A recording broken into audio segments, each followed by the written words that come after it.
had extensive sessions, including a 3-hour session on Monday, in which I participated, which focused also on the Internet universality indicators and the work of UNESCO, in particular around the Rome framework. This Rome framework, ROAM, which, as you may know, means human rights, open, accessible, and multi-stakeholder approach to the internet and to digital technologies. It was adopted it was first launched by UNESCO in October 2020, a bit over a year ago, at the 15th edition of the Internet Governance Forum.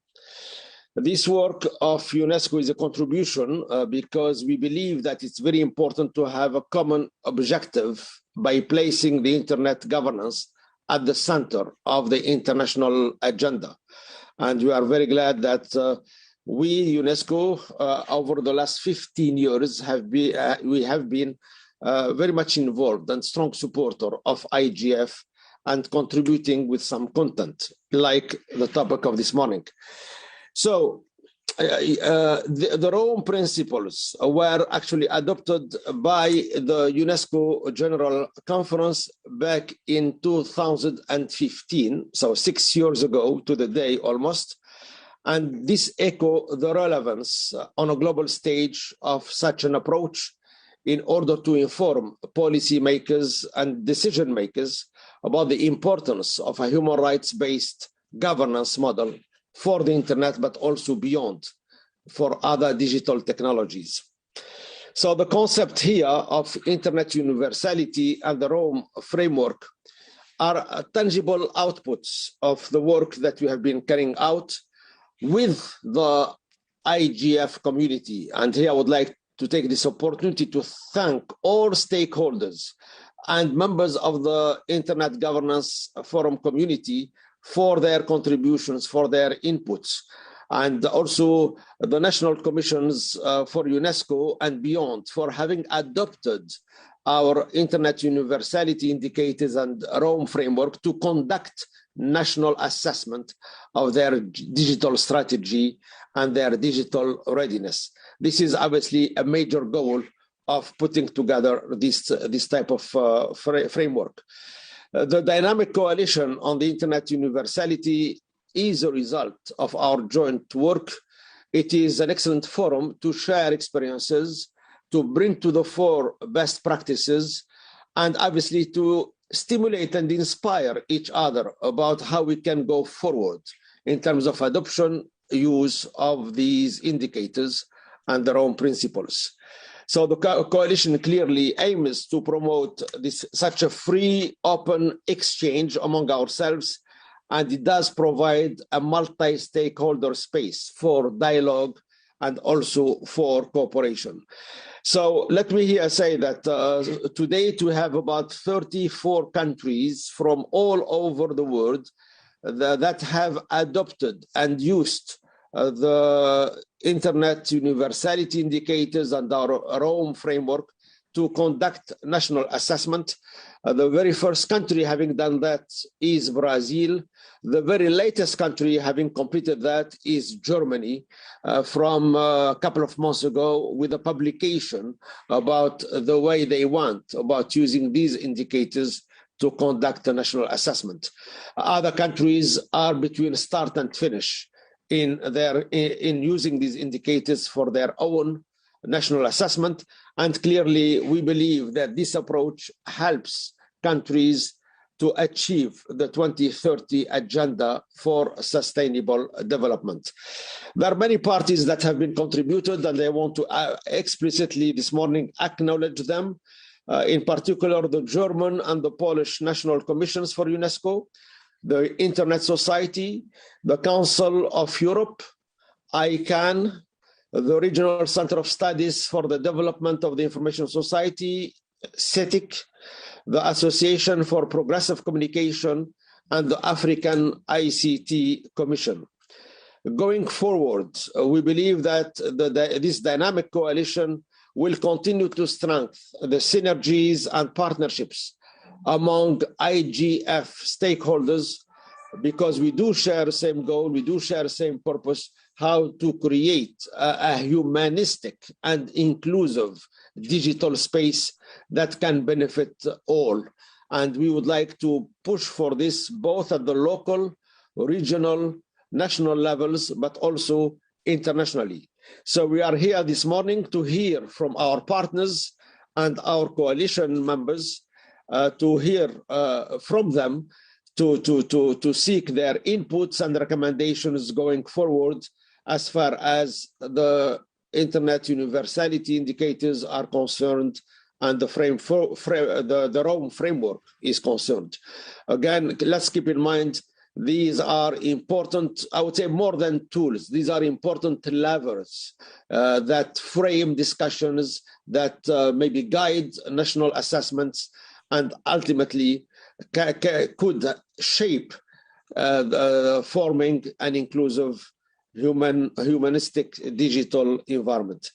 So in closing, I would like to invite all participants present this year at the IGF in Katowice to join our dynamic coalition, not only to contribute to its development, but also to benefit from what it offers in terms of knowledge, experience, and expertise. So let's join forces. It's only together that we can make it happen. We must work together in order to make our voice heard and in order to bring about impact on the ground. So I am confident that the discussions that you are about to start this morning will inform the way forward and will provide us not only the continuous encouragement, but also the inspiration to make the work of our dynamic coalition more meaningful and more impactful. Thank you for your kind attention, and I wish you a fruitful session. Thank you so much, Mr. ADG, for all your passionate message and your highest support. This year, with your presence, we do witness that our UNESCO Internet Universality principles and Rome indicator are really roaming to Katowice and also actually rocking at the entire IGF. And now I wonder that if, are you going with us for some time or you are leaving soon? I have to go to open another event, so I'm sorry. I would have liked to listen to the speakers and benefit from that, but unfortunately, I have to go to another event. Yeah, perhaps we can take a group picture before ADG leave in the room and take a hybrid picture with you. May you, all our participants in the room, come to the front, and all the speakers on the Zoom to turn your camera. We did a very innovative photo on the first day. It's sorry. yeah. And Changatai, please, everybody in the room.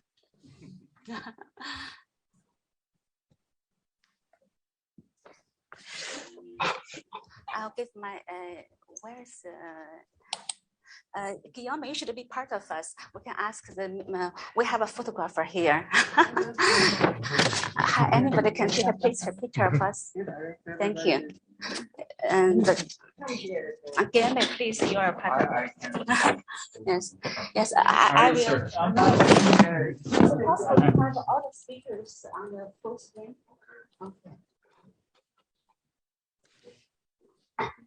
It's somewhere in the bottom. Okay, I'll take one. Yes, let's see. And look at me. And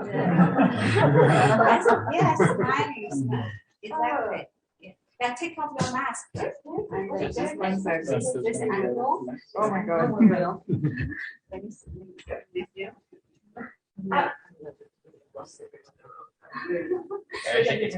Let's go. Yeah, let's go. 1, 2, 3. Everybody's smiling. But what about the mask? No We mask. can take them for 1 second. Okay.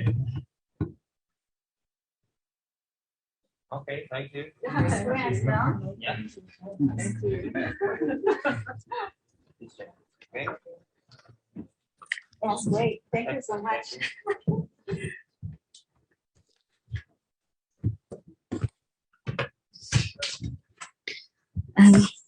Where's my agenda? So thank you, everybody, for dancing a little bit at the very beginning. Now, I'm very honored to introduce the first speaker representing German Commission for UNESCO, Dr. Luz Moller, the Deputy Secretary General.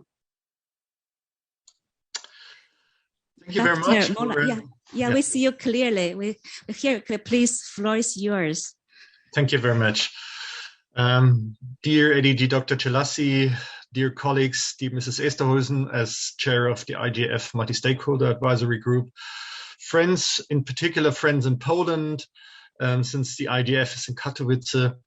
And I don't have to tell you how important it is that we speak about a human rights-based evolution of internet ecosystems, because the rapid development of these ecosystems and the sometimes uncontrolled development of these ecosystems is one of the key challenges that our societies globally face today. We have to ensure in these ecosystems that their development is human rights-based, open, just, diverse, inclusive, participatory, empowering, and promoting human well-being. This is one of the key insights of the new German government as well, which has come into power yesterday. The new German chancellor has been elected on the day of yesterday, and the new German coalition agreement really is focusing to a very great extent on a new modern development of internet digital ecosystems for the just and the well-being of our societies. And in this context, it's really important to have the UNESCO Rome X principles at hand. Actually, Germany has been the 5th UNESCO member state and the first from the global north that has completely utilized this instrument, which is the only instrument available globally to appropriately measure whether national internet policy making and the implementation of such policies into practice live up to the ambition of openness, of human rights, of accessibility, and multi-stakeholder approach. We have these UNESCO Internet Universality indicators since a couple of years, and wherever they have been applied, they deliver brutally honest evidence whether a particular UNESCO member state's policy and the practice, whether they are really human rights based, whether they are really open, whether they really allow access to all and governed by a multi-stakeholder participation approach.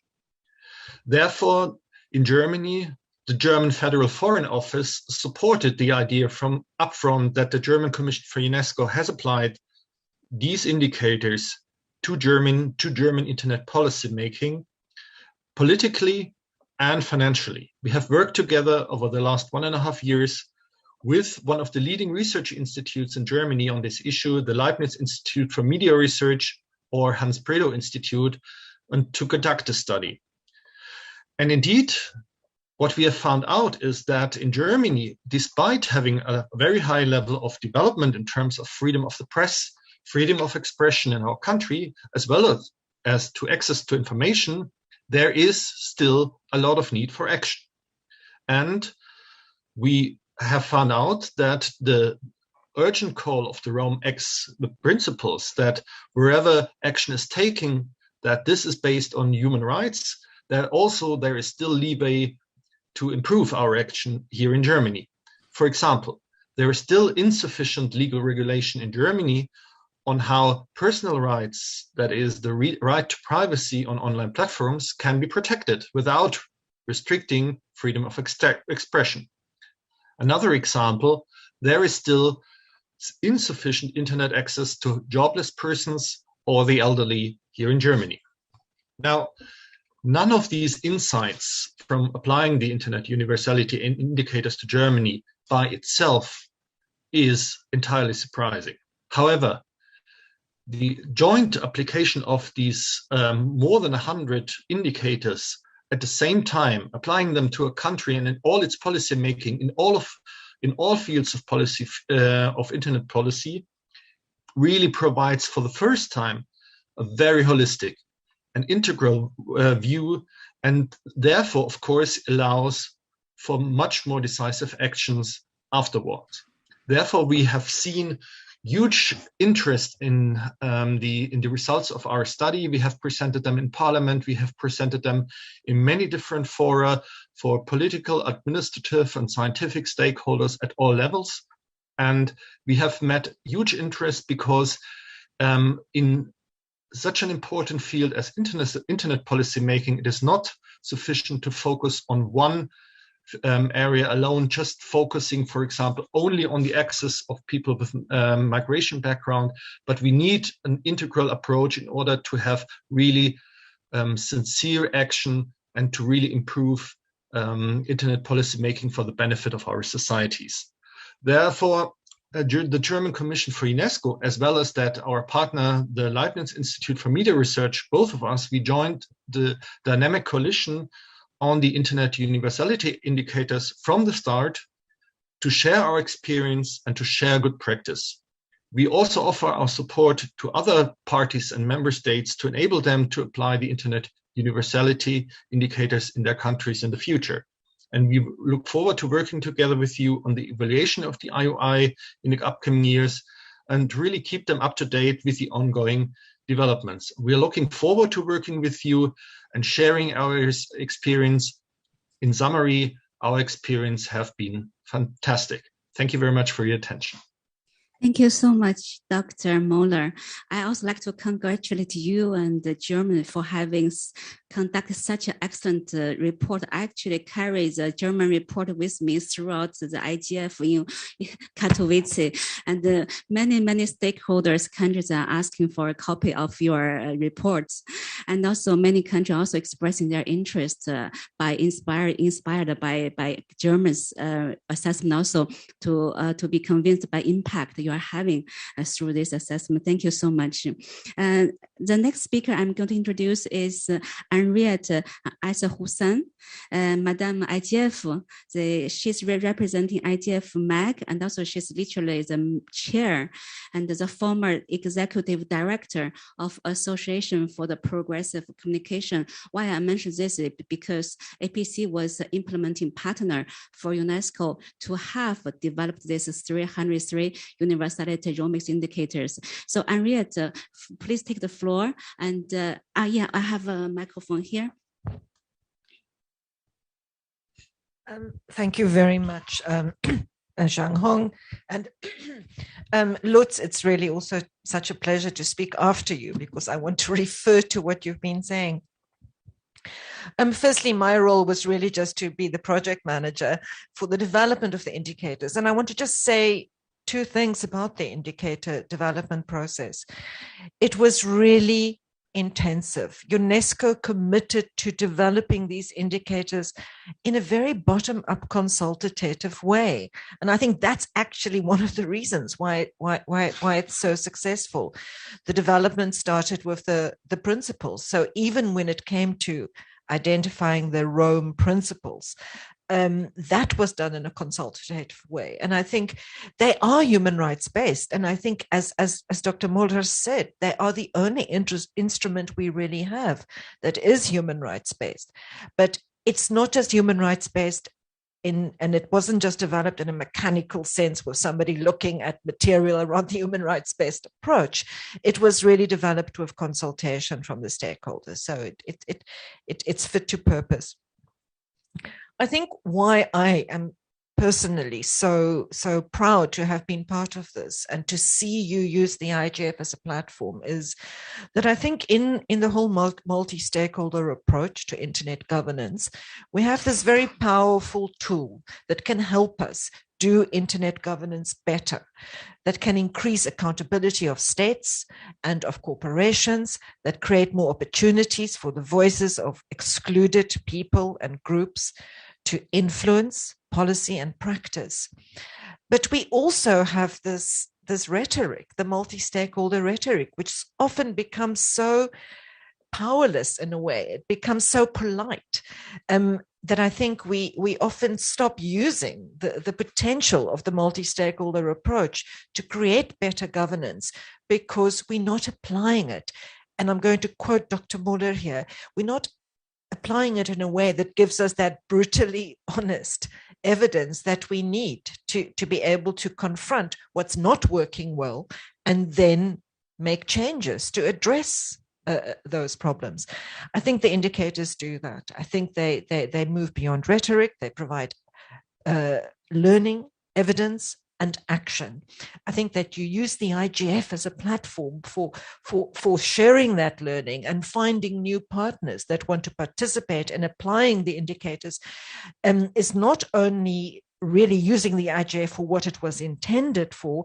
I think you could also be setting a precedent. I'd like, for example, to see groups that are monitoring the application of voluntary norms or the norms of the group of governmental experts on responsible behavior of states in cyberspace to do their monitoring and learning collaboratively and bring it back to the IGF. So I really want to thank you for doing this, because I think you've given us an example of how this multi-stakeholder approach can have teeth and can generate positive action going forward.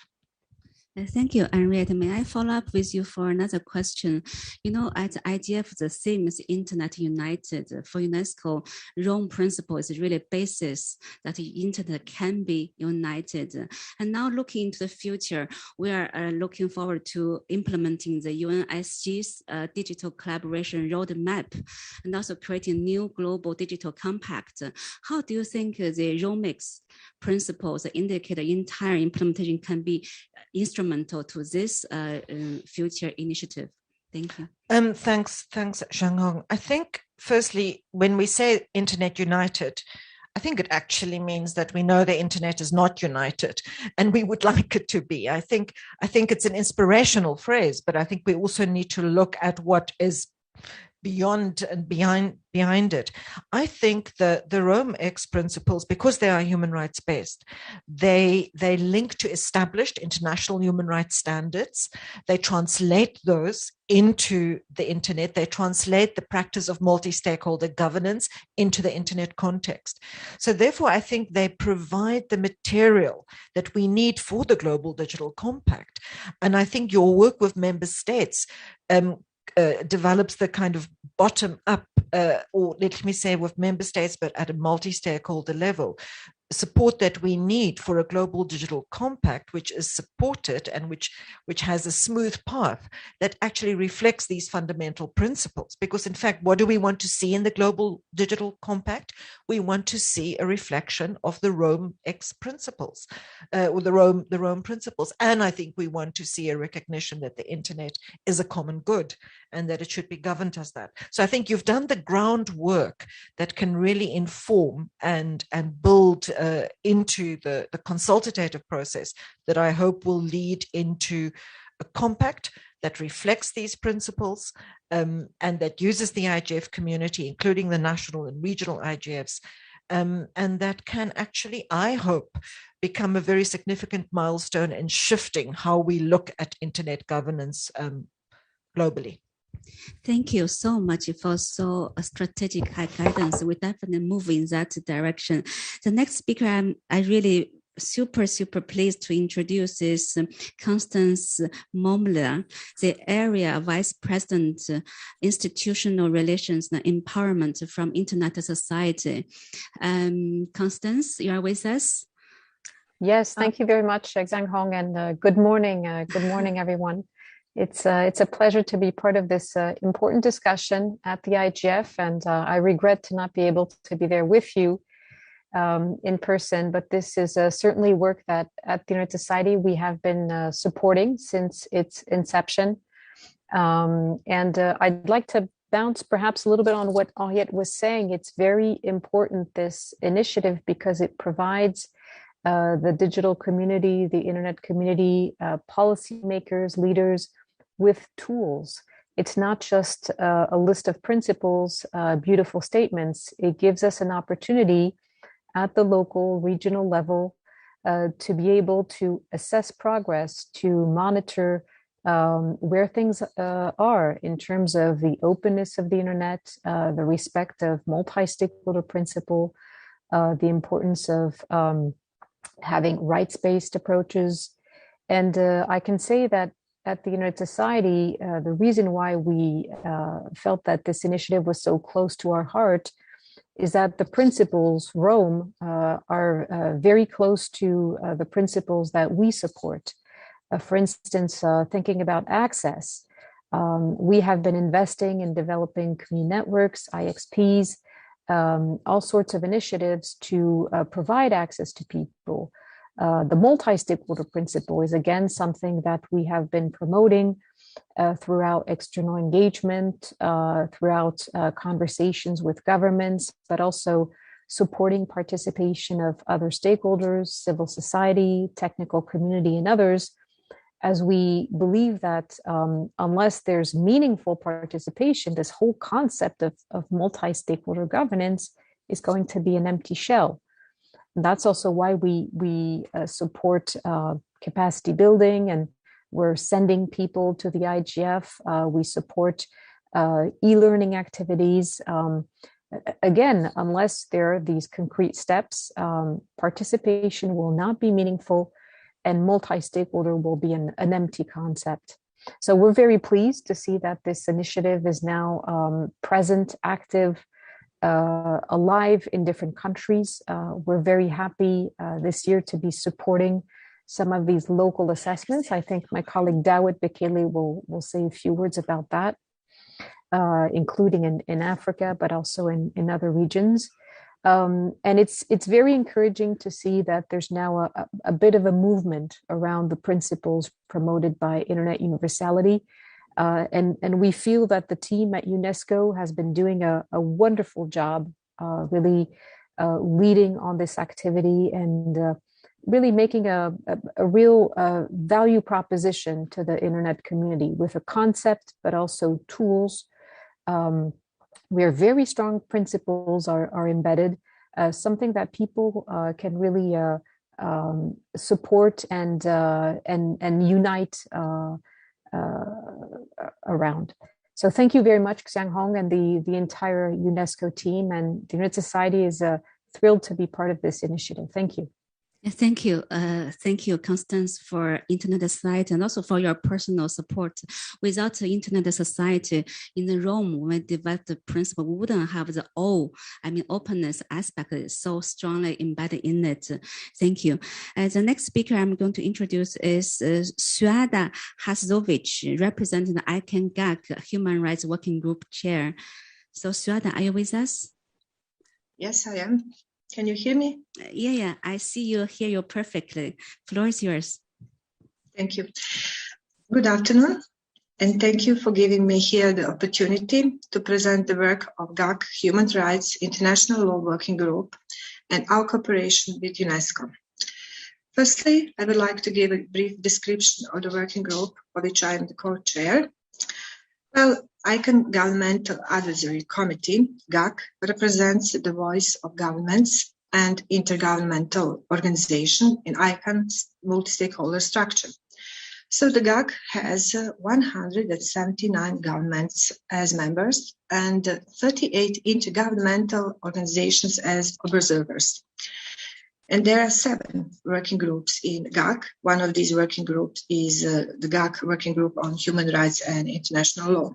And our focus is, as the name is, aspects of ICANN's policies and procedures which relate to human rights and relevant international law. So what is our current focus of our work? On November 2019, the ICANN board approved the recommendations outlined in the final report on the cross-community working group of enhancing ICANN accountability workstream 2. So this workstream 2 final report is seen as a big step ahead in the incorporation of human rights in ICANN's various processes, and with 116 recommendations on various aspects ranging from diversity to transparency. This workstream 2 report is divided into the 8 issues. So at ICANN 69 meeting held in October 2020, our working group on human rights and international law agreed upon leading the implementation of recommendation 1, diversity, and 3, human rights core value. So As we know, UNESCO and ICANN have a long-standing cooperation. If we talk about the GAC specifically, UNESCO is a GAC observer and also GAC Human Rights International Law Working Group member. And finally, ICANN is a member of the Dynamic Coalition on Internet Universality Indicators. So logically, recently, our working group, together with GAC Working Group on Underserved Regions, start cooperation with UNESCO in work on the implementation of Workstream 2 recommendations, particularly on providing a draft definition of diversity from GAC perspective. On September, UNESCO presented its report on the Internet Universality Indicators to our working group and underserved working group in order to exchange views and discuss whether the Internet Universality Indicators should be considered within the GAC Workstream 2 implementation process. And answer is yes, of course. We need, because we need UNESCO, because in the context of the Workstream 2 recommendations on diversity, the Rome X indicators may contribute to ICANN's work on the matter to the extent that the unique package of 21 Rome X indicators in multi-stakeholder participation on one hand broadly measures the inclusiveness of the national internet governance in terms of involving diverse sectors, marginalized groups like women, youth, people with disability, and so on. On the other hand, it contains several ICANN's dedicated indicators to measure to what extent ICANN process and meetings are participated by diverse countries and stakeholders. Of course, very important, we have the accessibility category in the report. The ROMEX framework has a number of indicators to assess the diversity of domain name registration and diversity of access and multilingualism in terms of both domain names and local content in the certain countries. And so on and so on and so on, because we have a ROMEX framework with 79 cross-cutting indicators concerning gender, trust, security, legal and ethical aspects of the internet. So in this regard, in the last ICANN 72 meeting in October 2021, together, our working group on human rights, international law, and underserved region, together with UNESCO, we provide a draft definition on diversity from a GAC perspective. And once the uniform definition for the diversity elements have been finalized, we need 6 months between 6 and 18 months to implement these recommendations. And a lot of work waits for us, but we are convinced that we will do it successfully because we have a great team and UNESCO is a great member of this team. Thank you. Thank you. Thank you, Suada, for pointing out so many relevant indicators. We are so happy Romex can help with the ICANN's work. The next speaker is Alexandra Barbosa, the head of CIDIC, the UNESCO Institute. Hi, Alexandra. I saw your email from 1,000 miles away. Could you please take the floor? I couldn't hear you. Could you unmute? Now I can hear you and see you perfectly. Thank you. Good morning. Good morning and good afternoon, dear colleagues. It's a great pleasure to join you in this dynamic coalition session. Well, this discussion is very dear to my heart because we have been in very beginning of this process. And I would like to start by acknowledging, Shanhong, the fact that the Internet Universality ROMEX indicators became a reference for member states willing to assess the level of internet development in their countries. And this means that the ROMEX framework has achieved in a very short period of time, I would say, a really wide recognition from a broad range of stakeholders. And part of this recognition comes from the fact that it is based on human rights principles, as it was already highlighted by my previous colleagues. And the IUI has already proven to be an important tool for improving policy implementation by several member states. And having said that, I would like to add my voice to this dynamic coalition of ROMEX to support the Internet Universality Project and reaffirm our willingness to enhance collaborations of national multi-stakeholders for advancing human rights online and digital cooperation at the national and regional levels. The IUI indicators are broad in scope, as all of us know, and it is also robust and relevant to measure not only the internet development itself, but it is a fundamental framework to understand how countries are dealing with the digital transformation. In this regard, I would like to say that the framework is of high policy relevance since it constitutes an excellent tool for measuring existing gaps and ensuring human rights and ethics on the digital environment. It is important to highlight the multi-sectoral nature of the ROMAX framework and the outcomes from the implementation of this framework may guide governments, private sector, technical community, and civil society to take really bold actions to foster future initiatives capable of harnessing the internet development. Besides this framework, it does provides an inspiring interdisciplinary reflection on how to build an inclusive internet ecosystems and on how to identify potential gaps of internet development policies. The organization that I work for, the Regional Center for Studies on the Development of the Information Society, CETIC.br, at the Brazilian Network Information Center, has been an active player in all phases of UNESCO's technical meetings and public consultation that discussed the internet universality concept and indicators in the ROMAX framework. And being one of the first countries to pilot and implement the framework. So for us, it is with great satisfaction that we see an increasing number of countries implementing national assessments based on the ROM principles. And for us in Latin America, it is a privilege to be part of this and to see that Latin America played an important role in this development.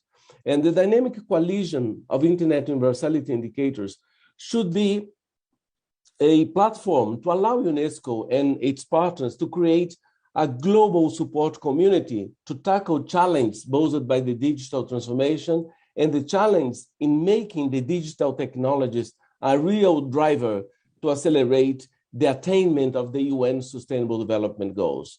The coalition as a platform should be able to promote capacity building to member states in their data collection and methodological efforts necessary to lead to a successful assessment and the formulation of strong and powerful recommendations to policymakers. I have to say that I agree with Henriette that the IGF is fundamental to engage stakeholders to advance internet universality and to promote national assessments of internet universality indicators to an even great number of countries. In summary, I would say that the stakeholders integrating this coalition are in face of four great opportunities. That's my opinion, Shanhong. First, to exchange good practices and lessons learned in the implementation process of national assessment. And here I have to say that CETIC is already being an active actor in sharing experience with other national teams, mainly in Latin American countries. Second, to provide technical support to countries willing to implement national assessment. Third, to raise interest from more countries and stakeholders to conduct voluntary assessment of internet universality indicators.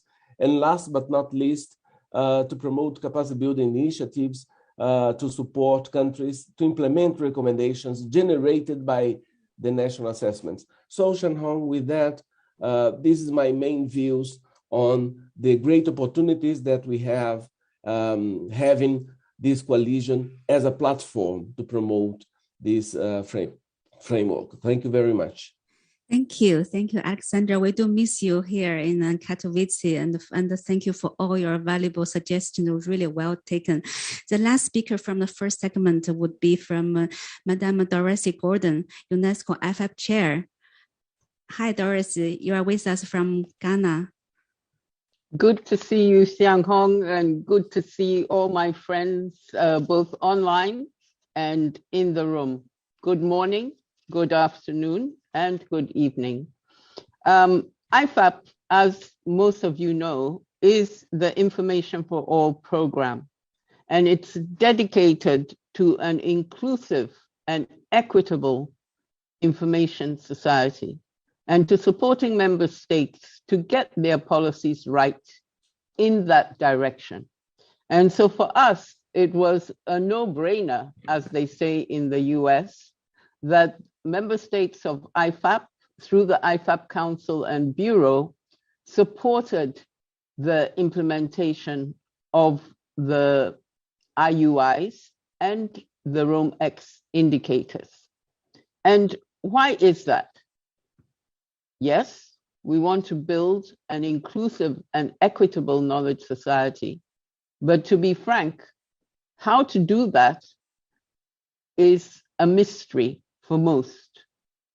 Every single country is learning by doing. And in that process, we will make mistakes and we will have to have policy corrections. And so having a tool like the Internet Universality Indicators is actually invaluable to allow us to have those periodic checkpoints that will allow us to make the corrections that we have to make in order to achieve those goals which we all ascribe to in the context of the World Summit on Information Society, and which are now reflected in so many key documents from the UN Secretary General's office, including the roadmap on digital cooperation and others. And so for me, as we move forward with these indicators, what are some of the key things that we have to look at? One, and here I will build on what Alexander just said about the sharing of best practice and reiterate IFAP's willingness to work with member states to extract best practice and share it among ourselves. Because we need to have evidence-based policy. Secondly, to clear up the kind of data that we have available, not only in its accuracy, but also in its attention to key areas. And I'm sad to say that in many instances, we still do not collect gender disaggregated data. And so the IUIs allow member states and the many partners that come together within the framework of the national assessments to actually pay greater attention to this, the accuracy of the information and how we can build better information and data and improve policy in such a way that, as I said before, it is evidence-based.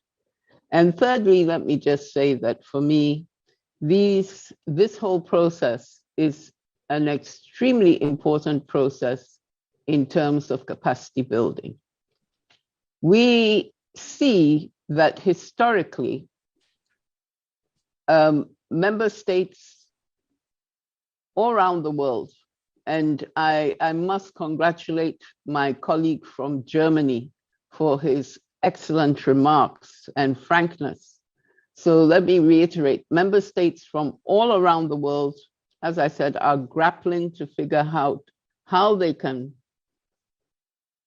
build an inclusive and equitable knowledge society. But at the same time, we recognize that there are many dimensions of capacity that are lacking. And so for me, the IUI framework and the national assessments are extremely important capacity building opportunities. And how are we going to actually exploit those capacity building opportunities? It is, of course, by sharing best practice, but the mere fact of bringing the different stakeholders into the room together, having a truly multi-stakeholder engagement, is in and of itself a capacity building exercise. And I sincerely look forward to the progress we will make as we move forward, in the sense that it will build more civil society organizations. We need more civil society organizations in this space, that it will strengthen UNESCO's own national commissions to have a better understanding of the issues and how they can work with the CI sector in that direction, but also that we will have more research and policy institutes that address these questions. So IFAP, this is more than 20 years that the Information for All program has been working on building inclusive and more equitable knowledge societies. I'm pleased that we have this tool and that we are actively engaged in supporting that tool so that we support member states to implement better policy and to engage better with the other stakeholders. Thank you.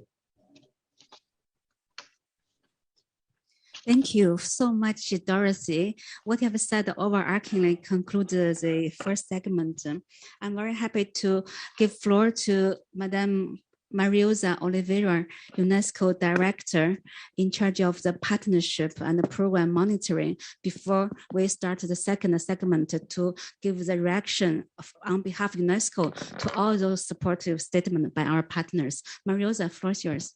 Thank you very much. Hello, everyone from the Dynamic Coalition and to all the partners from around the world that joined us today. This is really an incredible segment that speaks about the importance of the Rome framework and the Internet universality indicators.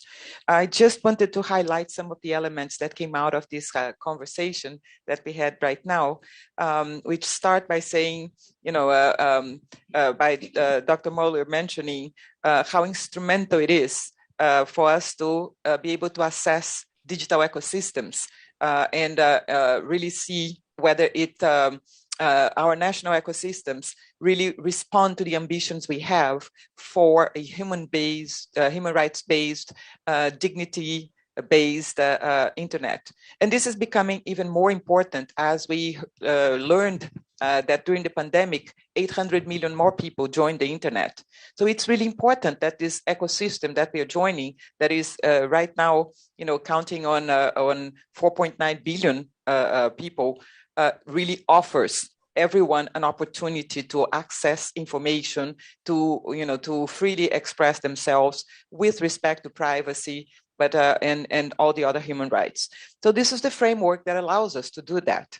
And it's really great to see that this framework is already lending itself as a major central element in other important frameworks, and has the potential to even do more in future frameworks. We see, for example, our colleagues from ICANN talking about how indicators from Rome can really contribute to measuring diversity from its own perspective. We see how the Internet Society highlights that these principles are part of and coherent with the principles that Internet Society looks at. And we see how the effort of developing a report and an assessment process in itself, the process of developing these reports is a useful contribution, because it starts by highlighting the gaps we have on data, as Dorothy, our IFAP chair, has mentioned. It highlights and identifies the gaps that will need to to yield policy for improvement in terms of accessibility, in terms of openness, in terms of human rights elements, and the formation of a multi-stakeholder group actually in itself contributes to this dialogue. So, it's the Rome as a process and as an outcome, the report itself as an outcome, it makes major contributions. It's illuminating in itself. And it also helps us to have this kind of conversation on in which we share experiences and we share ways forward in improving internet governance, not only at the local, national levels, but regionally and globally. So the more member states join this process, the more lessons we actually extract, the more we can share and learn on the way, not necessarily at the end of the process. And this is one of the things that I would like to offer, because as a capacity development tool, the Rome, the application of the Rome framework already, on the way is beneficial to member states and to all of us, to all stakeholders involved.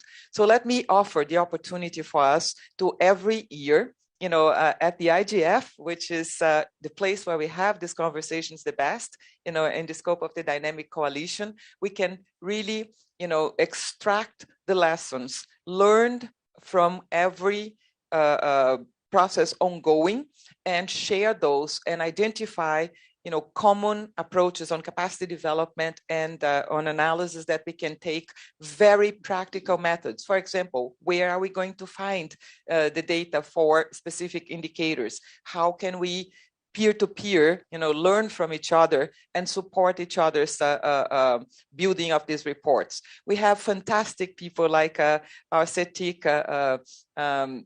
center, Category 2 center, willing to share and support our member states. We have offers such as, from Germany, National Commission, to do that as well. So let's take full advantage of that, and produce, an annual report, an annual process of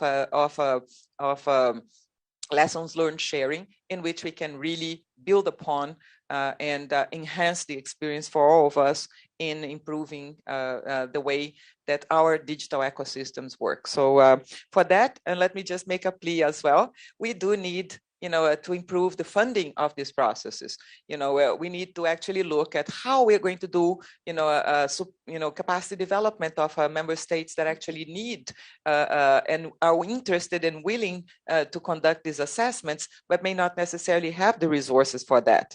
We need to have, a strong funding mechanism for quality assurance process of the reports, so that we all are ready to see these results and incorporate the lessons that come and recommendations that come from those reports into an aggregate view at the regional level, at global levels, on what we have been learning about the gaps and the ways forward on digital ecosystems, human rights-based digital ecosystems. So, let me put also a plea, for our partners to contribute to supporting this higher level mechanisms, in addition to supporting other countries that would like to have reports, but they don't have necessarily the funding to do so.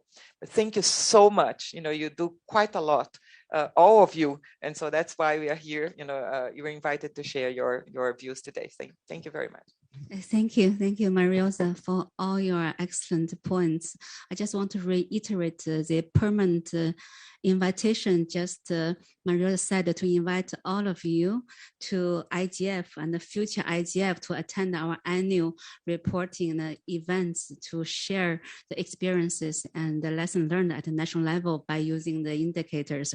That would be a tradition, a new IGF tradition. Every year you will have a Rome-based indicator event on day 0, and we'll keep that as last night the rock and roll music is equally exciting.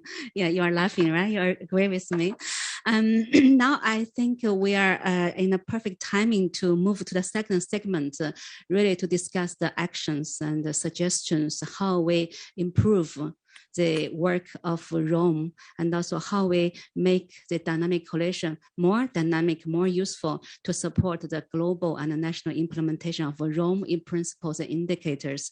So, my dear speakers, please be frank, be honest, be open. We are really here to hear from you how we can improve our work. And we're super honored to introduce the first speaker, Mr. Jan Kleijsen, representing the Council of Europe. Jan, are you with us? Yeah, I see you. Yes. Please take the floor. Hi, good morning and good afternoon and good evening, indeed, to all the participants from all over at the IGF. Also, sorry not to be with you, Xiang, for this particular IGF in person, because the Council of Europe has been, of course, collaborating with UNESCO at a whole series of IGFs, going all the way back to the first ones that were organized. The Council of Europe, just for a few words, for those of you who may not be aware of the organization's distinction to the European Union, the Council of Europe is the oldest European organization. It was founded in 1949 by the likes of Winston Churchill and Konrad Adenauer, and it brings together 47 European countries, so far more than the 27 of the European Union, 47 European countries, and we cater for some 820 million people on the European continent. Our main task is, again, just one sentence by way of introduction, to promote human rights, rule of law, and democracy, both online and offline. And we do that through legal cooperation. We have established some 200 treaties, the best known of which is the European Convention on Human Rights with its court in Strasbourg, but also a whole series of important texts with regard to the new technologies. The world's first data protection convention, of course, and we celebrated this year the 40th anniversary of that, which has 66 parties throughout the world, all 5 continents, I'm very pleased to say, and 120 countries were online with us 2 weeks ago to celebrate this event. So just a few introductory remarks. Now to come to the dynamic coalition on the Internet University indicators. We have been following the work of UNESCO with great interest. As you know, the Council of Europe adopted in 2016 a recommendation on Internet freedom, and it came with a toolkit of indicators that can be used for measuring the level of compliance with human rights standards on the internet. So very much also what you're doing. And we are very pleased that UNESCO refers to this particular recommendation and the toolkit as a means for verification, the assessment of your internet universality indicators. The recommendation also encourages our member states to really undertake the national evaluation and annual reporting that has been mentioned in the previous panel. We have various bodies in the Council of Europe. I will not go into all the details, but there is follow-up, and the implementation of our texts is monitored, and we continue to encourage the member states to follow the UNESCO indicators when conducting national assessment. A few words on the word dynamic in the term dynamic coalition. And I would like to address 3 categories of stakeholders. First of all, governments. I think we must continue to remind governments of the need to commit to develop real strategies, not just in words, but real strategies, and implement them, and clear roadmaps, that's to say clear plans where they want to go, which should include evaluations and reports on internet freedom. It is also important that these reports on internet freedom be made available to the public, that they be shared with other states so that experiences and best practices can emerge and can be discussed. Second group of stakeholders, the business community. Very important to ensure that the protection of human rights online is actually carried out, is a reality. We have in 2018 complemented our advice to member states by another recommendation on the roles of and responsibilities of internet intermediaries, a text which is addressed to governments, but also to business, with very concrete suggestions on what they can and what they should do. We've taken this a step further in the Council of Europe. We're an intergovernmental organization, as I mentioned initially, with 47 member states, and incidentally also 5 observer states. We have traditionally worked since we were established with civil society. However, since 2017, we've also given a formal partnership to business, which allows companies to sit at the table, to internet companies. And this partnership has grown to over 25 today. It includes all the big US, the big tech, if you like, Microsoft, Google, Facebook, Apple are all with us. We have a lot of telecoms. We also have standard setters, for instance, IEEE, and a whole series of associations of smaller internet service providers. So really quite a comprehensive crowd. And they are allowed to participate in the work of the Council of Europe, sit at the table and discuss both the non-binding text we produce and the binding text. Then the third category of stakeholders are the NGOs, absolutely essential to make sure that constant pressure is there on governments, on business, to comply with the recommendations, and of course even more so with the legal texts that have been agreed, and therefore they should also. We have them at the table at the Council of Europe. I know they participate very actively in the IGF, and I cannot overstate the importance of their role in making sure that what is agreed to formally is also practically implemented. Last but not least, of course, the cooperation between international organizations is very important. This is a wonderful example, and thank you very much for the opportunity to say a few words about our work at the Council of Europe.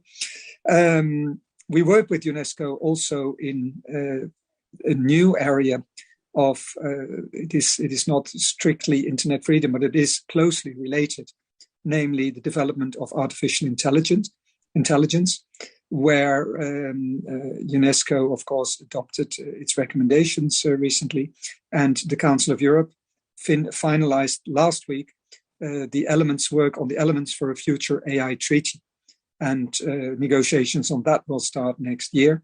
And we hope that within 3 to 4 years, we'll be able to deliver the world's first treaty on artificial intelligence and human rights, rule of law, and democracy. So please watch this space. I think it is very much linked also to questions of internet freedom. A lot of issues that are discussed here also have to do with the use of artificial intelligence.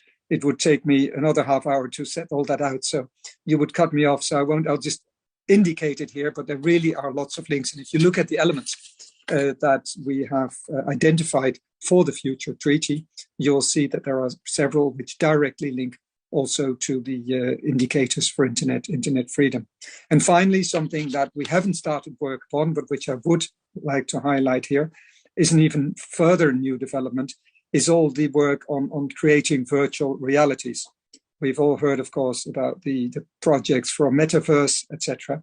That will create lots of challenges. We'll see what will actually come out of all that, but it is clear that virtual realities will be coming. We already have virtual currencies as a good reminder that this is not just theory, but actual practice. I'm not sure whether Mark Zuckerberg's metaverse, as described, will ever be a reality, but that similar developments are taking place, I think, is undeniable.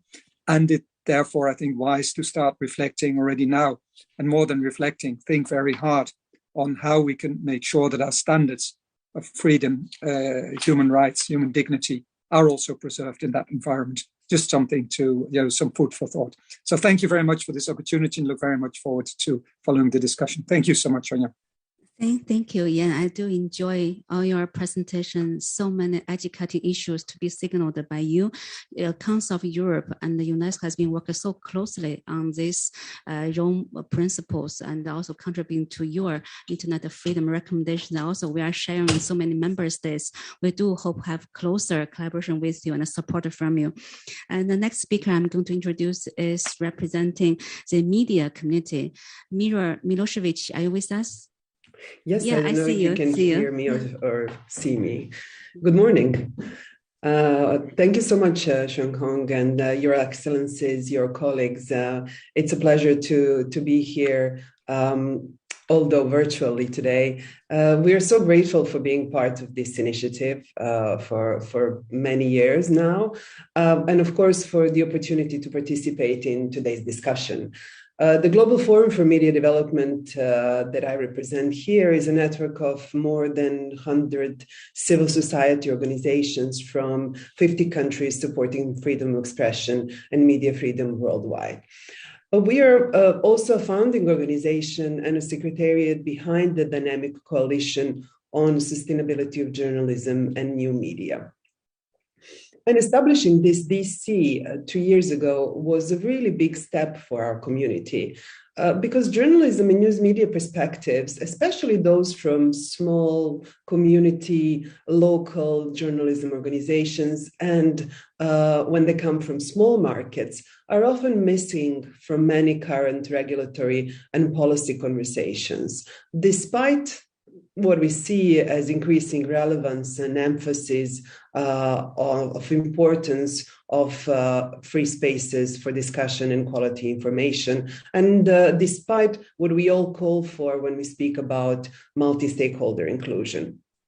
And we all know that internet actors and policymakers in the age of digital convergence are really today directly influencing and shaping the future of journalism and news media. And all the issues that we are discussing here today at the Internet Governance Forum directly or indirectly are affecting how digital markets are governed and the way Jan just mentioned artificial intelligence, for instance, will impact content production, curation, moderation, distribution, and ultimately consumption.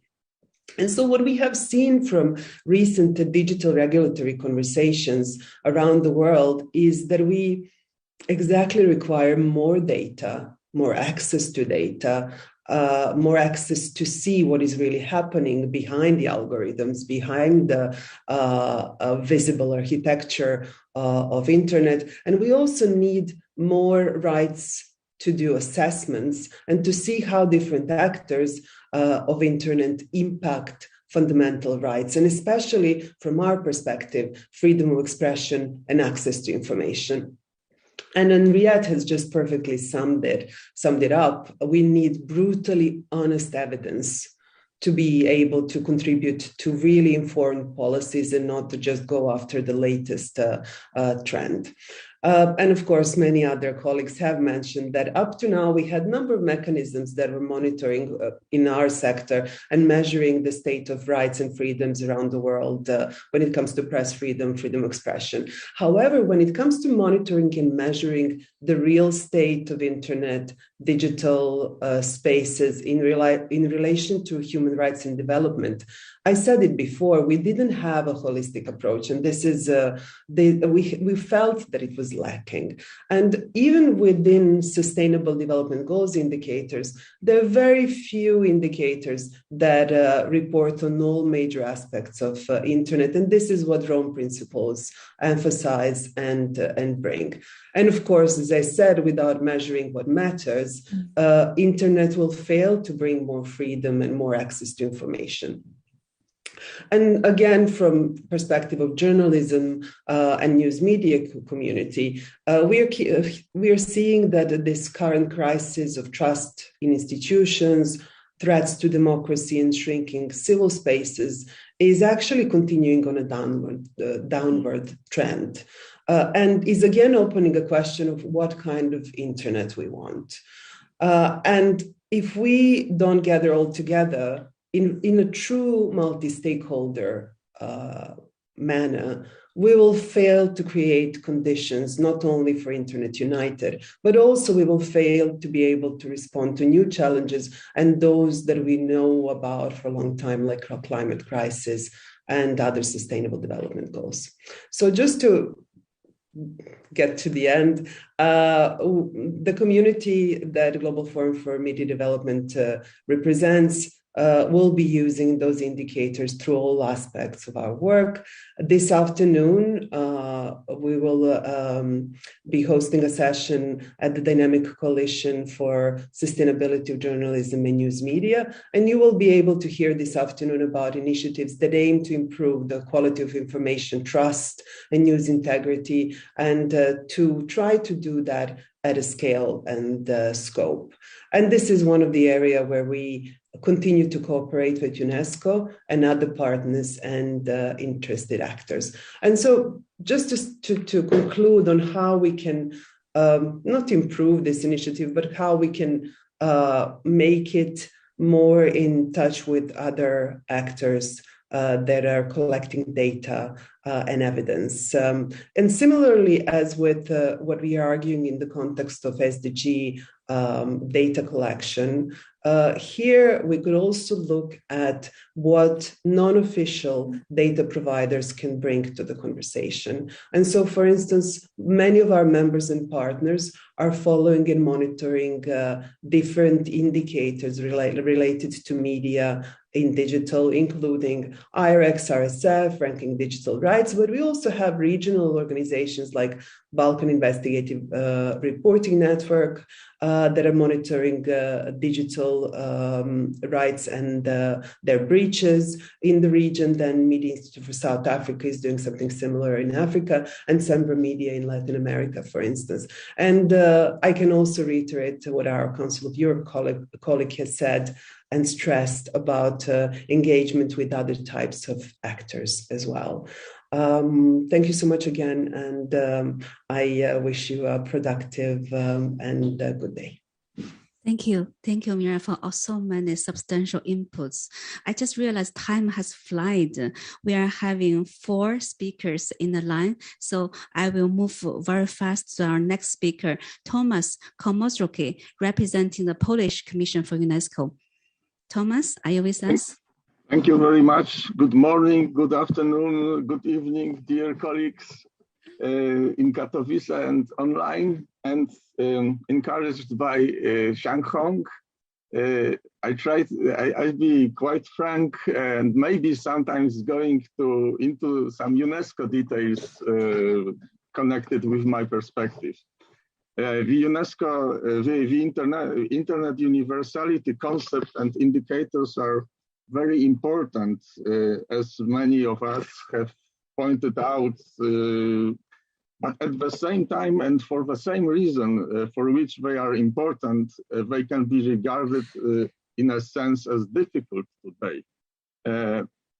Yes, the reason why they can be difficult speaks much about their value. It is the complexity of their own X principles and the related complexity and diversity of the indicators encompassing a wide range of perspectives, from infrastructural to ethical and humanistic, thus offering a comprehensive vision of the Internet as a social and human space based on human rights.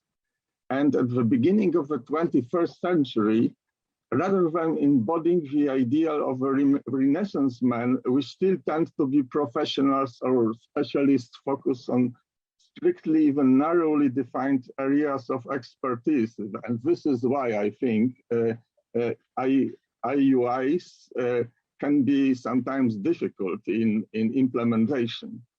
Yet we realize that while this limitation is often inevitable, it proves insufficient in important respects, and more when conducive, for example, to fragmentation, it contributes to deepen the crisis of understanding the world, human beings, human rights, societies, democratic values, so sadly demonstrated by the success of misinformation and disinformation, now called infodemic in the realities of COVID-19. there is a need for evidence-based, broad, even holistic perspectives and synthesis, but evidence-based, and dialogue involving different stakeholders and segments of a society, transgressing our isolation and not uniforming us, but uniting us in our efforts and uniting our differences in these efforts and goals. In the area of digital, in the digital era, it's especially important. In this context, the indicators are an important tool in several respects, and it was already said that, well, of course, because of the impact of a national assessment reports, both nationally and internationally too, but also of the impact of the very processes of their preparation, which can be and are a significant step towards breaking fragmentation and silos, seeking a common language and enhancing interdisciplinary and transdisciplinary cooperation. And even independently from the work on national reports, I think the IUIs can contribute to debates on the internet in this spirit.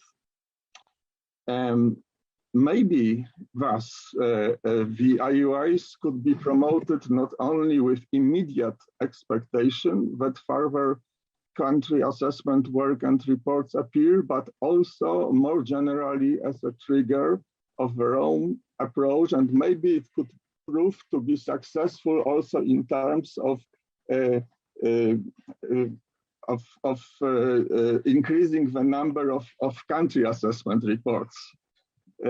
All this seems to be important in the life of the question which was asked to us, how to improve a dynamic coalition and how to enhance its global implementation and its role in fostering digital collaboration. So very briefly, what forms of activity in order to promote the IUIs and strengthen the coalition's impact, what kind of cooperation?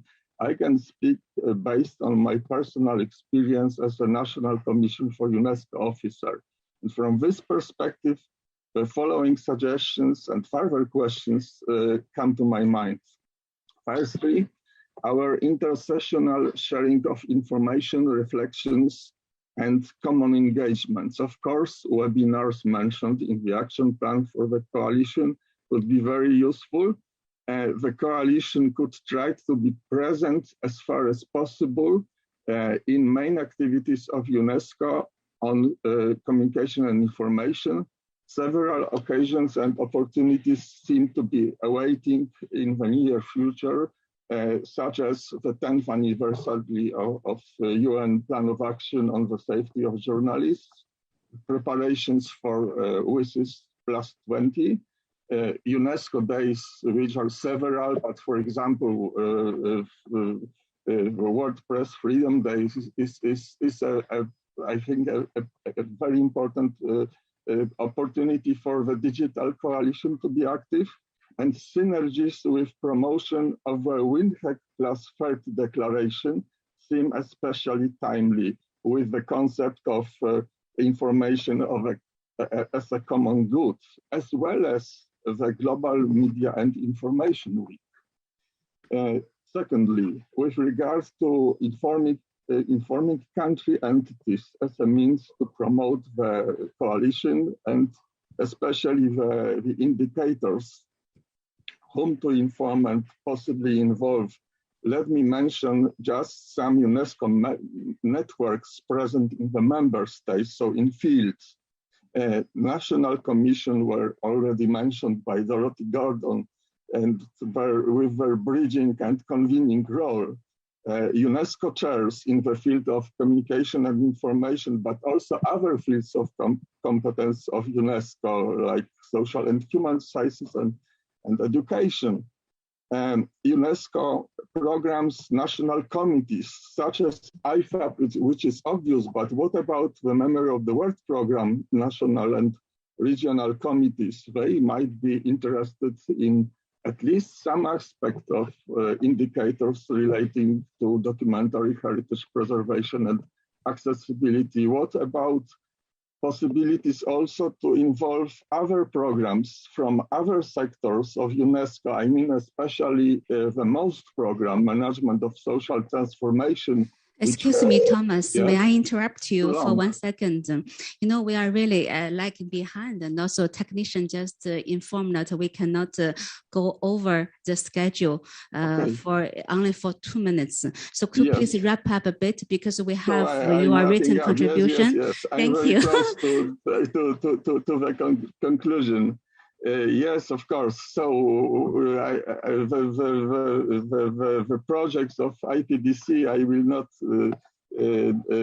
expand on that, and the role of the coalition to promote the indicators in this way. But I think, to sum up, my recommendation is, first of all, information and reflection sharing both within and outside the dynamic coalition, and using existing opportunities and networks to this end. And therefore, it is also important for the DC members, the coalition members, to receive information about initiatives or plans existing in UNESCO and within UNESCO environment of cooperation, I would say, which could be relevant from the point of view of the indicators. And by UNESCO environment of cooperation, I mean, of course, IFAP, IPDC, but also broader Commission for Sustainable Development, also IGF, EuroDIG, and also in other international and including regional integration organizations with which UNESCO cooperates. And I think it's a very good sign for the sustainability and for the contribution of our coalition to digital collaboration that experts connected with those bodies are involved. Thank you very much, and I apologize for being late. No, all your suggestions are super valuable. We have your written contribution. We'll link to our website. We'll definitely take them forward. So I apologize for our rest speakers, Mr. David Bakela and Madame Ania, and also Kosi. Could you please limit your intervention to 3 minutes so we all have a say? And if I have 1 final minute, I'd like to give the floor to Mariosa to close. If you have any burning questions, I'm here. Please approach me after session. Thank you. So, David, I think you are online. Thank you for patiently waiting for us. Please take the floor. Sorry, David is the regional vice president of Internet Society in Africa. David? Well, I will try to compress my presentation, but I will provide the written statement, and I hope that you'll have some time to read it. Good morning, good afternoon to many friends who have been in this IGF journey for more than a decade now. I wished I was in Katowice in person, but unfortunately I will be participating from beautiful Addis Ababa, the host of IGF 2022. The Internet Society is happy that IOI, for which we have contributed from its inception, is moving to this new critical move of creating a dynamic coalition around it. I think if there was anyone not convinced that the internet is important, I think COVID crisis has showed that it is. Thanks to it, we have been able to have a semblance of normalcy in this crazy time. We have been able to work, study, and do many other things, even during the harshest lockdown moment.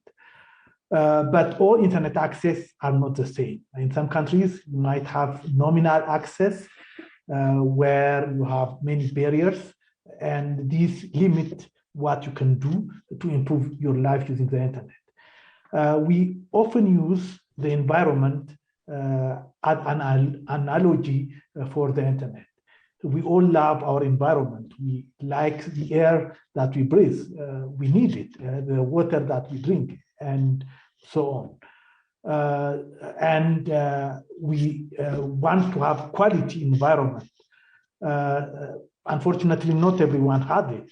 There are some people who live in environment where there is air pollution that creates problems for their health.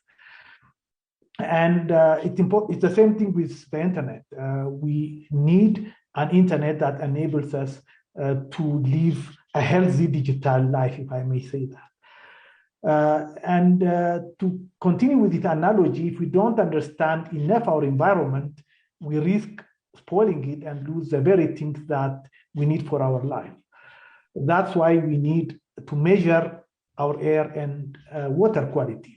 Using the same logic to protect and improve the internet that we love, we need to know the features that makes it what it is, measure those features, and work to nurture them. The Internet Society had identified a number of features that we need to follow from a technical point of view. I won't go into those details because today's focus is on the IOI, but I encourage you to go and look at those indicators if you are interested in the technical properties of the internet. The UNESCO. Yes. Sorry, could you please wrap up? We are really very tight in timing. Yeah, but sorry. Okay. Anyway, the Internet Society is very proud to have been closely involved in these indicators of UNESCO. We have been supporting the IUI studies in Ethiopia, Ghana, and Argentina, and will continue to support it. And I believe that the establishment of the dynamic coalitions around IUI is the right step forward, since it is important that all stakeholders work together so that we have as many countries as possible where IUIs are implemented, and we follow how the internet health is all around the world. Finally, I would like to wish everyone a great session and invite you to my home city, Addis Ababa, in 2022. Thank you. Thank you. Thank you so much. So, Ania, you are representing IGF Secretariat and NRI. Could you please give us your remarks maybe in 2 minutes? Thank you. I'll try to be very brief, not to repeat what other colleagues said. Yes, thank you very much for this session and having me. There are 2 points that I would like to make, and I'm not going to elaborate a lot on it to give Dr. Kossi time to speak. But I think that obviously colleagues spoke about the importance and the values of the indicators. We spoke for the past 2-3 years about the importance and the value. I think there's no need to underline that again. We're just very fortunate to have such system implemented and made available to everyone in the world to assess what the internet ecosystem is about on local levels and with that at a global level. But I do strongly think that a multi-stakeholder assessment of the internet ecosystem needs to be done through multi-stakeholder lenses, which means who's doing the assessment is also extremely important rather than how the assessment is also done. I think you gave us such a good framework in terms of the methodology, but then who is doing it is extremely important. So I'm trying to make a point that all stakeholders need to be involved in the assessment. How that is going to be done, obviously, it's a matter of a methodological approach, but at least rounds of public, open, inclusive consultations is something that is extremely important before the report is released to public to ensure that we have accurate data. And the main reason for that, obviously, I don't need to elaborate on that, is because just the internet is such a complex tool that finding one discipline to speak about various aspects of it is actually very difficult. And another point that I wanted to say relates to the NRIs, which you asked me at the beginning. So I work with the national and regional IGFs for the past couple of years. And when I said at the beginning who's doing the assessment and that should be done through multi-stakeholder lenses, I think it can easily be connected to the national IGFs, especially. In a number of countries still, the only grassroots multi-stakeholder form of let's say, network on discussing the internet governance, but also impacting and shaping the decisions is really still with the national IGFs. We have over 90 countries which are recognized by the IGF Secretariat, fully functional. Dr. Kossi will be the best person to speak about it. And I do think that we're in a good position to have good authors for this type of assessment. And then the second point that I wanted to mention relates to what happens next. So let's say we finally we cover basically all member states, all multi-stakeholder communities existing on a member state level. So what happens next? Who is the one who's making decisions in terms of filling up the gaps and trying to connect us all to the internet that we all want to, according to the assessments? Through the national IGFs and the regional IGFs, you also reach those that make concrete decisions. So the governments especially, but also parliamentarians, legislators, as well as those, as I said, who are impacting those decisions. So that's why I think that's a very good way to conduct the assessment and a starting position that is already there in place. Thank you. Thank you, Ania, for all your constant support. So Kosi Amsino from African ICT Foundation, please take the floor. Thank you, moderator. The dynamic coalition is a very good statement, a framework to learn more what is doing in some countries, what is doing in another region, and so on. But what is important, we're supposed to have clearly, when we are making something in some countries, all the stakeholders supposed to be involved. All of them supposed to be on the table. When we are research are being making, governments have a power to make something. Private sector also have money. We're supposed to contribute with their money. If they are not on the table where discussion have been doing, we are not sure we can be when we will need the help and to concretely address the indicators. That is a very good point we're supposed to see. When there are some indicators we don't address, some one year, second year, it's important to make a review and see what indicator we want to move, delete, and have short indicators where we can have anywhere, we can compare it.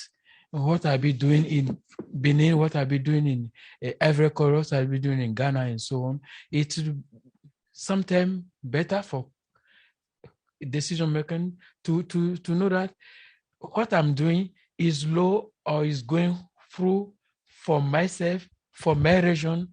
If another countries make a good thing, I can look at that thing and make the same thing in my countries. The indicators also can be taken by the regional economic commission, like CDAO, WINECA, and so on. As member states, every time the indicators and to have regional statistic. It's very good to have the indicators, the internet university indicators in that statistic. Each year, we can have opportunity to know if we are going through good or bad. That is a point supposed to help us to know exactly how we can help the people. In our region, we have also the challenge of money to make the statement, country by country. If we can have support from ESOC, for example, for some countries in our region, it's be very good to have a statement in all of your countries. Thank you. Thank you, Kosi. That's why we are here to support. From the facial expression of our technician, I think we only have for maybe 2 minutes for our director to address maybe a Twitter closing.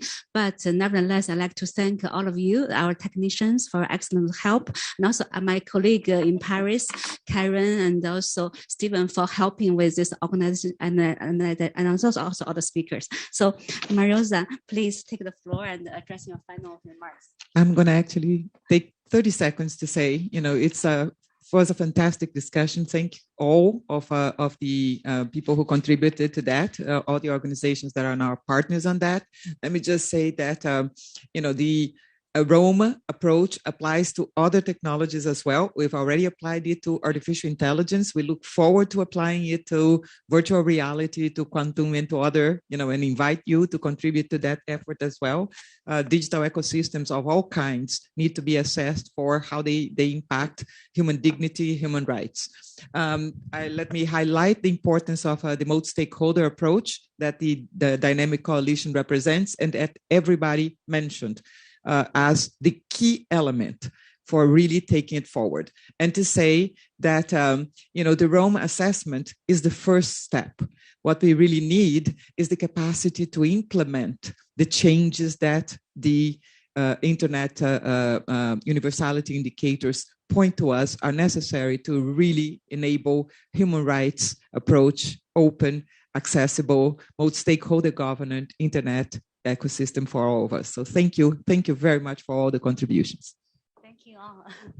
Thank you. Thanks to everybody in the room and online. Yeah, and also see you next time, maybe in Addis Ababa. Thank you. Thank you.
Thank you very much. And I may ask the colleagues at the IGF to, excellent, perfect. I think that's down. So thank you very much to everyone for joining us here today for this session of the Dynamic Coalition on Public Access and Libraries. My name is Stephen Weiber. I am Director for Policy and Advocacy at the International Federation of Library Associations and Institutions, and we are honoured to work with colleagues around the world in different organisations in order to take forward the work of the Dynamic Coalition. Now, as you can probably imagine from the name, or perhaps the name of the coalition, we believe very strongly in the importance of public access as a model for helping to make sure that everyone has the possibility to get online, to take advantage of all the opportunities that the internet offers. But in fact, the real contribution that public access provides isn't just in terms of getting people online, but it's when you look at everything that comes with it, all of the aspects, all of the unique characteristics that public organizations, publicly focused organizations like libraries provide in order to make connectivity meaningful. And we can look beyond that. That actually allows us to move from simply looking at connectivity itself to thinking more broadly about how can we, through public access, through the unique opportunities, the unique characteristics of this public access, drive a new local development model. Because I think certainly what we've heard so many times in pronouncements and efforts to respond to COVID is this idea that we do need a fairer future. We do need new local development models that include everyone. We need connectivity to be part of that. And crucially, I think we'll want to argue, and I think you'll hear a lot of good examples of this today. We'll also want to talk about you'll hear a lot of good examples of this today, the specific role that libraries and the public access can play in helping us build back better, respond to COVID, make sure we're doing things better now than before. So we're going to hear from a wide range of really excellent speakers from around the world who will show that while of course we'll be talking about local development models and how we can promote more inclusive local development, crucially, this is a thing that works around the world. This is something that we hope that all governments will be looking at, all governments will be reflecting on. How can we make better use of public access and libraries in particular, to drive growth? So with that, I will be introducing our speakers one at a time as we go along. I therefore, first of all, like to invite Valencia Dresvianikova from the International Federation of Library Associations and Institutions, who will talk a little bit and help set the scene by presenting some research that's been carried out, looking at evidence of those impacts, how we calculate those impacts, what's the difference that public access can make for individual and for local development. Over to you, Valencia.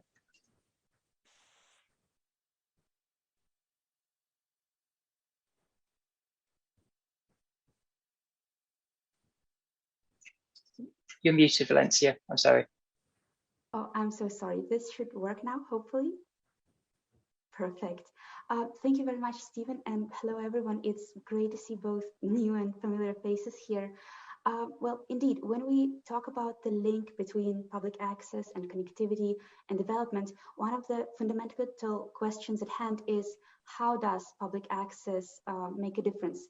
In what ways does it help bring people online, and what further benefits does that help generate? And that's exactly the question that the draft new paper by DC Pal aims to explore.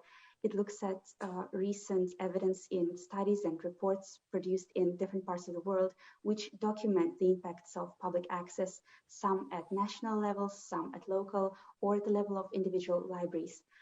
Now, of course, all their experiences are very unique. So with all due caution about interpreting very different studies from very different contexts, what can we actually say about the impacts of public access today? Well, question one is, of course, who benefits? Now, it comes as no surprise that the profiles of public access users vary a lot across different locations. In some places, we see that it's widely used by older community members, in others by students and learners, in some by women, others by men, and so on. But crucially, several studies highlight another important consideration: who among public access users does and does not have alternative means of access. Here we can see examples of some user groups which are more likely to rely on public access as their main or only means of accessing the internet or ICTs. In some locations, it was self-employed workers or job seekers. In others, it was older users or those with a lower income or rural dwellers. So these are some of the potentially more vulnerable or underserved groups that particularly benefit from public access. And then again, even when alternatives are available, what we see is that other patrons cited various reasons for using public access. Some in order to get staff support with digital queries, others to use other ICTs like printers or scanners, some because it's convenient, some because it is free or for a change in scenery, or as a supplement to other services provided at the location, and many, many other reasons. A second question is, how is public access used? To what ends? Here, there are interesting examples of both uses and impacts, actually. For example, in both Bhutan and Moldova, public access was fairly extensively used for getting in touch with relatives abroad. In Ghana, mobile libraries equipped with public access helped offer digital skills classes in schools, leading to a rise in passing rates in national exams on ICT. There are impacts on job seeking reported, for example, in Toronto public libraries, while other users there have completed digital creative projects. Elsewhere, reported impacts include time and money saved, for example, by making it possible to access e-government services. Now, another key impact area is digital skills building enabled by public access, anything from basic ICT skills to advanced competencies. And here there are also examples of tailored programs and their impacts, from robotics classes for students which saw then a positive impact on school performance in math and related subjects, to training on ICT fundamentals for seniors, which can help boost their independence or use of digital resources. Now, interestingly, on the spot, on-site support seems to also be an important factor here. For example, in both New Zealand and in the UK, library staff reported substantial, in some cases every day, demand for such support among patrons. Questions can range from fundamentals like how to use a computer, mouse, and keyboard to more specific things like finding travel information or accessing a specific website. These are just some of the reported impacts. It of course goes further if we consider value-added services like lifelong learning, local content creation, and more. Now, the second key part of the draft paper actually looks at the many different ways that public access can and have been measured, the impacts of it. So what we see is, in fact, a wide variety of tools at our disposal and several key sources of information we could turn to. On the one hand, collecting data from public access vendors can offer insights on the availability of public access, what services are offered and where, their traffic and usage, possible funding mechanisms, what kind of support staff can offer, and so on. On the other hand, data gathering among public access users can offer insights on the demand side of things. So who uses facilities in terms of various demographics, especially, why they choose to use it, and what kinds of activities they carry out. This can also help ask exploratory questions like what barriers are there to digital inclusion users that the user experience, what public access enabled services they'd like to see introduced, and so on. At the same time, both groups can offer insights on how users benefit from this access and what impacts it has on their lives, whether it's costs they avoided, skills they developed, and so on and so on. All these can be done by both quantitative measures like surveys and qualitative like interviews or focus groups. As a standalone category, we could also highlight efforts to assess the economic value of public access. For example, by looking at prices of market alternatives and savings that public access enables, or contingent valuation, what are users willing to pay for access or willing to accept compensation as compensation for losing the access to the service. And finally, taking a broader look at the perspectives among the general population or among non-users can also really yield valuable data. Such surveys can offer insights on how extensively public access is used among the general population at large, motivations for both use and non-use, other means of going online, and overall perceptions and the value of public access. And of course, lots of studies mix and match different elements from the above to gain an even more nuanced and granular picture. So with this in mind, we of course hope to see further efforts to measure and better capture the impacts of public access And we're looking forward to an engaging and productive discussion today and in the coming weeks. Thank you. Thank you so much, Valencia, for setting out some of the evidence there. And we're very happy that we've published a draft version of a report that sets out a lot of the arguments and the evidence that Valencia set out there. We, of course, welcome comments. So take a look at IFLA social media, take a look at EIFL, EIFL social media in order to find the link. And of course, we welcome feedback in order to make this as useful a resource as possible. So there we've had sort of the global view of the evidence that there is of the different ways in which public access is contributing, in which it's making a difference, in which it's contributing to a more equitable, a more inclusive model of development. What we want to do now is really look around the world to really deliver on what I talked about earlier about this being a model that can actually make a difference in different parts of the world, that really does provide a solution, a solution that contributes to that goal of universal, meaningful connectivity. For that, we're really happy to have 4 panelists from Asia, from Europe, from Africa, and from Latin America and the Caribbean, who will talk to us, who will share their ideas and their experiences about how this makes a difference, how those different aspects of public access make a difference. So first of all, I would like to invite Ioan Octavian to the stage. And Ioan is an independent consultant with a background in library and information science and data. Ioan's a member of the multi-stakeholder advisory group at the Indonesia Internet Governance Forum and a board member of the Association of Library and Information Professionals in Indonesia. Ioan, over to you.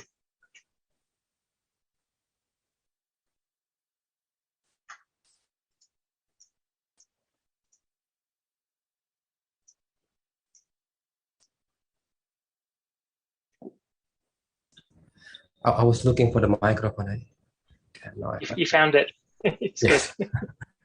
Okay, so I start sharing. Can you see my screen now? That works. We can see the back end, so it's not full screen. Okay. So slideshow. Sorry. I think let me just do this. That's also okay. Is that it's big enough. Okay. Okay, so this is a story from Indonesia. Actually, it started in 2011, where when Perpuseru, Perpuseru is come from the word library and fund.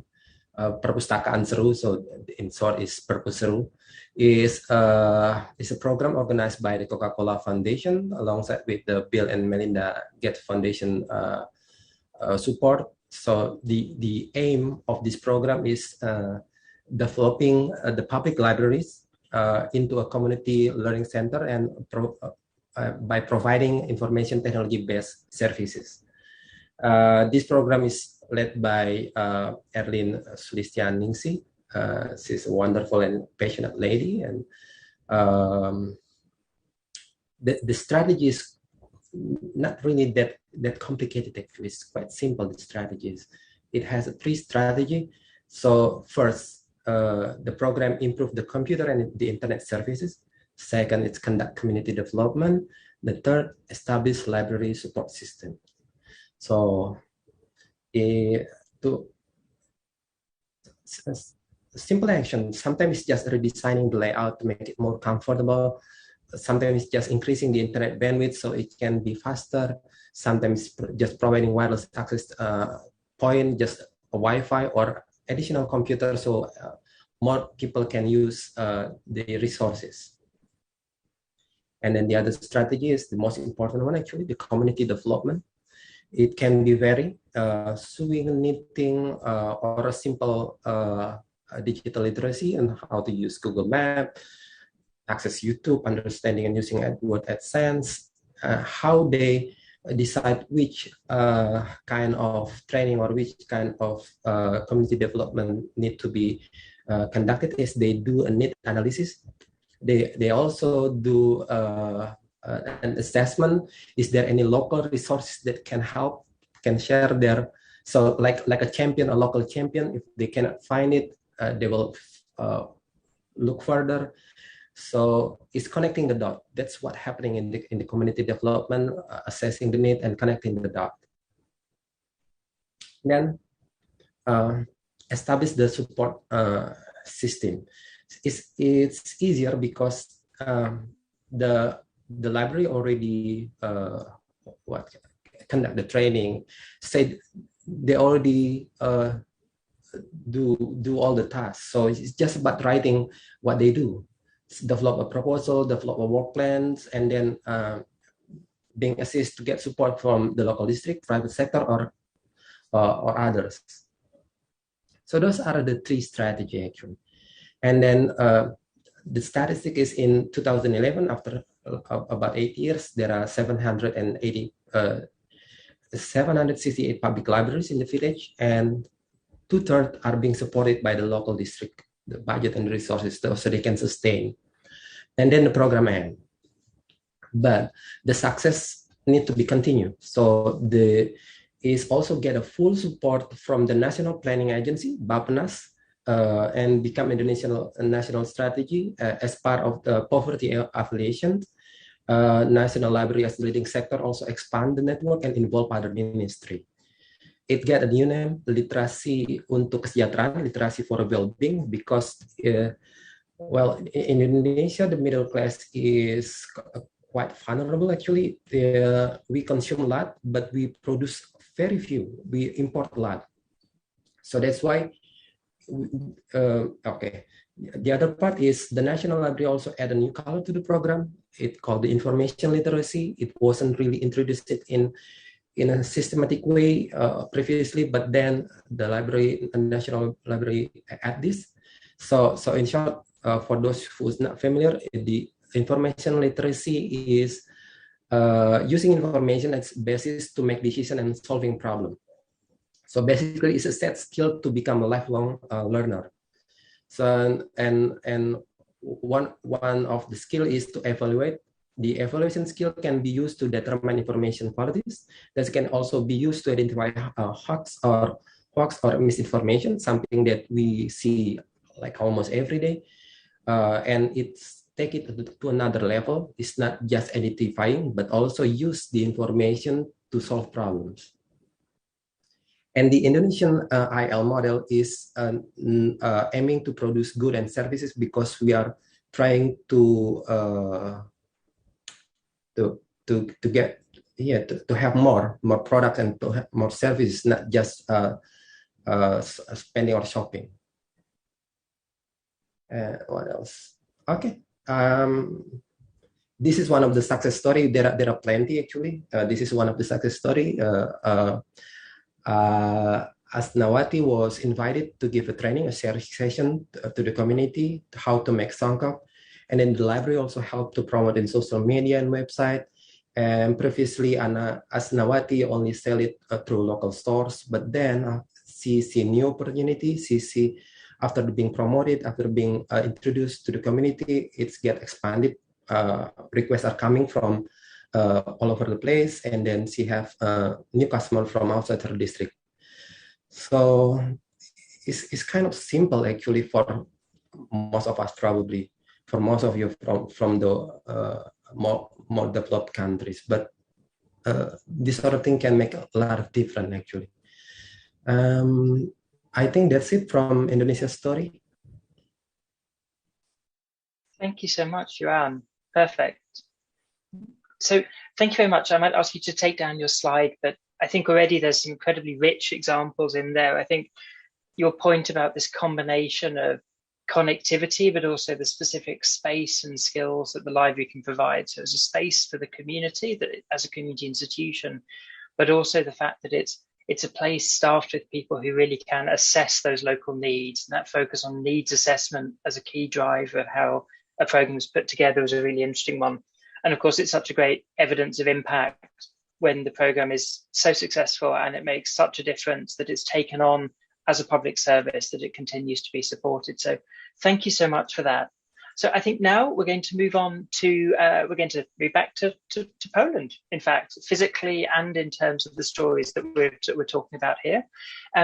We're going to invite Magdalena Gomułka, who is an instructor at the Silesian Library in Katowice and a convener of the new professional special interest group at the International Federation of Library Associations and Institutions.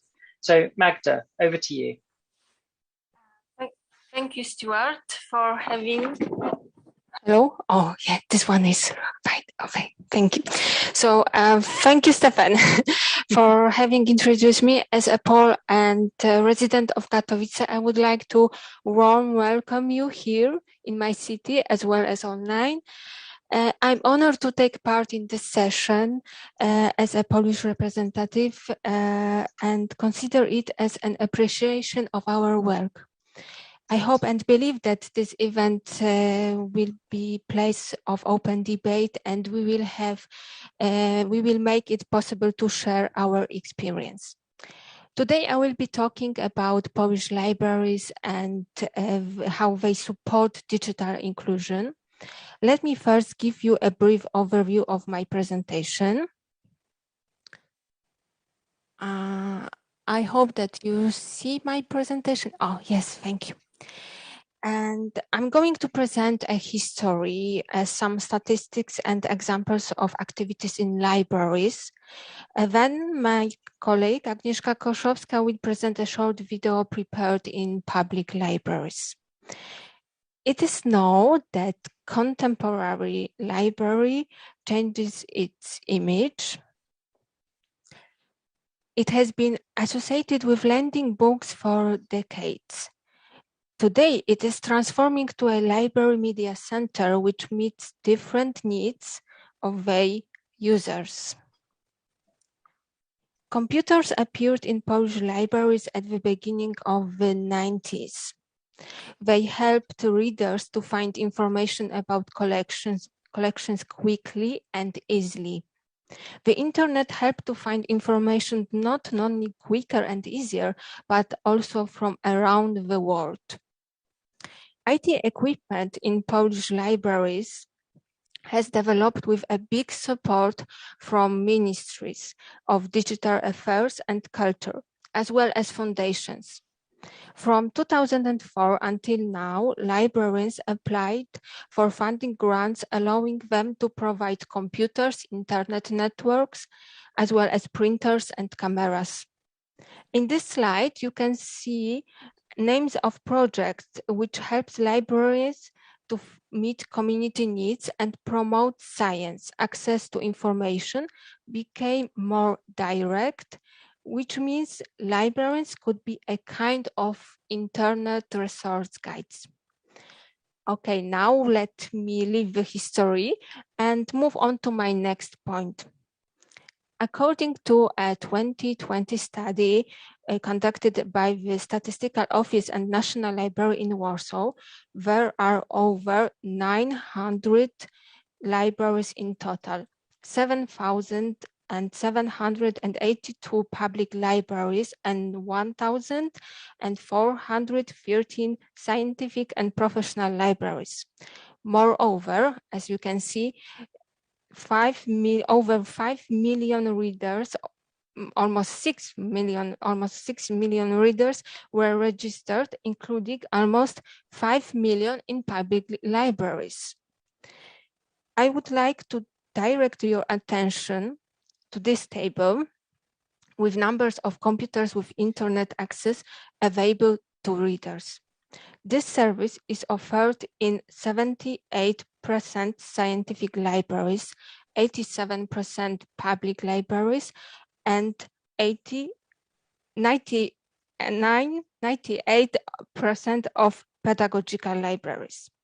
Speaking with my colleagues from the Silesian region, I found out that every group of readers have a special purpose in using computers in libraries. For example, seniors learn how to use computers in their daily life.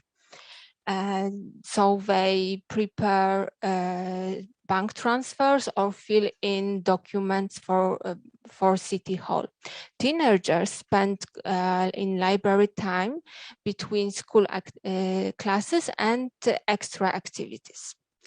Right, let's move on to Wi-Fi and broadband internet. The access in different types of libraries, it's quite similar and amounts to 61 and 69%. What's more, the data about public libraries indicate the internet access in urban and rural areas. Based on my findings, most libraries offer the internet access on the same level.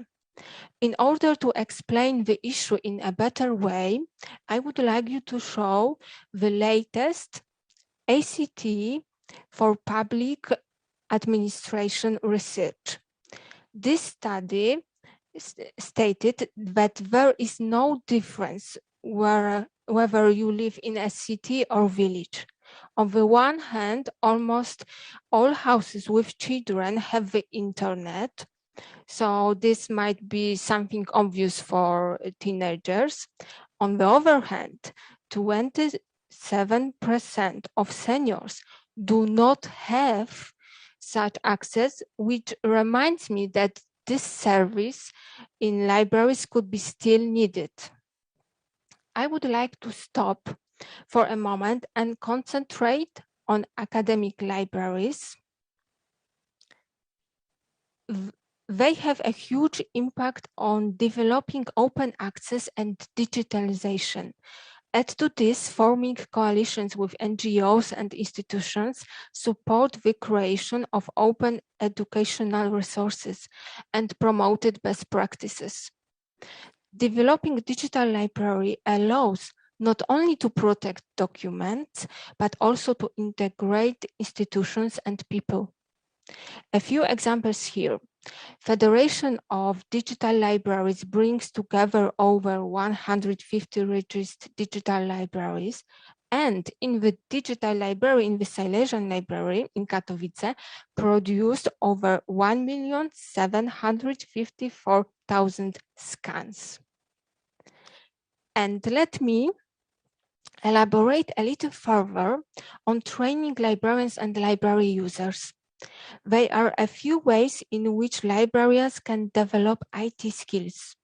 One example that demonstrates this is workshops organized by regional public libraries, foundations, and institutions.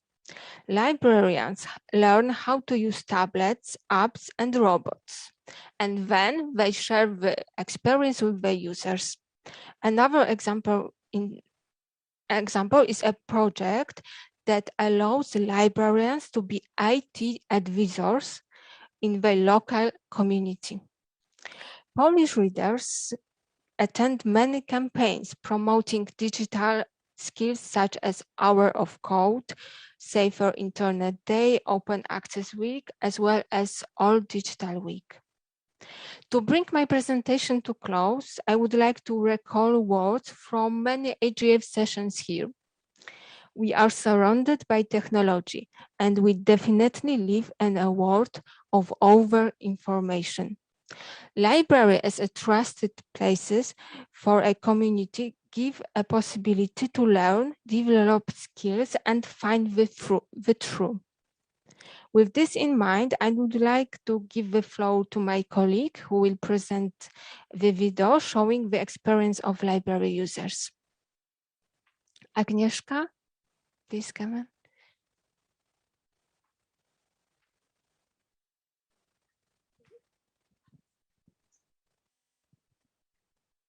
Thank you.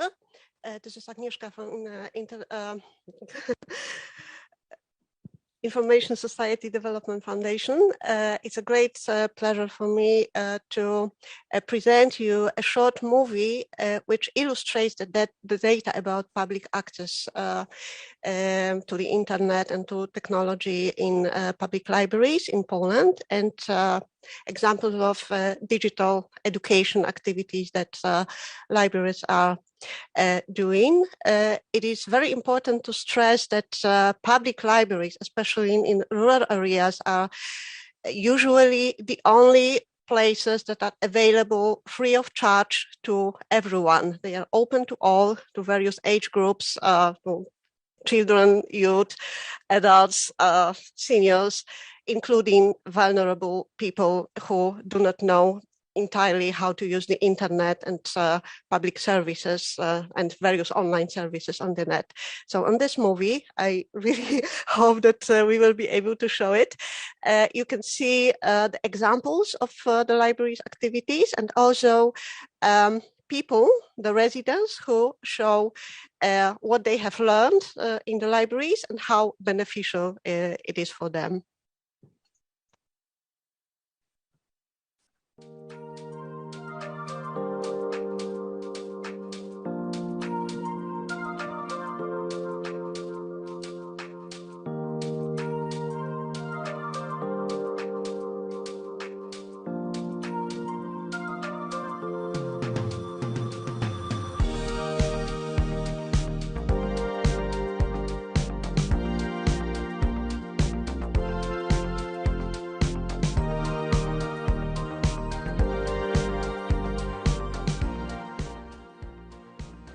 Robiłyśmy kursy właśnie dla osób starszych, dla seniorów, osób, które nigdy nie miały kontaktu albo słabo obsługują komputer, nie znają internetu.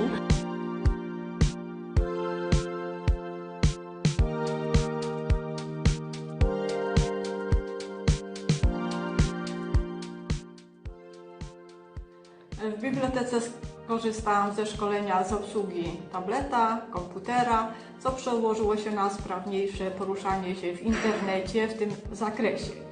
No na pewno się nauczyłam wielu rzeczy. Nauczono nas założyć osobiste konto, uczono nas zakupów, jak do koszyka włożyć tam w tych zakupach. I co się ciekawego dowiedziałam, czego do tej pory nie wiedziałam, że mogę sprawdzić, co internet o mnie wie.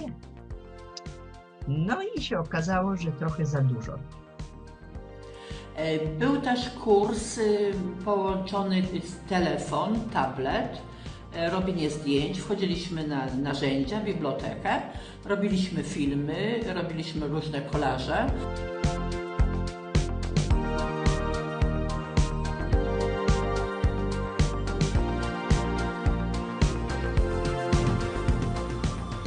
Że cyfryzacja to jest nasza codzienność. W tej chwili jest trudno sobie wyobrazić bez życia komputera czy tabletu, no ewentualnie komórka, bo w komórce też mamy internet.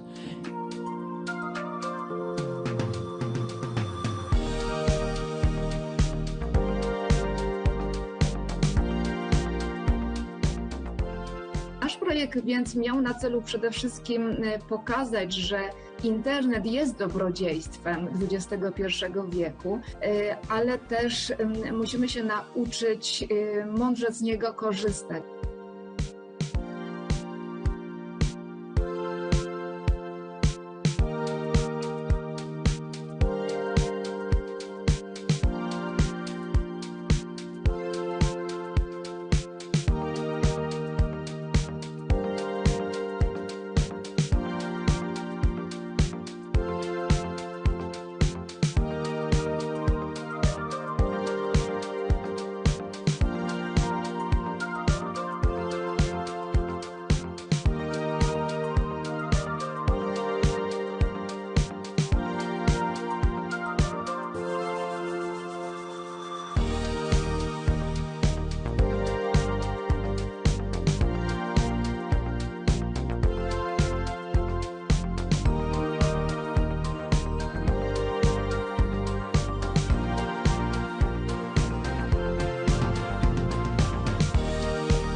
Thank you very much. Dziękuję bardzo. And thank you in particular for the reminder of the fantastic Polish word cyfryzacja, which is, it's a play on words. It's something like digital civilization, but the idea that when we're talking about digital, we shouldn't just be thinking about the purely technical. We need to be thinking about all of those aspects that go into community, into society, into civilization. So thank you for the reminder there of that term in Polish. Thank you too, just also for underlining that really key point that through this access in libraries, supported access in libraries, by doing this, not only are you potentially helping such a huge variety of different people, so many different groups can benefit, but they can also benefit in so many different ways. I know a library computer can help an older person communicate with their family or fill in a form. It can help a younger person develop new skills. It can help a parent access government services. So there's so many things that can be achieved through this one investment. One thing in particular that you mentioned there that I know we'll now come on to more is the topic of open access and the importance of, I see the comment in the chat, I'll try and spell it right for you, Teddy, shortly. One of the points mentioned there was the importance of open access and making sure that there's access to content that actually makes a difference, content that's locally relevant. But again, I said it's not just about connectivity. We also need people to be able to access materials that matter for them, that make the internet something valid. And so in order to explore that, I'm really happy that we're moving to Africa now. And I would like to invite Alice Kibombo to the floor, who is the Wikimedian at resident, AFLIA, that's African Library and Information Association Institutions. She's a member of the Wikimedia Community User Group Uganda and has coordinated and facilitated various Wikimedia projects and GLAM-related campaigns throughout Africa. With that, Alice, I'd like to hand the floor to you.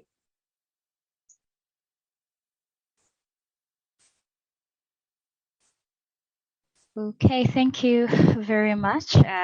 I did not believe that it was me being introduced at that point. It's almost 2 p.m. here in Kampala, so good afternoon and good morning because people are tuning in from various parts of the world. My name is Alice Chibombo, as I have been introduced. I am based in Kampala in Uganda. Please accept my apologies because of the low bandwidth here. I will not be able to share my video, but I expect to present a likeness of myself at some point in time. Once again, thank you very much for giving me this opportunity to share about the work we have been doing in relation to public access and in the network of librarians that are based in Africa. So for the last year or so, I have been engaged as a Wikipedian in residence with AFLIA, and this engagement started sometime last year and slowly coming to the end.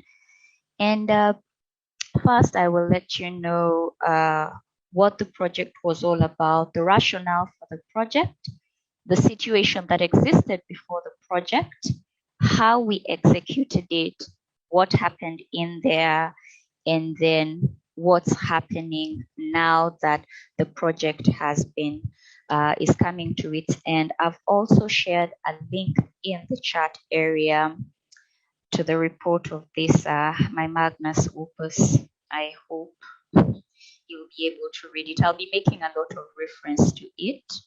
Let me see if I can navigate this screen. So basically, the Wikipedia in African Libraries project was a partnership between AFLIA, and it was funded by the Wikimedia Foundation.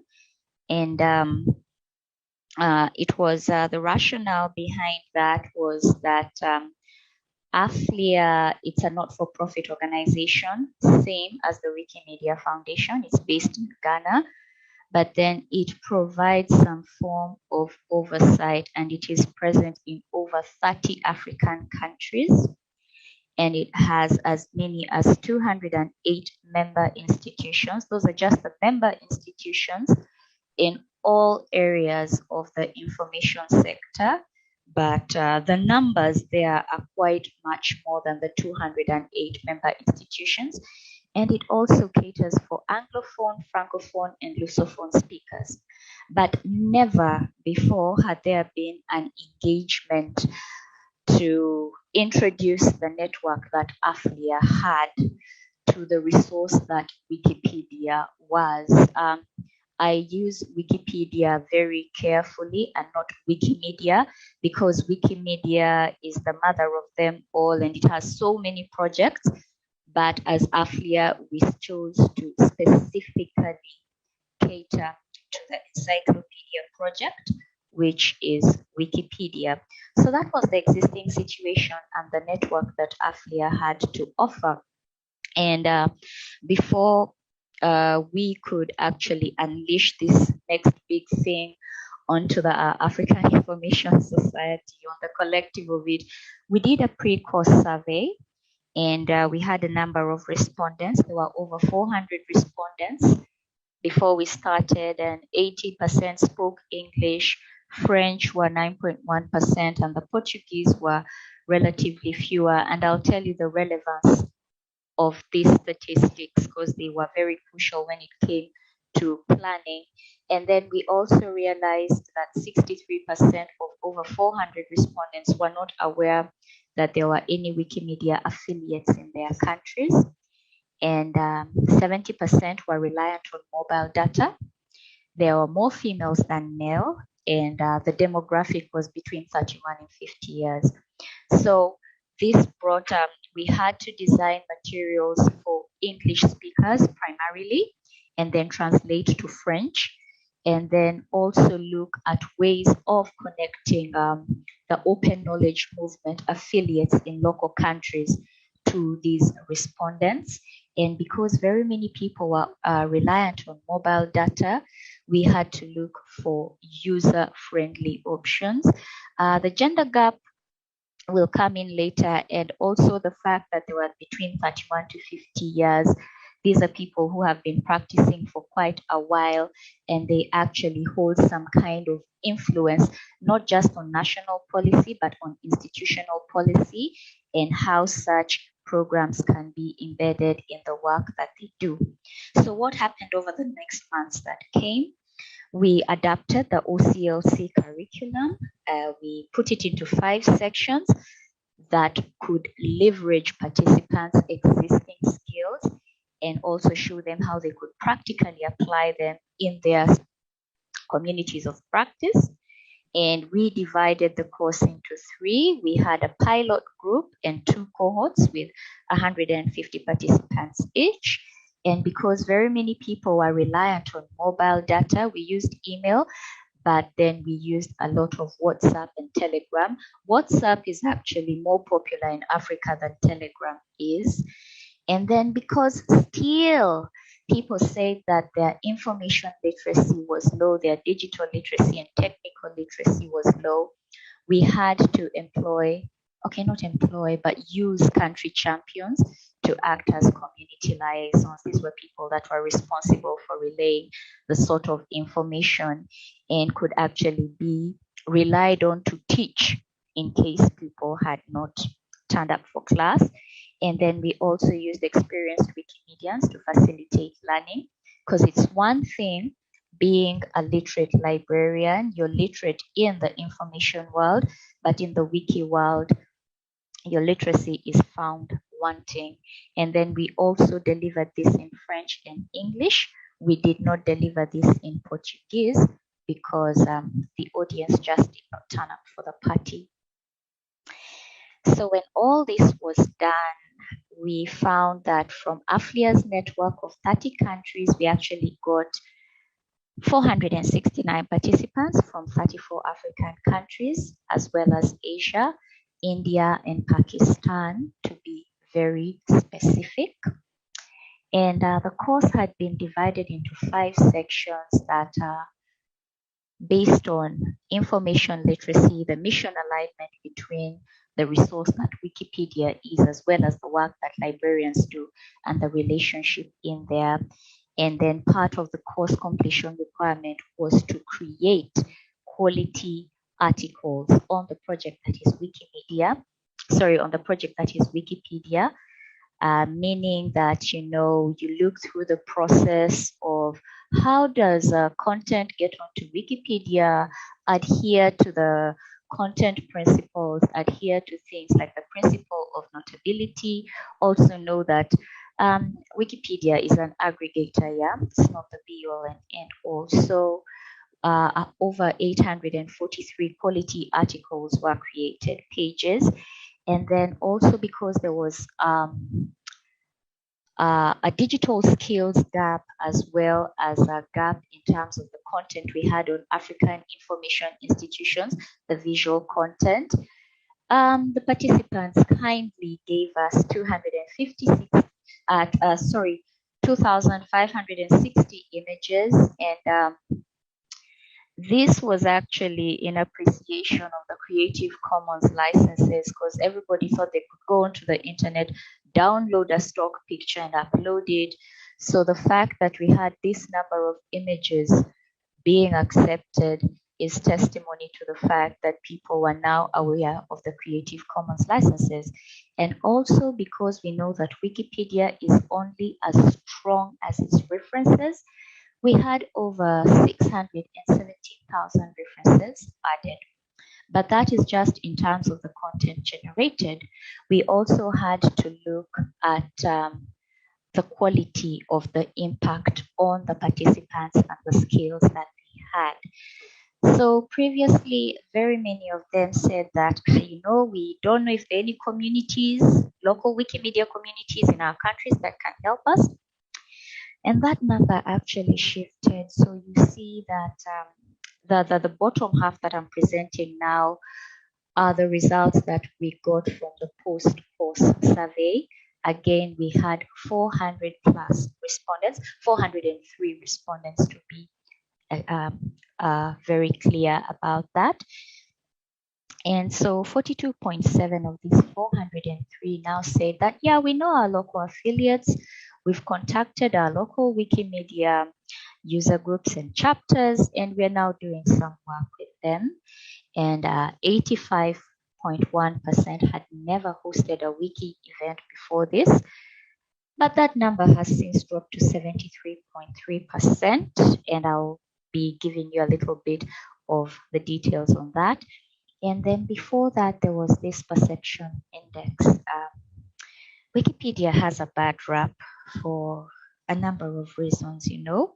And most of the participants, a very big number of the participants joined out of curiosity to see if they could be disabused of their notions, to see if the myths could be busted. And I'm glad to say that the perception index out of 5 had actually risen to 3.95%. Let me use my primary 4 math skills and round that up to 4. So there's a positive perception now among the participants. And also very many people also had reported that their technical literacy was low, or it was manifest in their participation in their activities. So I think because people had to work on mobile devices like tabs and laptops, we found that the computer and digital skills, as well as the research skills, had increased to those percentages cumulatively. So what then came up from that? There are participants who got out of the course saying that, you know what, I have enjoyed this so much, but I'm not going to enjoy this alone. I would request for such a partnership to specifically train the people in my locale. So we are going to look for potential partnerships and sponsorship from the Wikimedia Foundation, and Zimbabwe Library Association comes to mind. They are aggressively following this up. So please stay tuned to your social media. We will be updating you on this. And as I'd mentioned before, the course was divided into 5, and the last was on community engagement, you know, for individuals to conceptualize how they could then, you know, begin manifesting the things that they had learned over these 12 weeks, how they could begin imparting these kind of skills to the community, how they could share these kind of skills to the community, and how they could further the vision and mission of the Wikimedia Foundation as well as their institutional goals. So again, Zimbabwe comes to mind. Zimbabwe and Kenya, the students from Zimbabwe and Kenya were able to host at least 4 events, 4 and counting. And then we also have a photographic and structured data competition that revolves around monuments and heritage sites. In Africa, it's called Wikilove's Monuments. And for the very first time, the individuals that actually work in the Museum of Natural History in Bulawayo in Zimbabwe said, listen, we are taking this up and we are going to be contributing images and using the skills that we have gained to contribute to the metadata that is in Wikipedia. And then there've been some other events in Kwara State in Nigeria. And right now, as I speak, it's still ongoing. There's an editathon at Laris at the University of Ilorin in Nigeria as we speak. So these are the kind of things that the participants from the course have been imparting to people within their community. I cannot give you all the numbers without waxing lyrical. So I shared a link to the final report of the project. And in case anybody has any questions, I am still in the room and I'd like to hand the virtual mic back to the moderator. Thank you. Thank you very much, Alice. And thank you for such really strong examples of what you're doing. I think that also underlines some really interesting arguments and really interesting characteristics of successful public access programs that often they're about partnerships.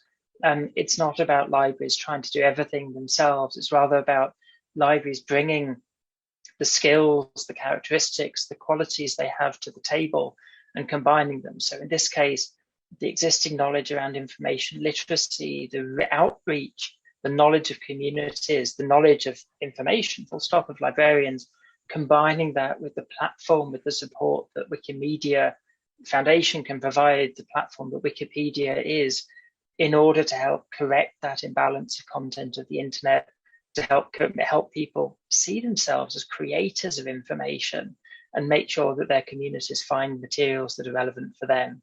So thank you for that, Alice. Indeed, please do post the report, the link to the report in the chat. Now we're going to head further west again, and we're going to hear from Ezio Neira Magana, who is based in Peru. He's the former institutional head of the National Library of Peru and is a writer, editor, and translator, as well as being a scholar at the Liberal Arts Facility at the Adolfo Ibáñez University in Chile. So Ezio is joining us by video, so I'm going to share the video clip, but he will also give an opportunity to hear more about the importance of providing access to content as one of the unique contributions that public access in libraries plays to meaningful connectivity, plays to contributing to new development models.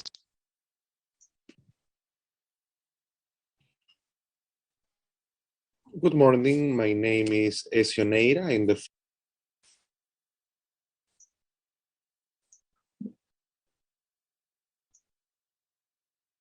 I apologize, I'm just going to...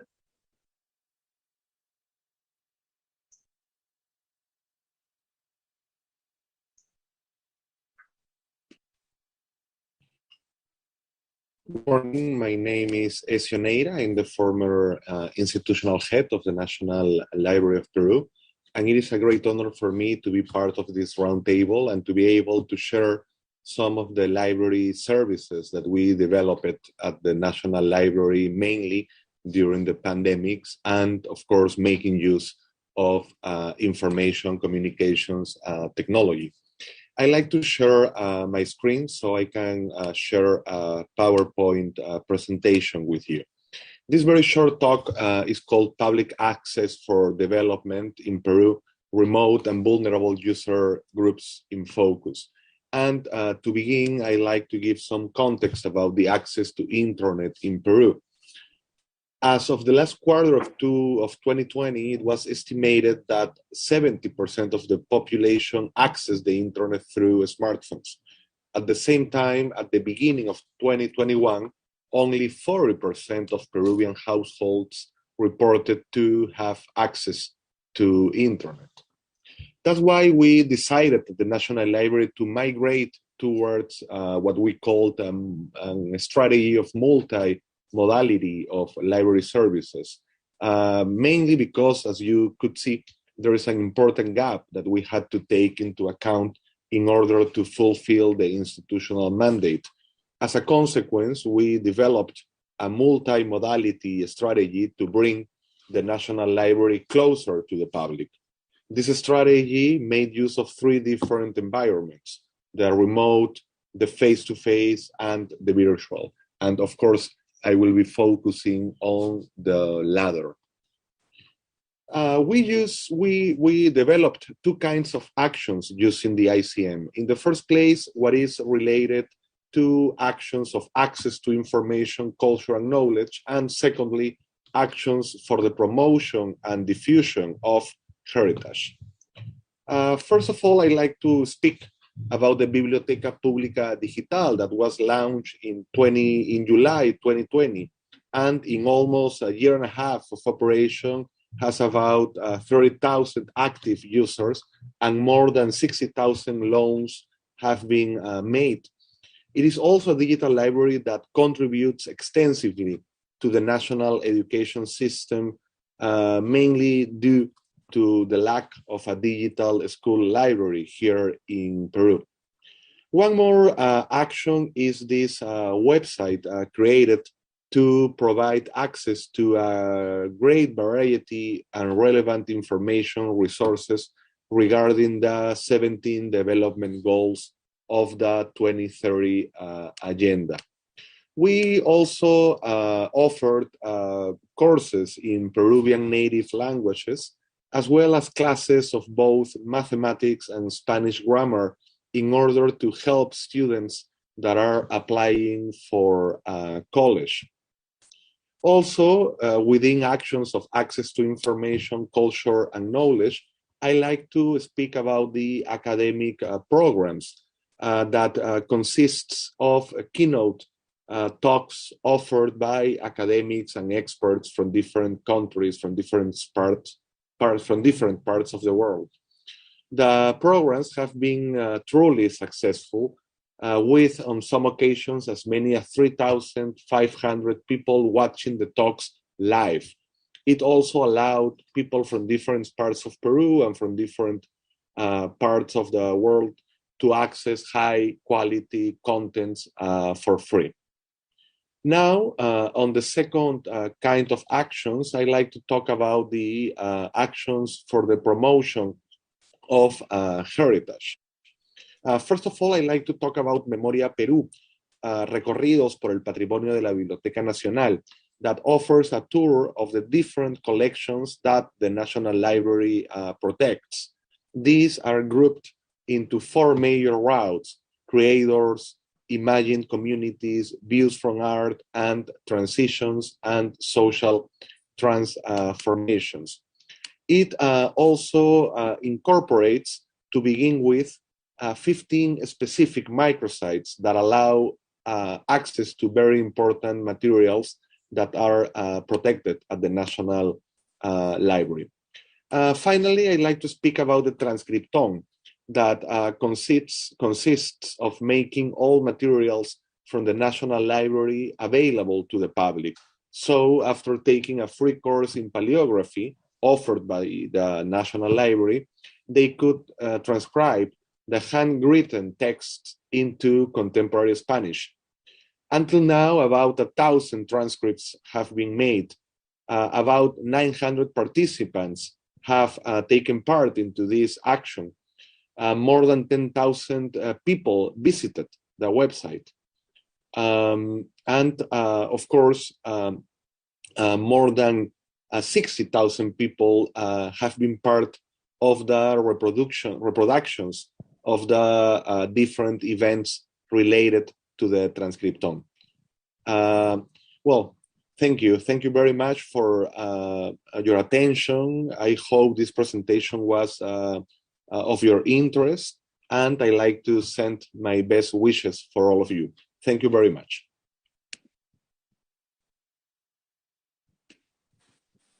Thank you very much, Ezio, and thank you for highlighting those issues around content and, in fact, how so often libraries do contain fantastic wealth of locally relevant content, but there's just that need to make it available, to get it into people's hands in a way that works for them through infrastructures, through community mobilization for transcribing, which is incredibly important, through making sure, of course, that we also have copyright laws in place that allow for access.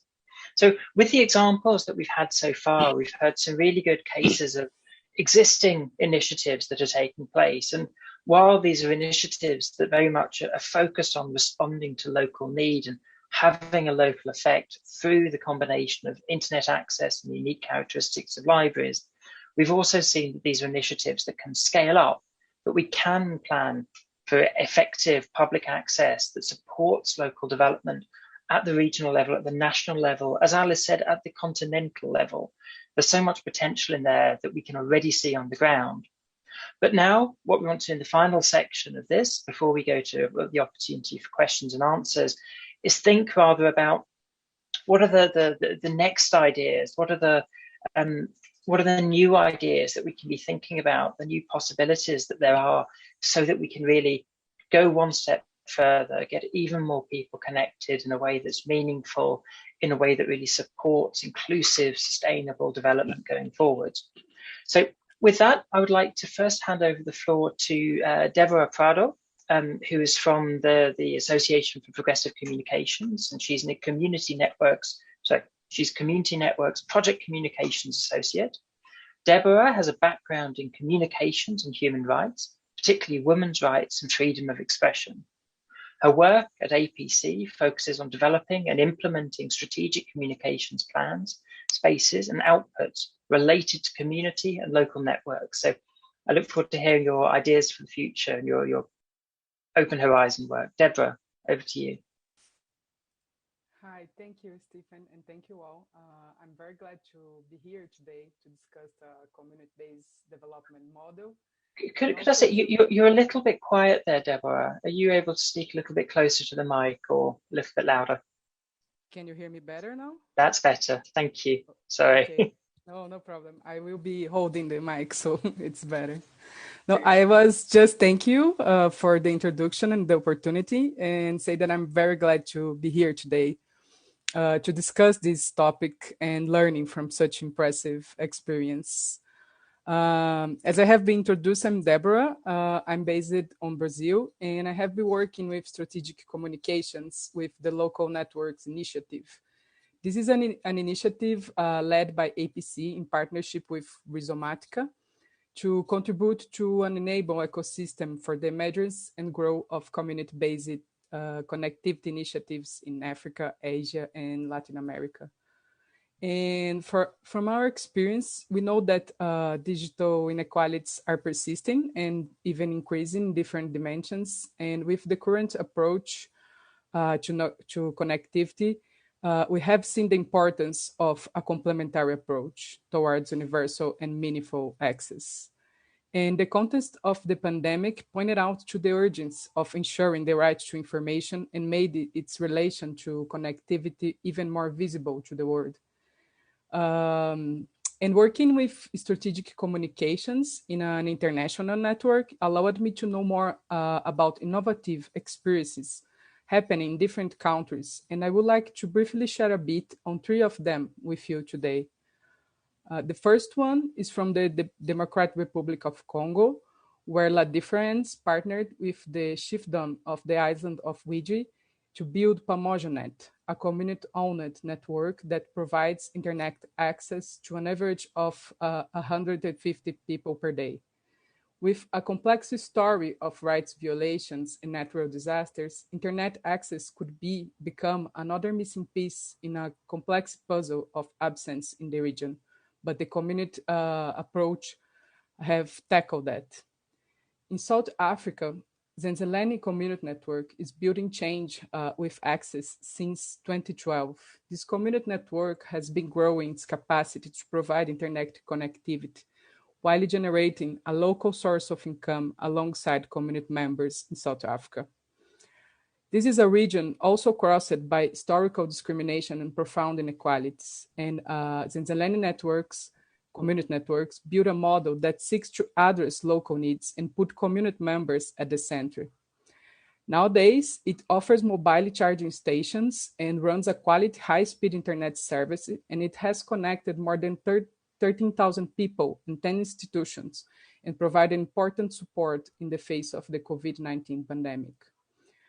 This community network actually played a vital role in the region by adding network infrastructure to extend the community internet access points since urged tripled with the pandemic. It also ensured free and open access to several websites, such as for education and public health, and start to raise awareness of the health statutes that matched local circumstances. The third example that I would like to share, it came from Brazil, where I came from. And in the past few years, I have been involved in an action research project to build a community network in the Quilombo, a traditional community called Ribeirão Grande Terra Seca. This community network is being built with a local agroecological network of women farmers here in Brazil. And as in many countries here, the pandemic led to a time when essential activities such as school and access to emergency financial assistance from the government moved online as a consequence of the social distance measures. The pandemic also highlighted the importance of communication for personal relationships and the exchange of affections in challenging times. In these scenarios, this community network that I have been involved and the internet access it provided in this region, increasingly daily communications alternatives, helping people to communicate with relatives who live outside the Quilombo to check and look for each other in these really challenging times we're living. It's important to highlight that in all these three experiences that I brought as examples, the women from the community had a crucial role, and also the networks were built on the needs of the community.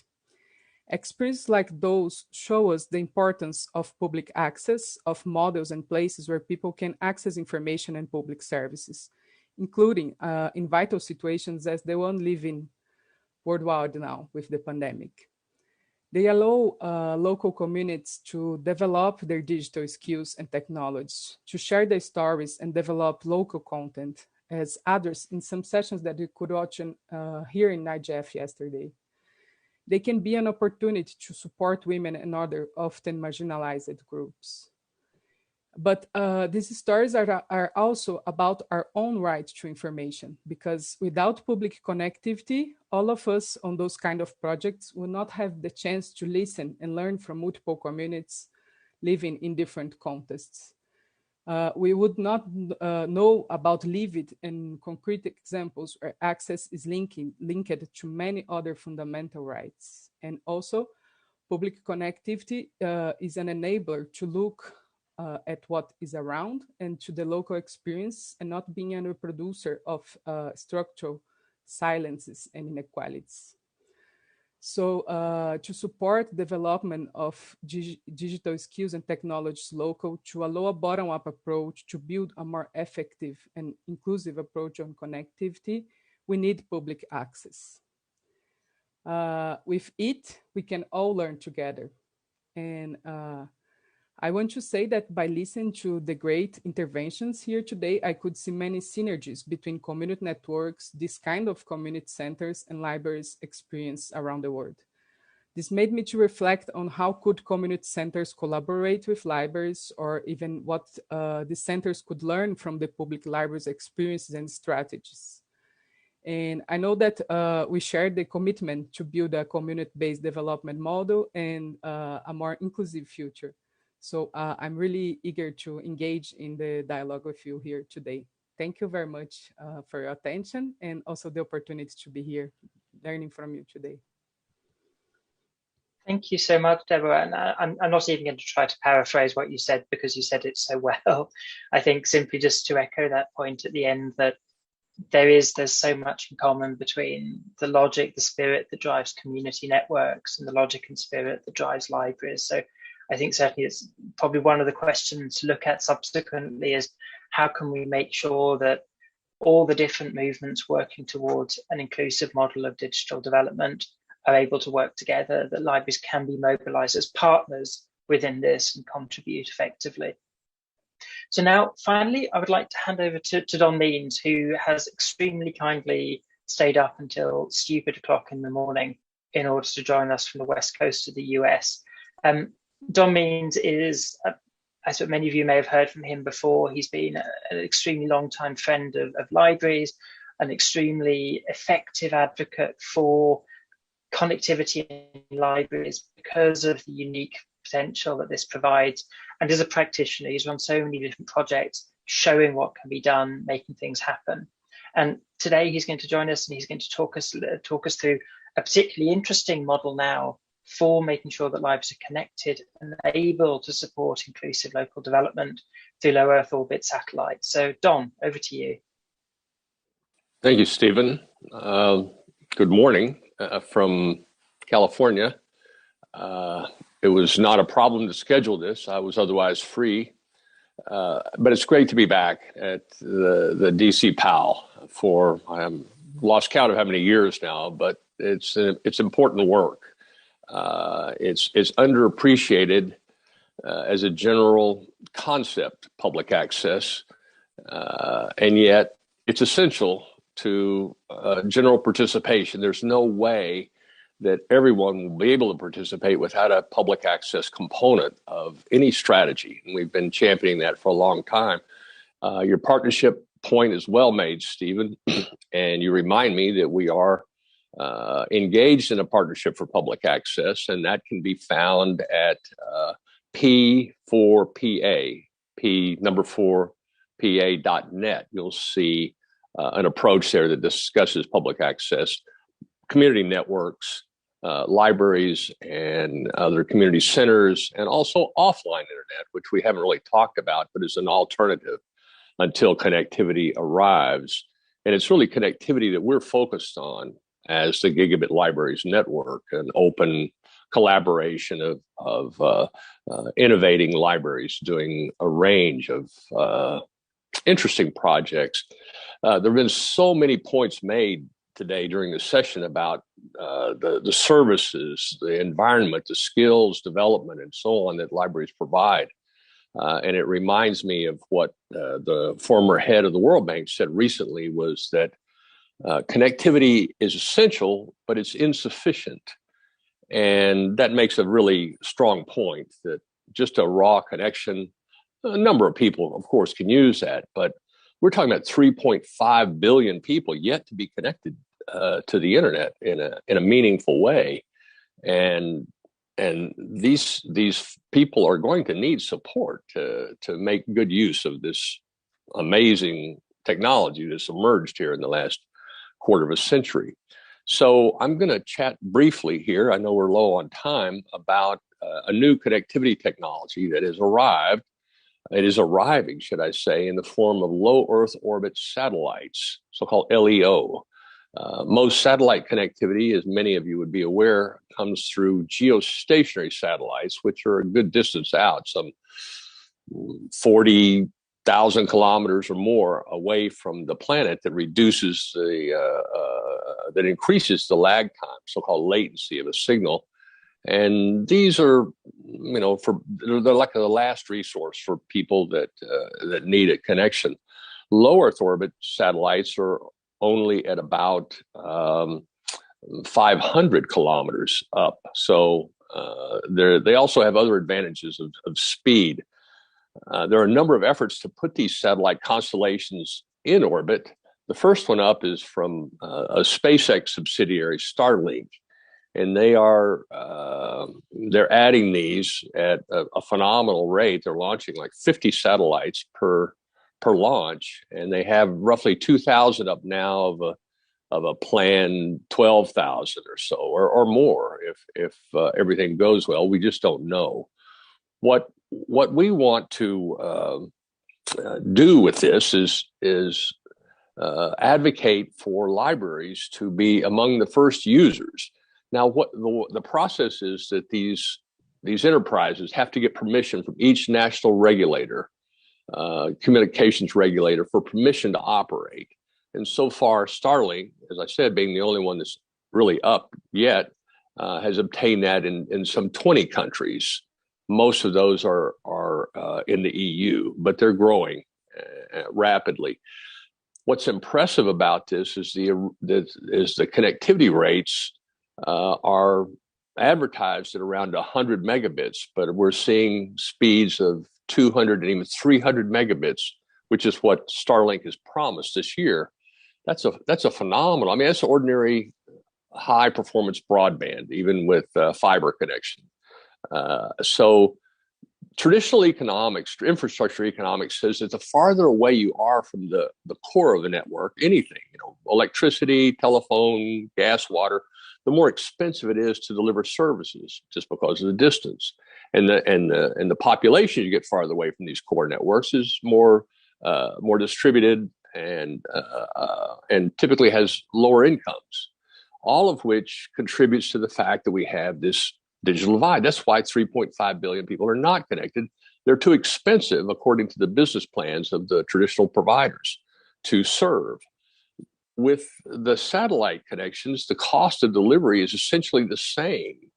It's up and down. So the cost to connect downtown Paris is roughly the same thing as outer Mongolia. And so that's unique. And that's really has us excited about the prospects for connecting libraries.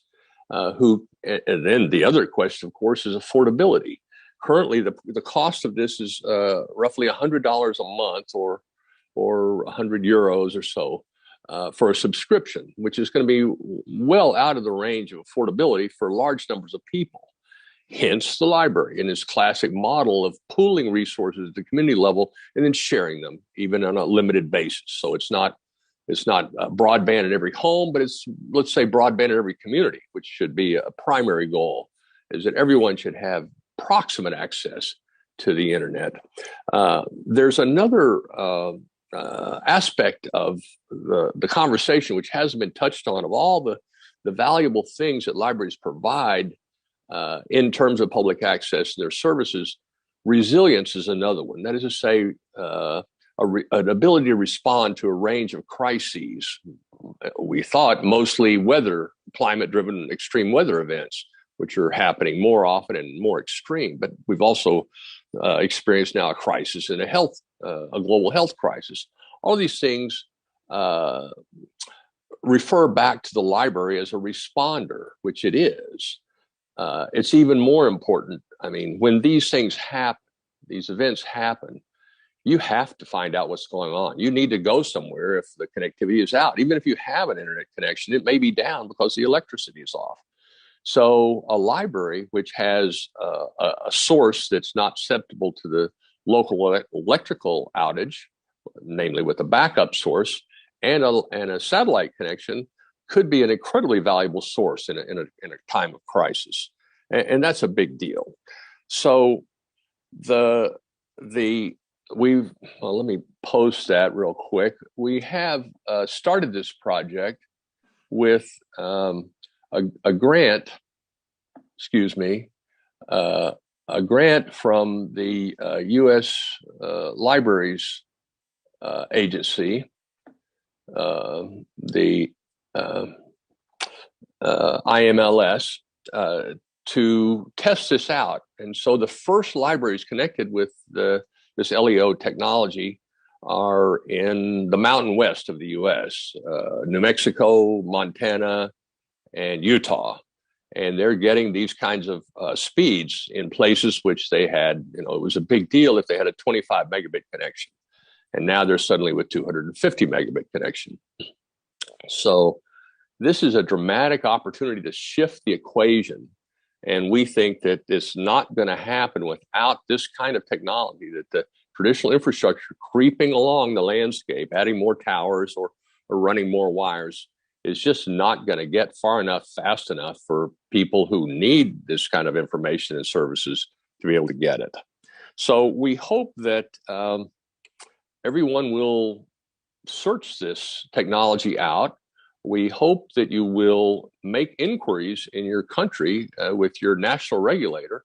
What stage are they of consideration of this technology, and what are the plans for it? And to the degree that you would agree about what we think is the potential benefit, we do have to find out if this all will work. But that's the point. That's one of the things libraries do, is investigate early technology. But to inquire with your regulator and to suggest that it may have enormous benefit to the unconnected people in your country, and perhaps then offer to lead in the exploration of it. So I'll stop there. That's that link that shows the release that we did in June and gives the overview.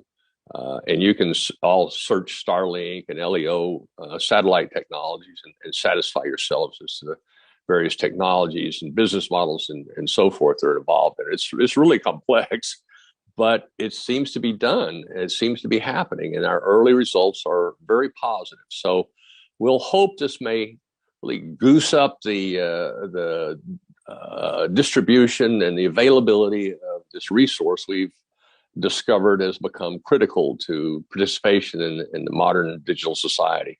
So thanks again for listening, and good luck to everyone. And hopefully we have some time for discussion.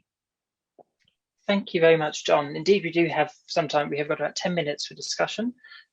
So again, instead of trying to paraphrase what people have said, I think I'd like to encourage the audience, both online and in person, to think, what recommendations would you have? What do you think needs to be done? What are the ingredients of an action plan for making sure that we really do take advantage of the potential of public access and libraries, that we're able to take advantage of this potential in order to drive inclusive local development? Is it connectivity? Is it skills? Is it investment? Is it regulation? I'd like, first of all, actually to offer the floor to Ramuna Petruchovaite, who has been sitting on the stage and has been co-organizing this session with us. Ramuna, did you have anything that you'd like to add, or some initial suggestions? Thank you, Stephen. I think through this session, we wanted to just show examples, good examples and practices, and how libraries with public access, but also community networks, can contribute to better lives across the globe. And unfortunately, during pandemic, we just realized once again that not all communities can enjoy this. And really, public libraries and communities need a better infrastructure and also access to digital skills training to cope with the situation. And I would call upon all connectivity initiatives that are raising now, and also capacity building initiative that are funded by public funding and also businesses, to just consider libraries as the players, as well as community-based organizations as the players of local, that can bring local changes. This is, I think, very important, and at the same time encourage libraries and community-based organizations to reach out to other players and explain their potential and commitment, because this is also important dialogue and showing that we want to partner. Thank you very much. And I think that's such a key point. I think it's a line that we have certainly used before, that it was pre-pandemic. It was a problem that not everyone was connected. During the pandemic, we've seen that it's a crisis when we have large shares of the population, even in countries that are seen as being rich, that simply don't have access to the internet, and so have been shut off from all the potential that this brings. So there's really that need to do things differently. We can't just assume that the old solutions will work. We need to step up a gear. We need to take advantage of the opportunities that are there. I'd like to open the floor fully now. I don't know if there's anyone in the physical audience who has a question or a comment based on your own experience. I'm also keeping an eye on the online participants in case there are any hands raised there. So I'll just give you a couple of seconds, and I'm going to rely on the colleagues. Okay, thank you. We have a question. Someone getting up to take a microphone. Stefan, we have one question and comment. Perfect, thank you. Thank you. Yeah, so thank you so much. Just to introduce myself, I'm Teddy Woodhouse. I'm at the Alliance for Affordable Internet. So Could you speak a little bit closer to the microphone? So it's a bit dodgy online, but no worries. How about now? Hopefully this is working. Perfect. I'll come back. Much better. Thank you. There we go. So it'll balance out. Yeah, so I'm Teddy Woodhouse at the Alliance for Affordable Internet. Not a librarian, but a huge fan of libraries. So yeah, I guess I just wanted to respond from my perspective on your question, Stephen, of where is there a space for us to think about a space for action? And from my perspective, I think where things are headed, there's a lot of focus right now on individual access and measuring internet access at the individual level, which can be good in a number of ways. But that is in particular leading to mobile internet metrics. So it's smartphone ownership, it's having a mobile internet subscription, which is one type of connectivity. But I think libraries in particular, and so many of these examples have been so great because of how they're demonstrating this point for me, other aspects of connectivity that are a bit richer. It's other devices that are going to be more expensive than what someone can be affording at a household level or at a family level. And so what I think would be really compelling to see is suggestions around what are kind of almost community level connectivity metrics that are, is there going to be a public access point in every community? Is there going to be desktop computers at a certain ratio? Things like that are kind of almost a second layer of indicators that are going to be really important for governments that are making these policies and decisions of how that comes together. So yeah, that's my perspective. Thank you everyone for a great session so far. Fantastic. I really like that proposal as well, that we should think about collective connectivity rather than purely individual, and the risk of skewing our view of things if we only think in that way. We've not got much time, but we have a hand up from Akintunde Sariki, who's joining us online. Akintunde, are you able to unmute and speak?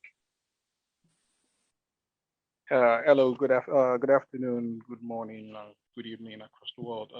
I'm really happy to be part of this discussion. Basically, I'm from Lagos, Nigeria, and I'm just going to share from my perspective. I kind of like the idea of using libraries as a point of spreading the digital awareness and connectivity across communities. But in terms of specific challenges, from like what I've seen in Poland, for instance, the number of public libraries available and all that, it's quite easy to look at what they're doing with the system that they already have. The challenge we have here most times in probably the African region and mostly in Nigeria, where I'm from, is that we don't really have so many public libraries available. Like it's not like every community has a public library, for instance, and most libraries available are really very much underfunded. So before you can even talk about bringing in equipment or connecting to the satellites, for instance, Don Means explained the other time, we have to talk about even how the libraries are functioning in the first place in our regions and look at where we're lacking in the first place.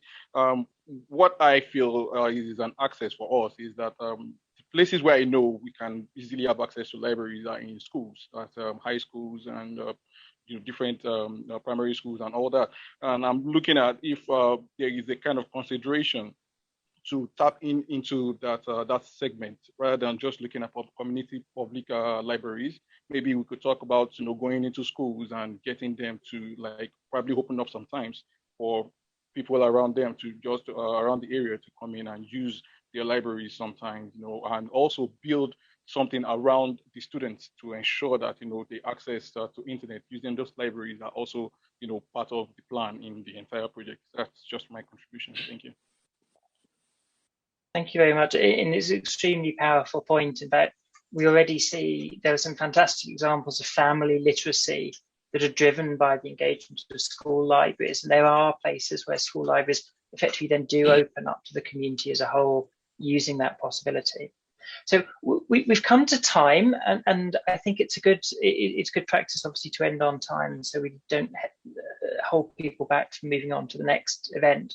I'm conscious this is a discussion that could really continue. So as before, I very much encourage you to look at the report we've already put out, the draft report about measuring impacts. I might ask Valencia to put a link to that in the chat. I think, as I said, this is a conversation that can continue. I think there's a toolbox, there's a range of initiatives that are needed. So from integrating libraries properly into connectivity strategies, integrating connectivity into development strategies, drawing on the strengths of libraries, making sure that libraries have the laws and skills necessary to do things, making sure that we're making the most of the partnerships that we can have in order to actually deliver. There's plenty that can be done. Hopefully, we look forward to working with anyone interested, anyone active in this, in order to actually make these changes happen on the ground, to make sure that all of the good work that's taking place, these great examples that we heard at the beginning, that we heard from the beginning, from Yuan, from Magda, from Agnieszka, from Ezio, from Alice, that we can really spread these examples, take advantage of the fact, and make sure that really public access and libraries plays a really full role in building back better and building a more inclusive future. With that, I want to say thank you to all of our speakers, to repeat again, to Yuan, to Agnieszka, to Magda, to Ezio, to Alice, to Don, to Deborah, to Valencia. Thank you so much for your interventions, and I wish you a very happy and successful rest of the IGF this year. Thank you and goodbye. We would like also thank you, Stephen, for moderating this session, Valencia for preparing, and participants for that you will be with us today. Thank you.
Welcome to our annual Dynamic Coalition on Small Island Developing States roundtable. This is our, I can't remember if it's our fifth, but it's certainly we're moving well with our roundtables, and I would like to welcome all of you today. Those who are on site, I know we at least have one person on site, June, who is in Poland, and I know she's freezing in Poland. Hi, June.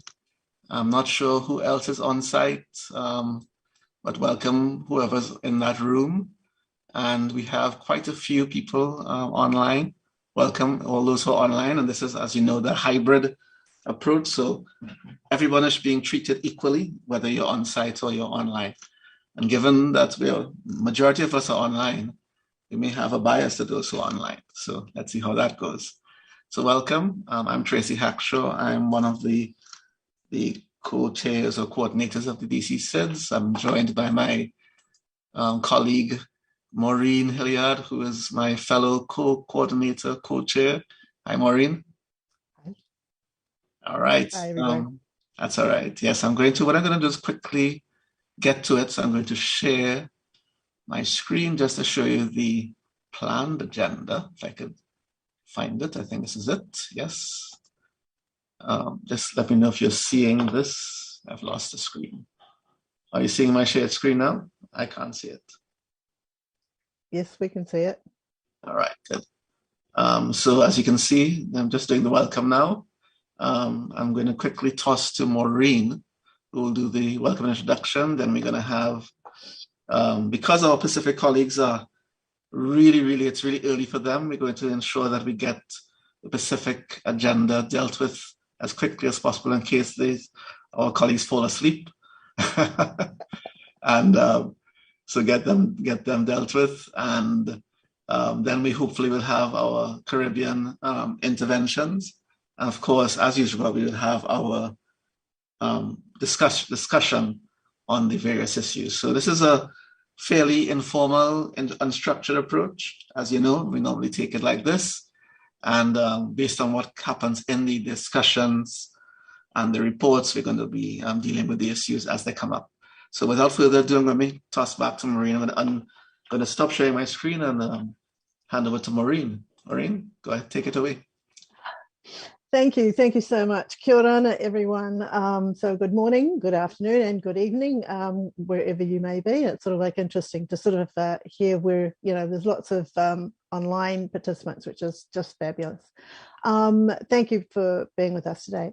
So my name is Maureen Hilliard. I'm from the Cook Islands, and I'm a former member and chair of the board of the Pacific Islands chapter of the Internet Society, as you can see. And I'm currently the chair of the At-Large Advisory Committee of ICANN, and I serve on several boards and committees related to the internet, but particularly to do with domain names.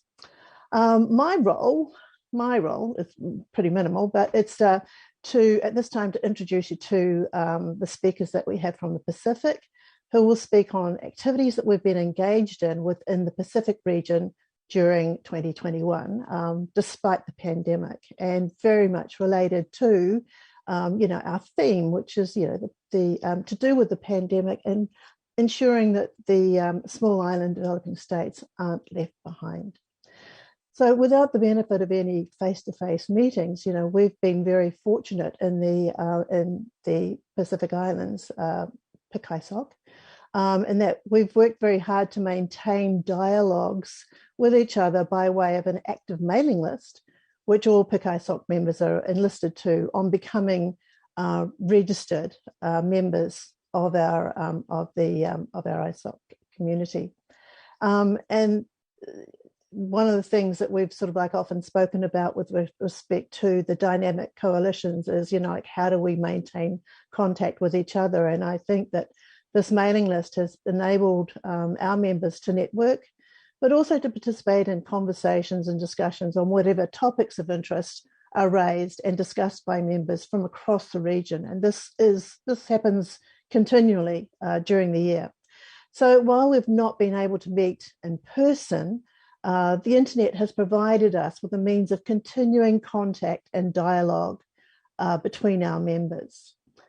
And today I have with me, and I'm very, very pleased to be able to introduce some wonderful guests who are going to, who have had a significant impact on internet development in our region, and especially during this time of the pandemic.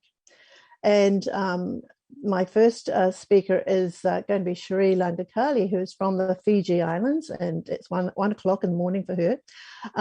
And she's the Pacific liaison to the Global Forum of Cyber Expertise, the GFCE. She's also on the advisory board of that organisation as well. But tonight she's speaking as the chair of the Pacific Islands chapter of the Internet Society, and will give an overview of the PIC-ISOC activities during 2021, and no doubt mention our Pacific IGF. But there is, she'll be able to give an overview of sort of like what's been happening in our region with regards to our membership of our Internet Society. Our second speaker is, I guess, a special guest, Andrea Giacomelli, who is the Trade Policy Advisor for this lengthy, a very, very official title, but Trade Policy Advisor for the Permanent Delegation of the Pacific Islands Forum Secretariat, which is based in Geneva.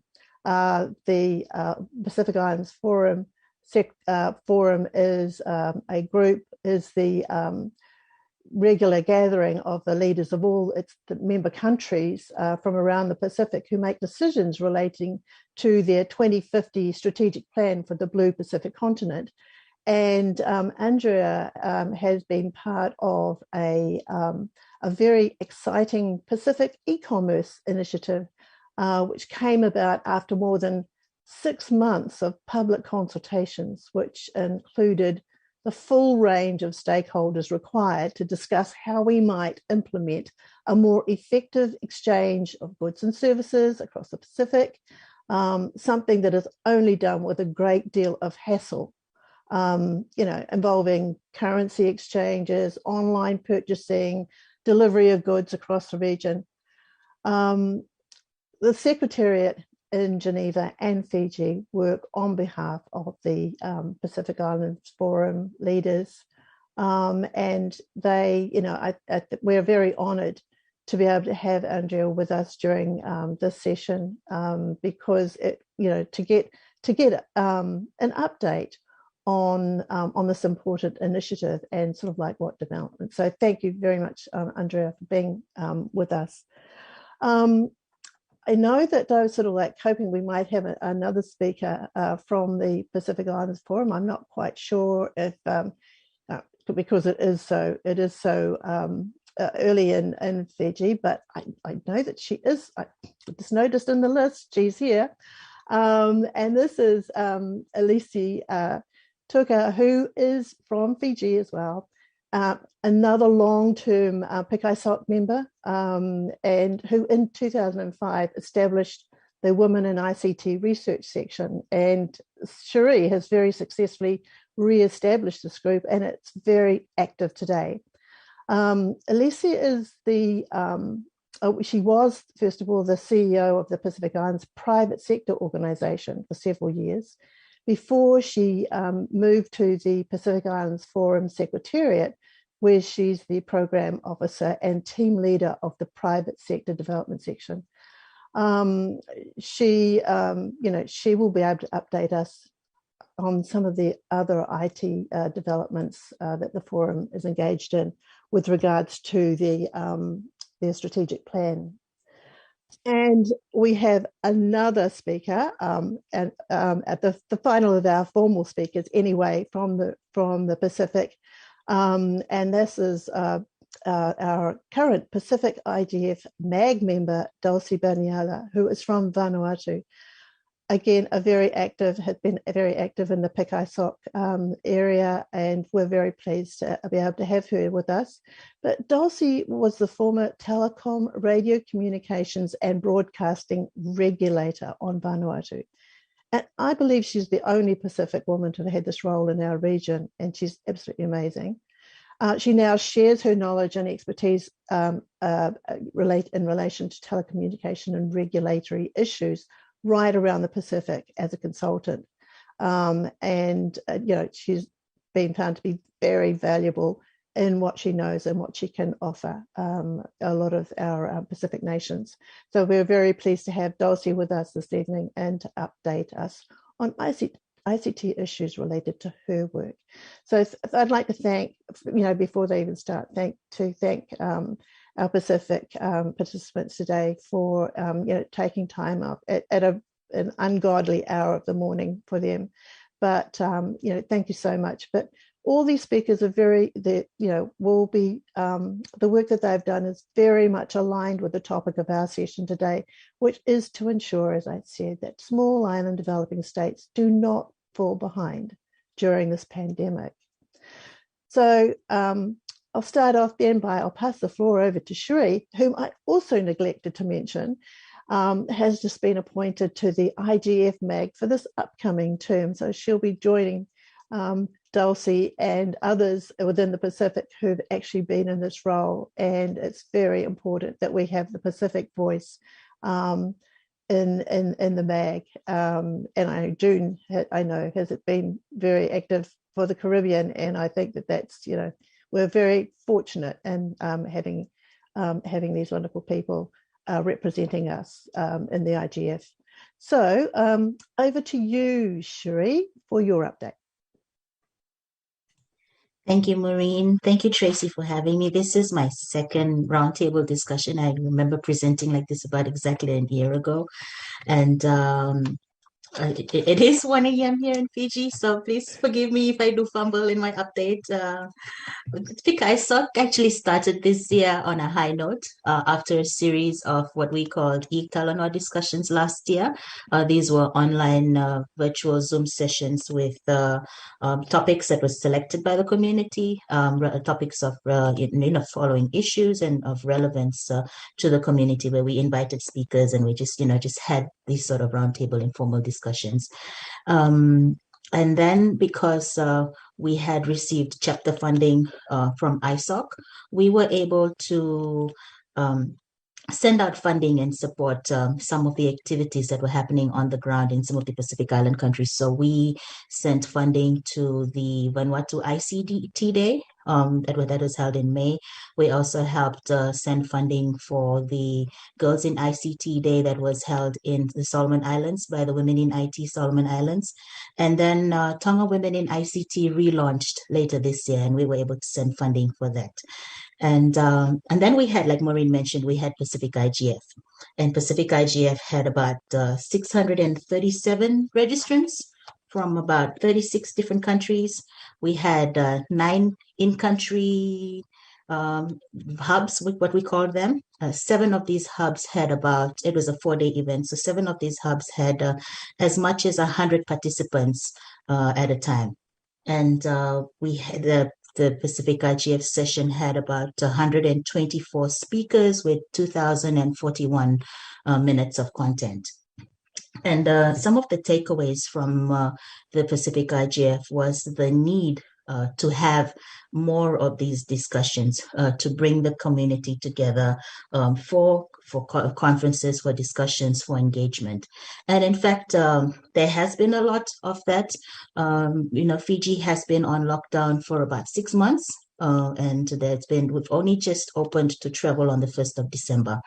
But internet, the best thing about being on lockdown was that the internet survived the lockdown here in Fiji, which was amazing because we had, families had to adapt to working from home, and then we had to get used to Zoom calls and schooling online. Fiji was not as practical as Samoa and Tonga last year when the pandemic first hit, and Samoa and Tonga took their school and education program content and they put it online. Fiji had a little bit of catching up to do, and so there was a lot of Zoom calls. For example, for me, I have a 5-year-old and an 11-year-old. So in the morning, I had 4 sessions for the 5-year-old, and then I'd have to wait and have an hour break before I had another 1-hour session for my 11-year-old. And then I had to adjust to getting myself to be up at night when they were sleeping so that I could do some work. So it was pretty hectic. And around the region itself, there has been a lot of collaboration discussions that were the certs, and we're having remote sessions, online training. They are through Paxon, and there was even a regional collaboration of certs through the Get Smart Pacific program. And Cyber Safety Pacifica was also doing Pacific police, online safety sessions with police in country. While Fiji was on lockdown, the rest of the Pacific Island countries, they were still open, still going to work, although they did not have international travel. The Tonga had a little bit of a scare sometime just recently with some cases coming in from Christchurch, but it was only like over 4 days. And so business was on as usual in the Pacific Island countries. And one of the things that the Pacific had to juggle with was today's topic being ensuring that SIDS don't fall behind, that was something that the Pacific did not suffer from. In fact, there was so many online sessions, it was hard to keep up. There was there was pretty much a clash of online sessions. You're coming out of one session, going into another session, and people were suffering from Zoom fatigue. People were probably sitting in front of their computers all day long, and it was a little bit worrying if you think about it, because now that travel is probably going to normalize. The pandemic is not going to go anywhere, and so, like, for example, if Pacific Island countries take the example of Fiji, then we're 95% vaccinated, and we've opened our borders. They opened to some of the green countries that we call in the green list, and so travel is going to be allowed. And we're probably going to come through a situation in 2022 where there will be a clash of online events as well as in-country events. And we're probably going to have, people coming to do work in Pacific Island countries. At the same time, Pacific Island countries will have to probably split their teams. Right now, they're splitting their teams between online sessions. Half the team is going to this session, another half is going to another session.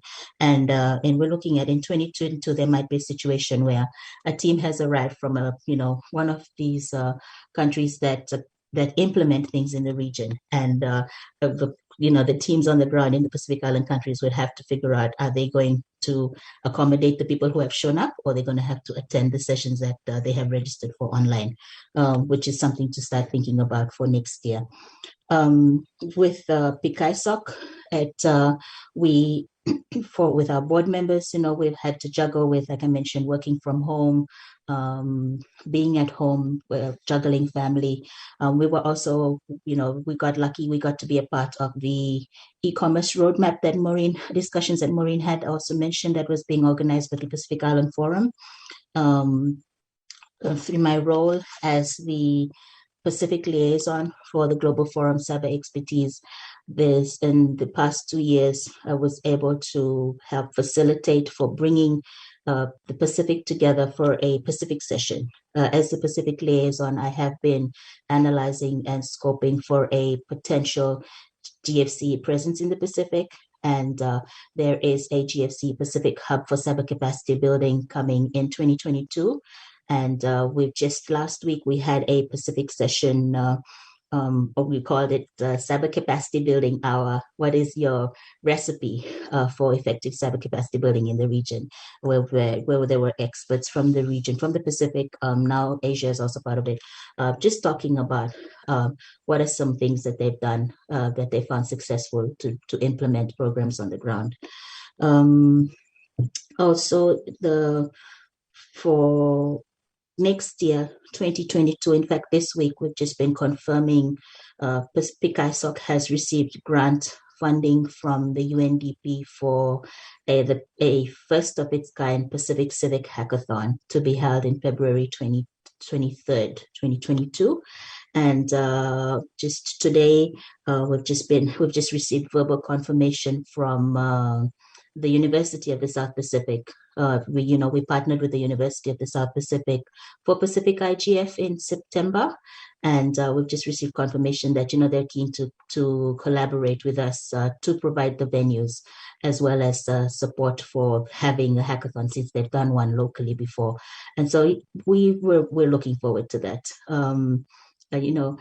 Pacific has not fallen behind. We've actually been focusing on a lot of things in country. In Papua New Guinea, they've been, we're working on their legislation, launching their digital transformation bill.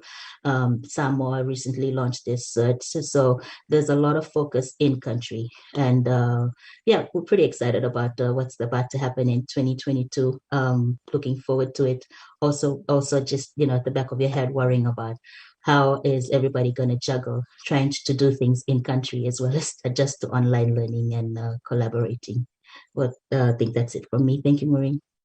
Oh, thank you so much, Sherry. Well, obviously, and it's only when you sort of get to hear what's going on. It's very exciting, and of course, looking at not leaving anyone from SIDS, letting them fall behind. And I think that Andrea's new initiative is definitely one of those sort of opportunities that's being offered to the Pacific. And it's, I've always been sort of really interested in the initiative once it was established and promoting it within the region. So, I mean, and I know that these things don't happen overnight. So, so that progress, for whatever it is, it will be really good to sort of for people to sort of hear, where we're up to, Andrea, with regards to this initiative. Thank you. Thank you, everyone. Good morning, good afternoon, good evening.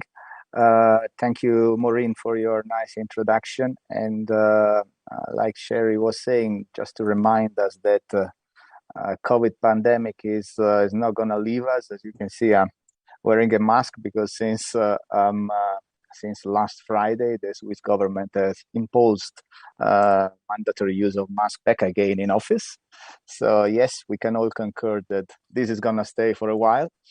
But as my predecessor was referring to, and also same way as the agenda refers to, whereas COVID has impacted negatively on many aspects of Pacific Islands, it has also presented opportunities to increase the use of electronic means in our day-to-day transactions. I was reading the latest report of PTI business survey, which is conducted monthly, which was showing a significant increase, for example, in the percentage of businesses which use electronic means to sell their goods and services. Whereas at the beginning of the pandemic, we were at around 12%, if I'm not mistaken. Nowadays, the latest survey, 35% of businesses responded that they were using electronic means to support their sale of goods and services. So that reminds us with that, with any challenge, then we always have also the opportunity side, not to lose track of, because that is where the future lies. And for as far as my brief update is concerned, I'm very glad. It's a pleasure to join this forum and provide some brief updates on the Pacific E-commerce Initiative. As the region premier political and policy organization, the Pacific Island Forum main objective is obviously to help its members to overcome their national constraints by promoting some forms of collective action. I'm sure we can all agree that the benefits from collective or regional action are the greatest whenever an issue requires a sufficient scale to be addressed. And there is no doubt that scale is required in many aspects of electronic commerce. For example, we can think about e-payment system or even e-commerce platforms. So this is certainly one of the reasons why in 2020, Forum Trade Minister decided to include e-commerce as one of the 4 priorities of the Pacific Aid for Trade strategy.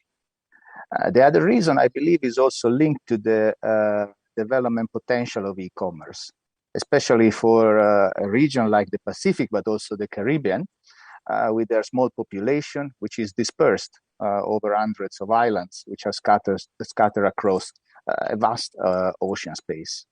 So by reducing the need for physical interaction, e-commerce obviously has the potential to address some of our most binding constraints. And in fact, for certain industries, electronic commerce can completely eliminate the problem of distance. We can think, for example, to the business process outsourcing industry, a certain type of cultural activities, and even certain segment of the tourism sector.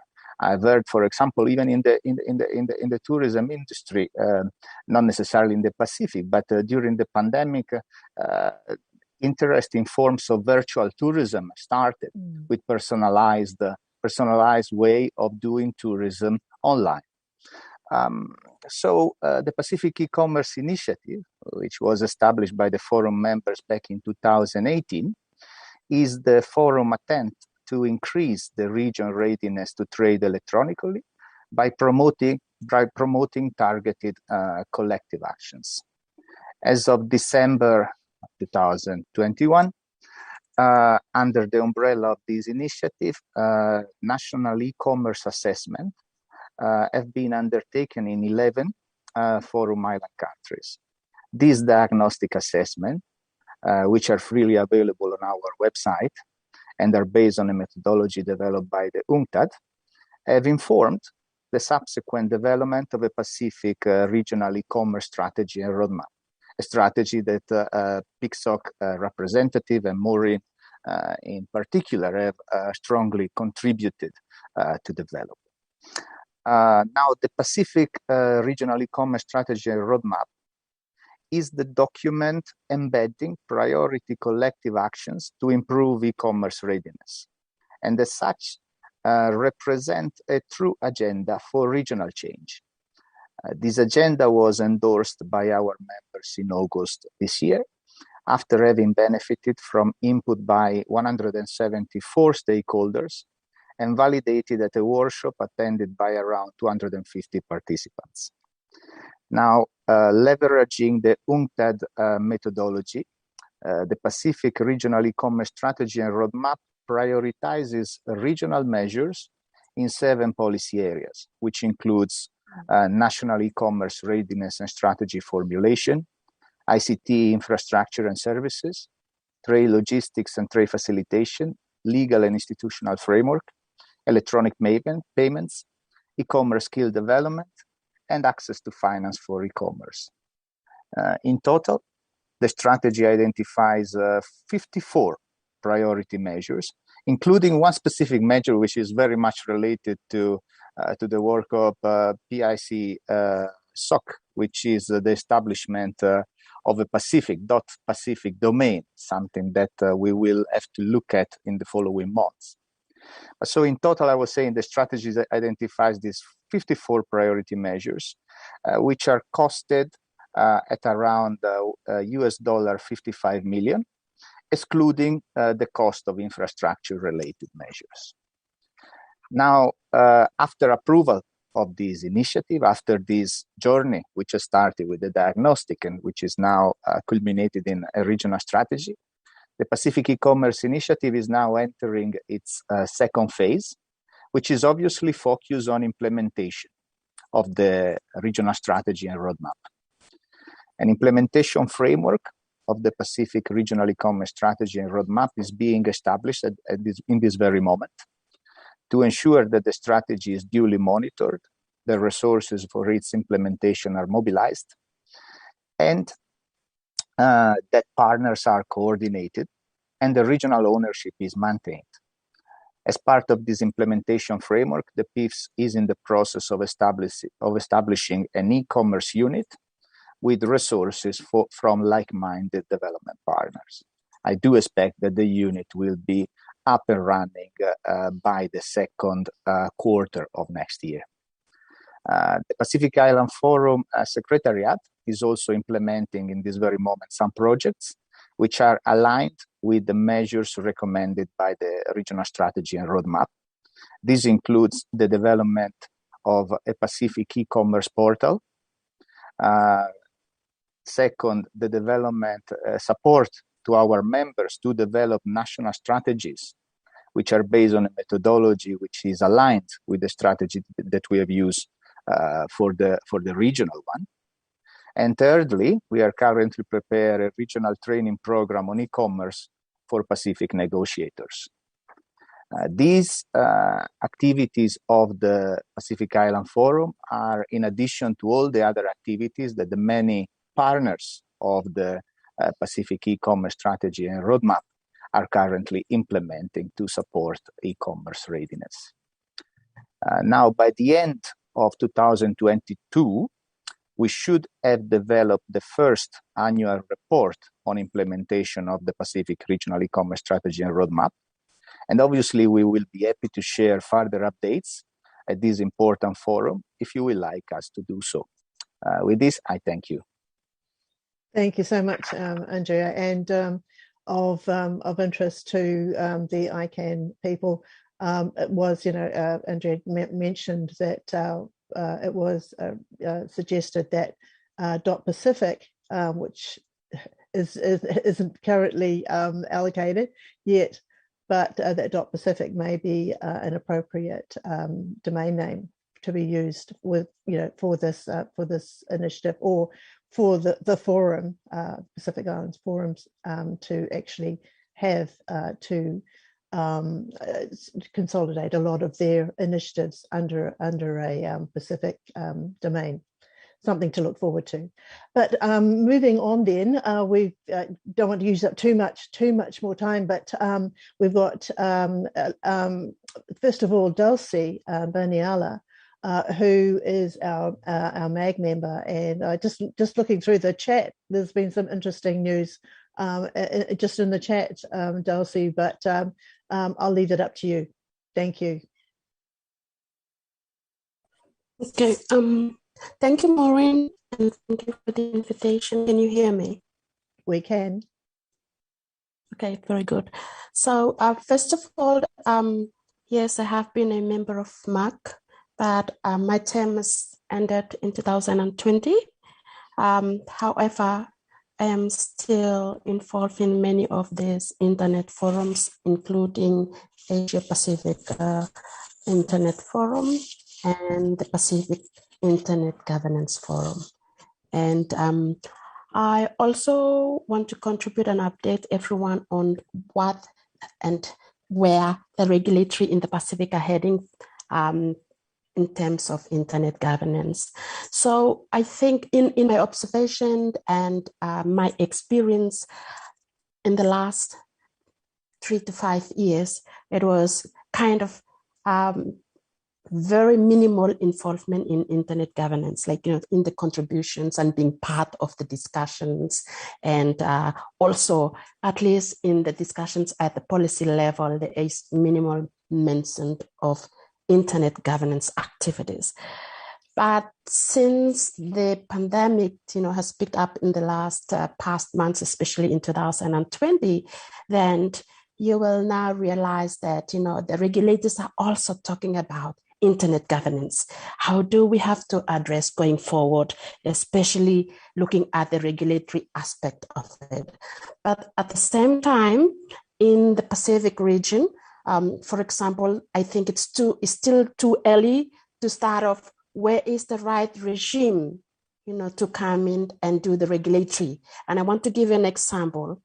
For the Palau, I think it's too early to start off with a regulatory into internet governance, because there is a need for not just the users, but also the decision makers and even the regulatory to be part of the discussions to understand the scope of internet governance before stepping into the specific internet activities, for example, cybersecurity. And then coming back to Vanuatu, for example, yes, there is, Andrea has mentioned e-commerce activities that is happening across the region. But at the same time, there is not just a call, but it's a flag, raising up, okay, we can move forward with internet, with e-commerce activities. But whether we are prepared with our rules in terms of privacy, for example, whether we are prepared with our cybersecurity rules to guide the e-commerce activities. And interestingly, it's now becoming very crucial in the regulatory discussions in comparison to the last 3 years ago, which is not very much discussed at the regulatory. And I am very pleased to see that happening. It's maybe because of the pandemic, but I think it's more than pandemic. It's also to do with the business and people starting to realize the importance of making online businesses. It's also interesting to see that in some of the island nations, they're also pushing forward with what sort of framework is appropriate, to cater for the e-commerce activities. I'll give you an example for Vanuatu. So Vanuatu came up with a national digital governance roadmap. That is an example of, the preparation to welcome the e-commerce businesses. But it's not easy because, again, it's not every stakeholders understand the overall scope of, let's say, a digital roadmap governance. And that is where the challenge is. And that is where people, and especially the organizations, for example, I'll give the Ministry of Trade for Vanuatu, because Ministry of Trade for Vanuatu is leading e-commerce. Then there comes this question about the digital governance framework. How do we address this going forward? Who is responsible? Is it under the regulatory? Is it under the government or the Prime Minister's office? All these are some of the issues and the big questions that we are asking each other, especially at the regulatory and policy level. Then at the same time, yes, we know that the usage of internet, for example, in terms of meeting, is really skyrocketing. But I think it's only to the people that they have proper access to internet. And people in the rural areas, they're still disadvantaged because the access is not that appropriate, it's not reliable. And so they are left behind. Okay, so in some of the important information that they're required to also be part of. And for countries like, the island Pacific, I think not many of the countries, they experience let's say the very bad effect of, like, in terms of traveling. I'll give you an example. In Vanuatu, okay, yes, we do have the restriction and the borders are closed, but at the national level, we are not restricted. We can travel from one island to another. But because of the economy and because we rely on tourism, we are also impacted to travel from one island to another, which means that we have to have a reliable access to internet in order for us to make use of education, of health, of tourism activities virtually. So, I mean, yes, the pandemic has, given us both positive and negative experiences, but there are some questions there that how can we work together and help us to move forward. So I'll stop here. Thank you, Maureen. Thank you so much, Darcy. And I think that sort of like is a very good segue into our final speaker, Elise, who works, with the Pacific Islands Forum, as I mentioned, which is the government side of things. the people, the decision makers, and what how they're employing, what their goals are in employing ICTs within the region. So over to you, Elise. You can end our session. Thank you, Maureen, and good evening to everyone, or good morning in my case.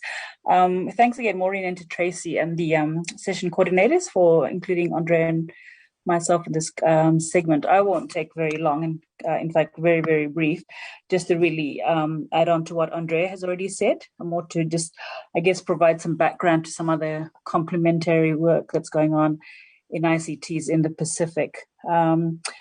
Maureen, in her introduction, briefly touched on the 2050 strategy. So I guess maybe just very quickly highlight what that is. Some years back in 2019, the Pacific Forum leaders agreed that that we needed to recommit, I guess, as a region to working together and achieving a renewed vision. And so they came up with the concept of developing a 2050 strategy for the Blue Pacific continent. So it's essentially a long-term strategy to ensure the future security of the people of the Pacific. And this is being considered in the early part of next year. So there's a draft that's been circulated to our members to be endorsed by our leaders next year. And one of the key pillars of this strategy is technology and innovation, recognizing that this will be a very important driver of change. And I think, if anything, the pandemic and how we have worked, communicated and interacted the last 18 months has really reinforced that, as has the speakers before me. And I guess we really want to see how, we don't look back or don't turn back, and that we need to ensure that all efforts, going forward are channeled to building on this momentum and the uptake of ICTs, the internet and online use and activity. So the development of the 2050 strategy and the strong links to ICTs and e-commerce is essentially founded on the knowledge and recognition of, over several things and over several years as the Forum Secretariat and other regional organizations have undertaken lots of work in the ICT space. And I guess one fundamentally has been growth in emerging technologies, which has prompted and accelerated, which has been accelerated by COVID, as many of us have recognized. And for the Pacific, I think that's really brought to the fore the issues of ICT skills and capacities that's needed across the region, whether it's in the public service or the private sector. And I think that's sort of almost a gap analysis. Where can we see where we're doing well and where there are still gaps? And I think one that comes straight to mind is online learning or online schooling. Seeing kids, doing face-to-face learning and having to shift. I think none of us were quite ready for that. So there's still lots of lessons to be learned from that. Secondly is, capitalizing on technology for trade, employment, and the private sector. That's been so crucial, has been, and will continue to be so. And I think the pandemic has really shown us that. We've seen how it's affected supply chains. And Andrea made reference to the Pacific Trade and Invest study surveys that come out each month. And that's something that, some of the listeners might be keen to follow up on as well. But we've definitely seen the supply chains affected, and we've seen businesses and customers, move to online interface. So that's really brought to the fore the, important work that's being undertaken in e-commerce. For example, how that's really key to a lot of where we're wanting to go here in the region. But at the same time, while e-commerce focuses on online trading, there's other, complementarity policy work that needs to take place more from, I guess, an economic perspective. And that's really, I guess, in relation to banks, for example. There's lots of challenges in the Pacific when it comes to digital financial services, internet banking, payment platforms, particularly for businesses and what's available to them. So looking at, ICTs and e-commerce, that's really a big ticket item. We know that financial technologies such as blockchain and artificial intelligence, these were some of the issues that were raised at the Pacific IGF in September this year. How they can enhance the efficiency and availability of trade finance, for example, and particularly for SMEs in our region. So we're really looking forward to working with and collaborating with the network of IGF members across the world who may be able to provide some expertise or support in this area. Thirdly is that in the absence of national policies, there's a big reliance on regional frameworks for support. And I think that's where organizations like the Forum Secretariat and other regional agencies, including networks like, PIC ISOC. The role is important to address collective issues. And so in July this year, our Forum Trade Ministers endorsed the development of a Pacific regional private sector strategy. That's something that's being developed over the coming months to complement the 2050 strategy. So obviously that's looking at business competitiveness of Pacific businesses and looking at expanding trade opportunities. But at the heart of this Pacific regional private sector strategy will be, ICTs, technology and innovation. That'll be really a strong feature going forward. So, participating in a forum like this is really key for us. Fourthly is promoting regional public services using, digital platforms to reach citizens. And I think that's where the network and support of IGF and the work you're doing is really fundamental to the work we're doing. And complements the work we're doing because it promotes, greater participation and citizenry. It opens up doors for local, national, and regional calls to action. So we're really looking forward to seeing how we can work with Maureen and, the people in the countries like Dulcie, for example. And just lastly, Maureen, just to highlight also that the Forum Secretariat has recently re-engaged with the ICANN GAC, and that's really to better support the forum members on internet governance issues. And this is key to promoting regional public services using digital platforms to reach citizens. So we're looking forward to seeing how we can work with, yourselves and people like Save, who ICANN in Brisbane, and those that are also listening in and are part of that network. So I'll end there, Maureen, and happy to take any questions if anyone has any. Thank you. Thank you. Thank you so much, Alessi and Cherie, Dulcie and Andrea. Thank you so much for that very broad perspective of what's happening in the Pacific. And I hope that this growing number of people who are joining us at the moment, get a good picture. And I think they have got a good picture of, how we're actually developing. And as has been mentioned, the COVID situation and the more intense use of the internet has, probably made more things, happen than has in the past. When we've relied so much on the face-to-face, the interaction is a lot greater. So I will now pass over to Tracy and get the Caribbean perspective. Thank you. Thank you very much, Maureen, and to our friends and colleagues from the Pacific who have given us a lot to think about, and especially this structured approach to doing e-commerce and e-commerce strategies within the Pacific region. I think that's been something that we could certainly learn from in the Caribbean, but also all of the interventions on what's been happening with PIC ISOC, Pacific IGF, and the regulatory environment that Dulcie has provided to us as well. I really do appreciate it. And I think that from where we sit, as I was trying to explain in the chat, the Pacific Islands Forum Secretariat is analogous to what we have in the Caribbean called CARICOM, which is the Caribbean Community. There's a secretariat as well. And they also have a series of activities and projects. What's also interesting is that they have a multilateral body which falls within the CARICOM system, I don't know if that's the word to use, called the Caribbean Telecommunications Union, who is dedicated to looking after ICT activities. And we're quite lucky actually to have on our call today, our meeting, we have the Secretary General of the CTU, Rodney Taylor, and we also have Nigel Casimir, who many of you may be aware has been convening the Caribbean IGF over the last, it's 16 years accordingly.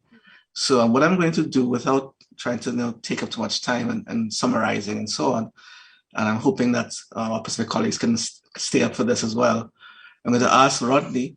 I think I prepped Rodney, so maybe he's ready to speak. I hope I'm not surprising him. Rodney, if you're willing to come on, I don't know if your camera's coming on, but certainly if you could come on with your audio to give us an introduction, and perhaps what you can do is also introduce Nigel to give us some aspects of the Caribbean IGF. I'm going to put Bevel on notice to give us some perspectives from the Caribbean on behalf of Aaron and or himself, depending on what approach you'd like to take. So first, Rodney, go ahead. Thanks, Rodney. Thank you very much, Tracy, for the opportunity to speak very briefly on what is happening from our perspective here in the Caribbean. As you mentioned, the CTU, the Caribbean Telecommunications Union, is the regional intergovernmental body established by CARICOM member states, initially as far back as 1989 to address issues around telecommunications, the harmonization of telecommunications policy within the CARICOM group of countries. And since then, of course, the technology itself has evolved to the point where we are now looking at a range of issues. Most recently, of course, the metaverse, which has everybody excited about the new opportunities and for in particular for small island states. So you mentioned the CIGF, and yes, we have been convening the CIGF for a while. Nigel is on the call, and he is Mr. CIGF, and it is 17 years, and we held this year from the, I think, 24th and 25th of August. And the theme was, in fact, around COVID, internet governance priorities for post-COVID ICT-driven development. So yes, COVID has been obviously the dominating force. It has highlighted the deficiencies, the digital divide in particular, impacting our youth in relation to access to education because of lack of connectivity or the lack of affordability of the internet, as well as devices, and so on, and even digital skills of our teachers. And so there are a number of initiatives that are taking place, but I want to just speak briefly about what were some of the things discussed within the CIGF. We were pleased to be able to establish a partnership with the Alliance for Affordable Internet, A4AI, and we held an extensive workshop around issues of affordability and meaningful connectivity.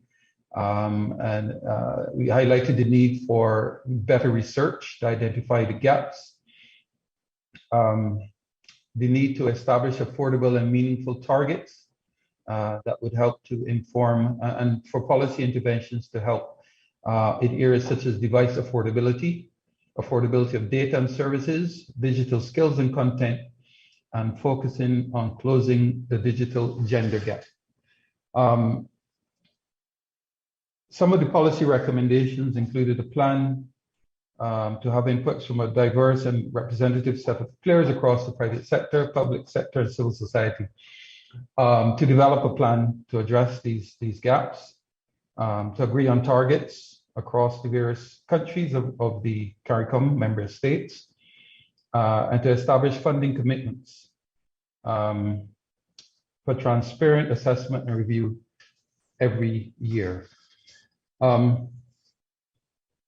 So in addition to the partnership with the A4AI, we have long-standing partnerships as well with the internet organizations. You mentioned Bevel Wooding. We have a long-standing relationship with ARIN, with ICANN, with LACNIC and others, Internet Society, which has been instrumental in driving a lot of the ISOC chapters, obviously, throughout the region. And those chapters have been instrumental also in hosting national internet governance forums.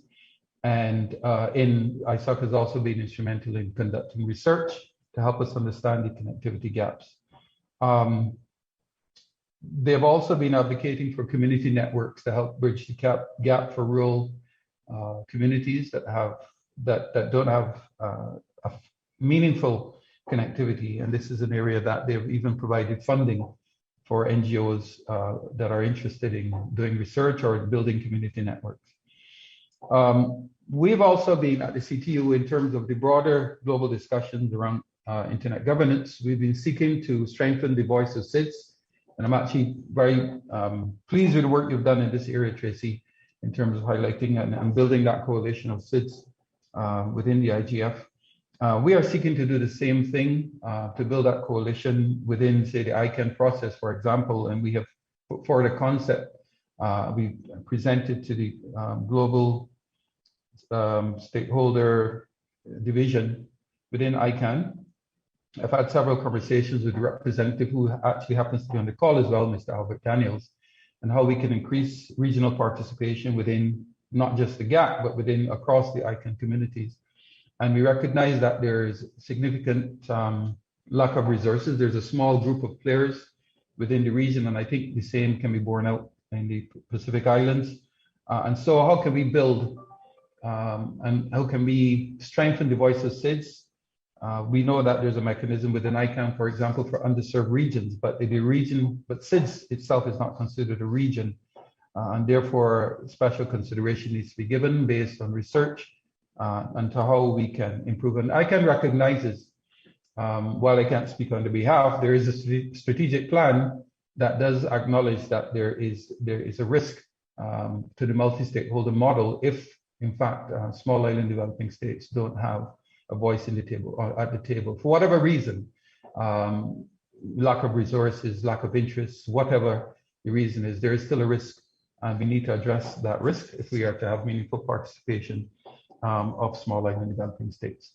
Nigel, if you are on and you want to fill any gaps that I've left out, and I'm conscious of the time as well, so that sort of is a broad overview of where we are at the moment. Yes, I am on. I'll just maybe say a few more words about the CIGF, the Caribbean Internet Governance Forum, which got going in September of 2005, actually, and we've been running it annually ever since. And we had our 17th forum, 24th and 25th of August, as Rodney said. And over the years, we've kind of developed, I guess, a formula for the IGF, for the CIGF, which basically allows for information sharing among different organizations within the Caribbean, different national IGFs within the Caribbean, and also with the UN IGF and the LAC IGF, as the case might be. So there's a session related to that. We also are most proud, I think, of our key product out of the CIGF, which is the Caribbean Internet Governance Policy Framework, an overview framework that articulates a vision, a mission, and policy priorities for the Caribbean and internet governance. So part of the work of each CIGF is to update this as developments progress year after year. So we always have at least one workshop related to that. Another workshop we had involved the internet organizations in the Caribbean, the ICANN, ISOC, ARIN, LACNIC that have been mentioned, to look at, say, developing internet data sets for the Caribbean, for the development of that. And there is follow-up action going on in that regard. Part of the work is also to deal with what we see as the hot topics and in internet governance at the time, and Rodney made mention of those. And we realized the need to keep the work going in between our fora, notwithstanding that the forum is the main consensus confirmation effort that we have. We've also established an online discussion forum on the CTU website. We have some work to do in terms of getting it as vibrant as we want it to be, and we do have some capacity availability challenges there that we are working on in the very short term. So hopefully we'll be in a situation whereby, in addition to the annual forum, we'll have internet governance discussions going on and progressing throughout the Caribbean in the intervening periods. So I'll stop there for the moment. Thank you very much, Nigel, and thank you very much, SG Rodney. Rodney's such a colleague of ours that it's a challenge to call Rodney SG, but I think I have to give him the respect that he deserves. So SG Rodney, I think that's a nice hybrid of the two. Thank you very much for that very, very, I think, very thoughtful perspective on how we can work both in the Caribbean and together as SIDS in terms of trying to understand each other in multiple fora, as Rodney said. Perhaps in the ICANN fora, we need to do a little more than just be there. But certainly, there's strength in numbers, and certainly, if we want to have our voices heard in this internet governance space, showing up in greater numbers as a collective, as smaller development states, is a good opportunity. And for Nigel, in terms of the Caribbean IGF, I think that, as you said, the 17th year, for those we keep saying it, that the Caribbean IGF was in fact the first IGF, even before the global IGF. It was held before the actual first global IGF. I'm not sure if many people know that. And so that's why it's 17th, whereas I think we're on the 16th IGF in the global IGF. And that Caribbean IGF has been really working hard, given the challenges. I know the Pacific IGF has the same challenges, to sort of bridge the divide across the islands. And the approach that, like the Pacific IGF, the CIGF has taken, is to try and do the IGF in an island. I guess this is pre-COVID, in a particular country. And, where possible, bring others or experts from other islands into that country when it's happening, but really focus on that country and their expertise at that point in time, bring in remote participation when necessary, but then share the knowledge and expertise thereafter with the various outputs and outcomes that come out of it. I think one of the things that we've talked about before that I think has we need really to activate is something akin to SIDS IGF. I don't know to make it sound ridiculous, but this is what we're doing here is effectively the start of it.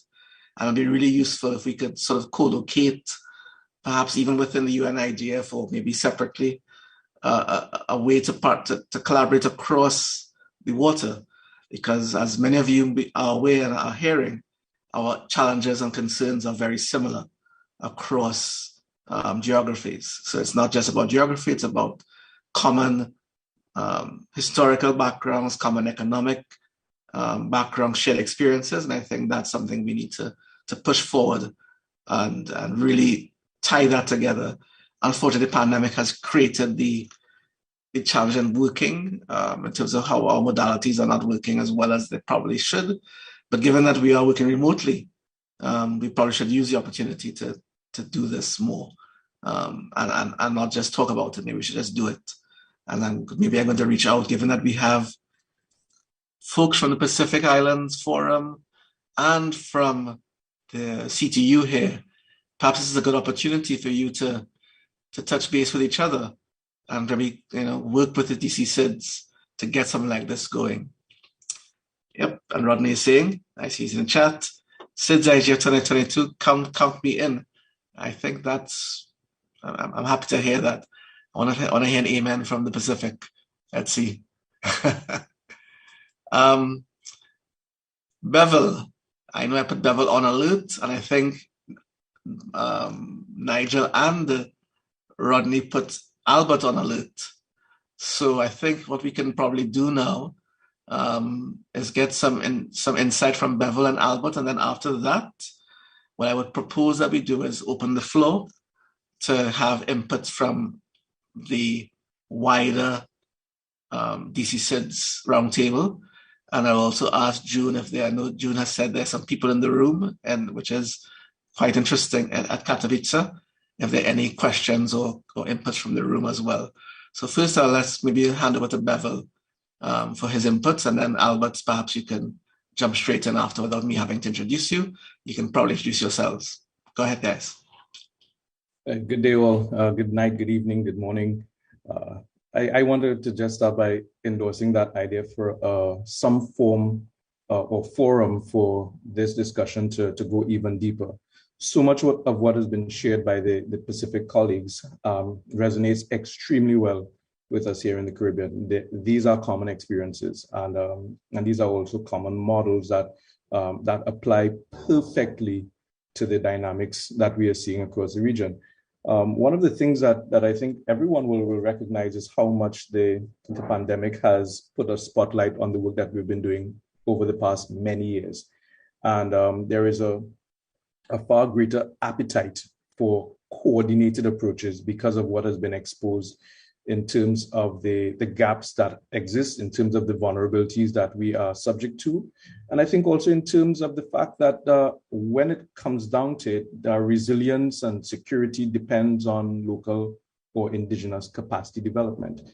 And one of the travel restrictions really emphasize the fact that we need more persons on the ground capable of building, managing, and maintaining the systems that are essential for digital economies and knowledge-based societies.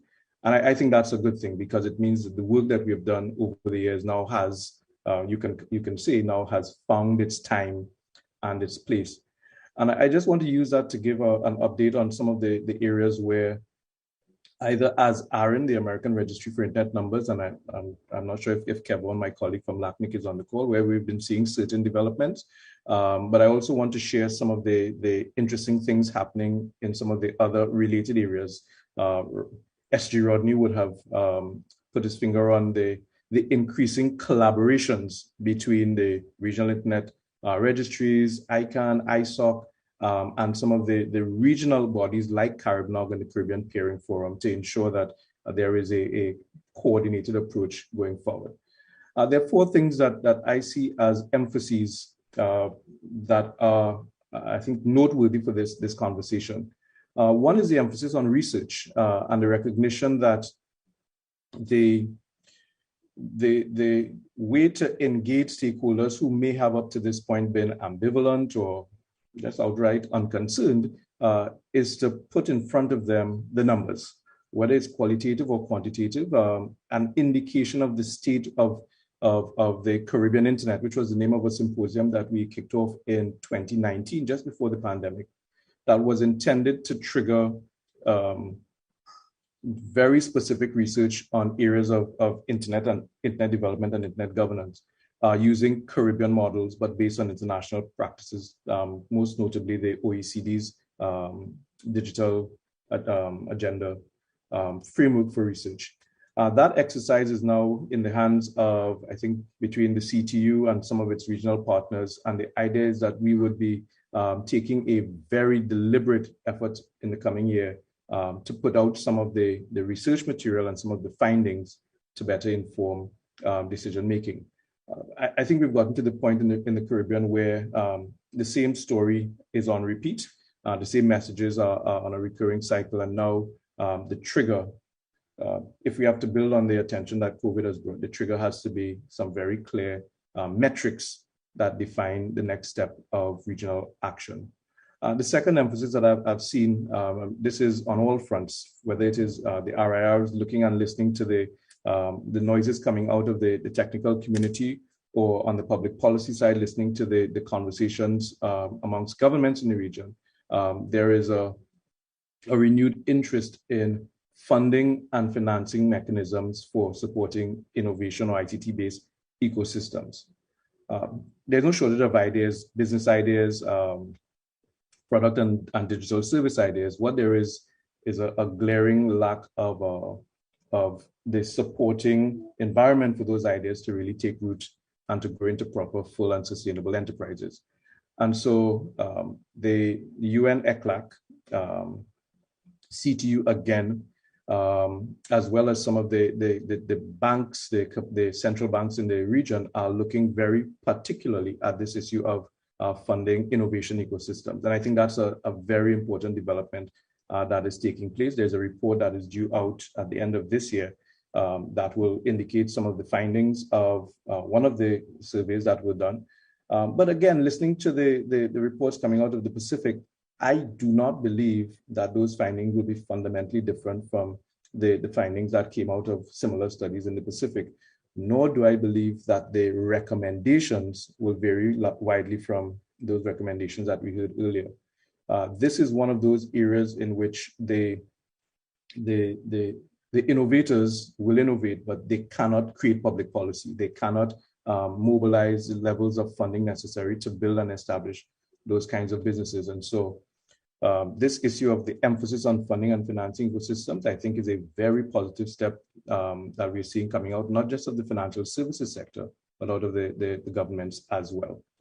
The third and fourth areas would be very common to all. One is the emphasis on capacity development. the shortage of skilled, particularly digitally literate workers to support this accelerated movement to online everything, online services, online schools, online businesses, etc. Has really put that spotlight on it. And of course, that spotlight, when you shine it, goes straight down into the education system. And we've seen in the Organization of Eastern Caribbean States, the OECS, we've seen a very specific and now over 1 year of consultations looking at what needs to happen all the way to primary school level if we have to create the generation capable of stewarding and leading our digital charge into the future.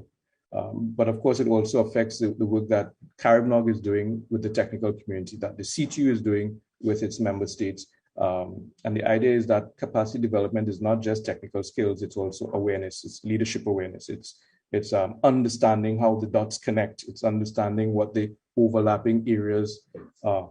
And that work and the design of those capacity development programs are not the purview of any one organization.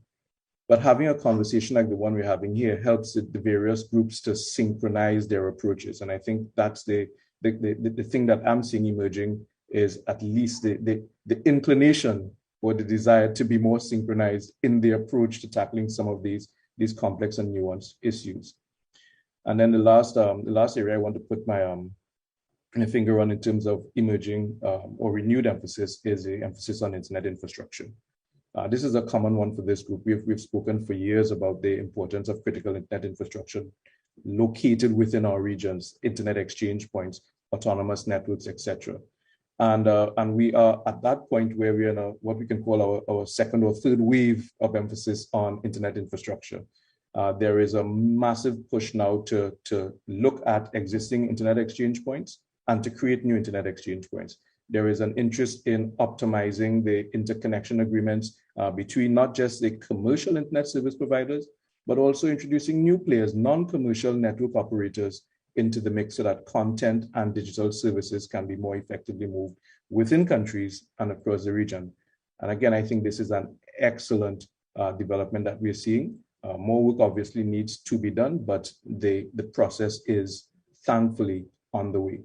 And again, spearheading it would be organizations like the CTU, like CARIBNOG, like CARPIF, and with the support of the regional internet registries and the other IORGs that do their business in the region. So I think if you are to sum up these emphases, what you can see is a greater recognition of the need for more integrated approaches toward internet and internet development, and more generally toward development, because internet development is designed and is supposed to facilitate that greater region-wide development. And we are seeing that recognition translating itself into greater interest at the ministerial level, at the regulatory level, at the private sector level, and among civil society. So I just wanted to bring those trends that we've seen over the last 12 to 18 months here in the region to you, and to again endorse the benefit of this forum for sharing ideas and exchanging experiences. Thank you. Thanks, Bevel. And before I go to Albert, and I just there's someone in Katowice who wanted to intervene. So before we sum up what you said and go to Albert, and then I know Deirdre has a question, maybe I could toss to June and Katowice. And there's someone waiting to speak at, yes, I think I'm seeing him on the screen. Yes, go ahead. Introduce yourself. I don't know if the mic's open, so go ahead. The mic's not open on our side. We can't hear you. Can the tech team open the mic for the room, please? The room on site. Let's make this hybrid event work, please, if you don't mind. Good, we're hearing you now. Thanks. Yeah. Good morning, everybody. Thank you for hosting this session. I'm very, very happy to attend. I'm from Africa, and I think that we also have the same issue with you people in the Caribbean. And what maybe I will suggest is, if it's possible, to like build a bridge between us, Caribbean and Africa, on some specific issue which are common to all of us. That was my contribution. I don't have many things to say. Thank you very much. Thank you. Can you just say who? Sorry? Yeah. My name is, sorry, I forgot to introduce myself. My name is Donat Bukasakanda from DRC. Thank you very much. I'm members of the civil society group and members of African group on IGF. Thank you. Thank you very much. Well, you can certainly reach out to us, the DC SIDS, and that'll be a great opportunity, I think. And you have June. You can give June your contact information. She could share with us. Thank you so much. Is there anyone else on the floor, June? Someone else wants to say something? Okay, let's do the hybrid thing and involve our. Interestingly enough, the remote has overshadowed on-site for a change. So let's see if there's on-site.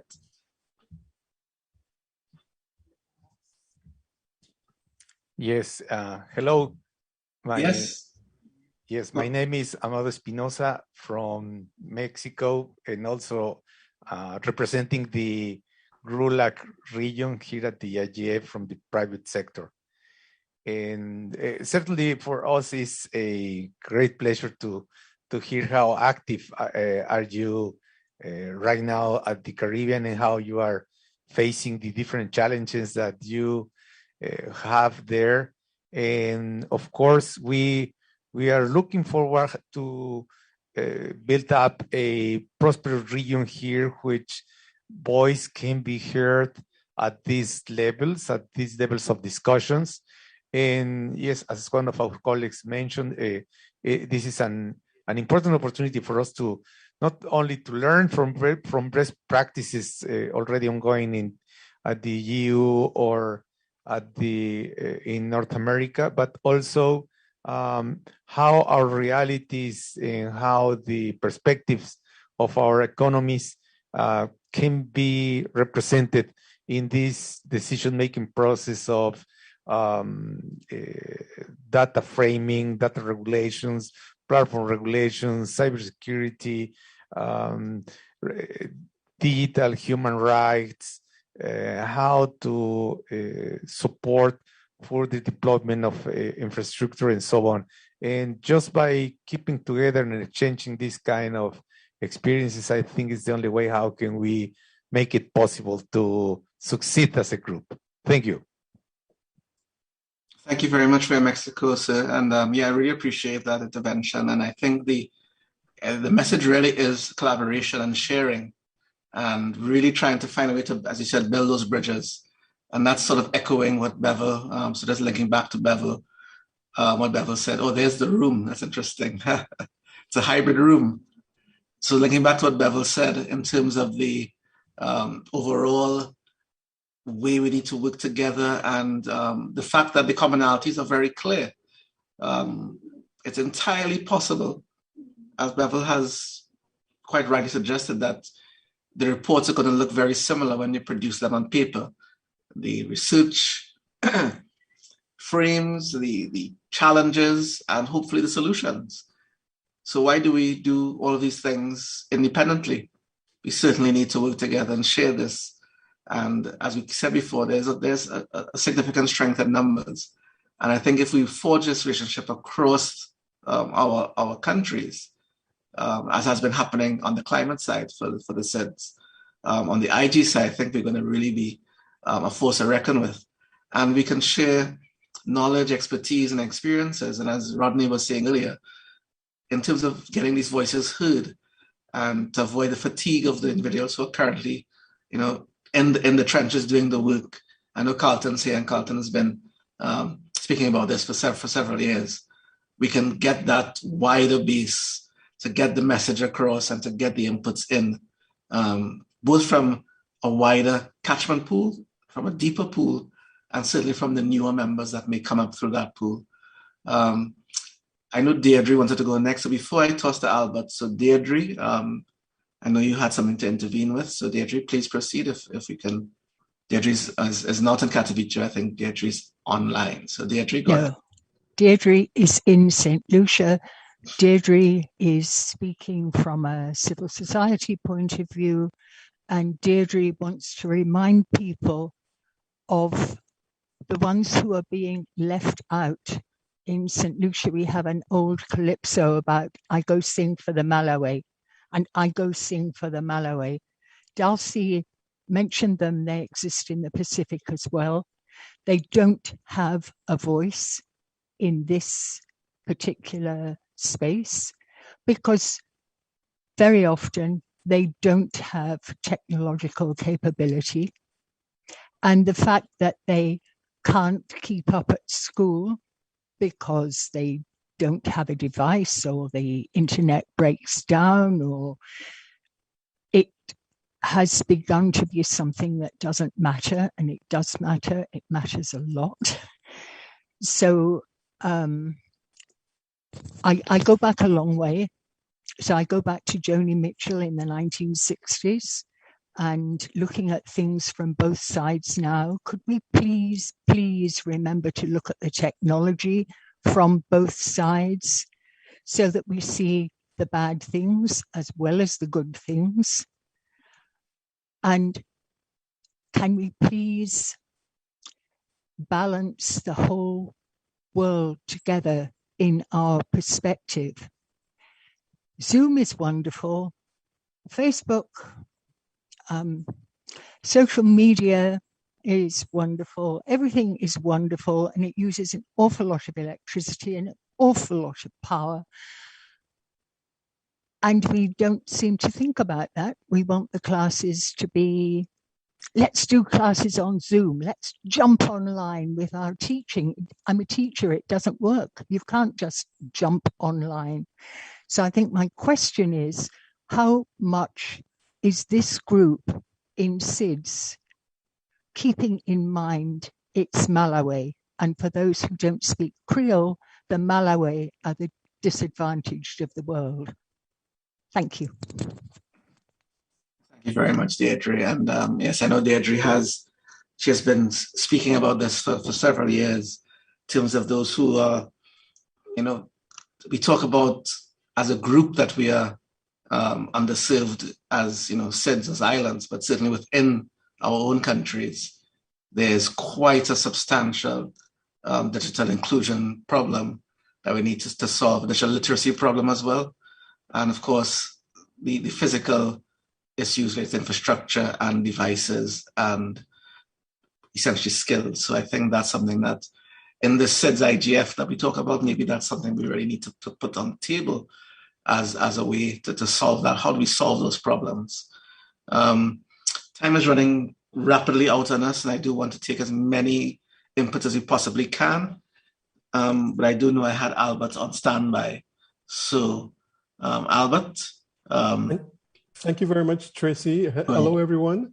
Good morning, good day, good evening. I am Albert Daniels, the Global Stakeholder Engagement representative from ICANN, the Internet Corporation for Assigned Names and Numbers, and I cover the Caribbean. Like Deirdre, I'm also in St. Lucia right now, so I can very highly relate to the situation of what we refer to as the Malawi.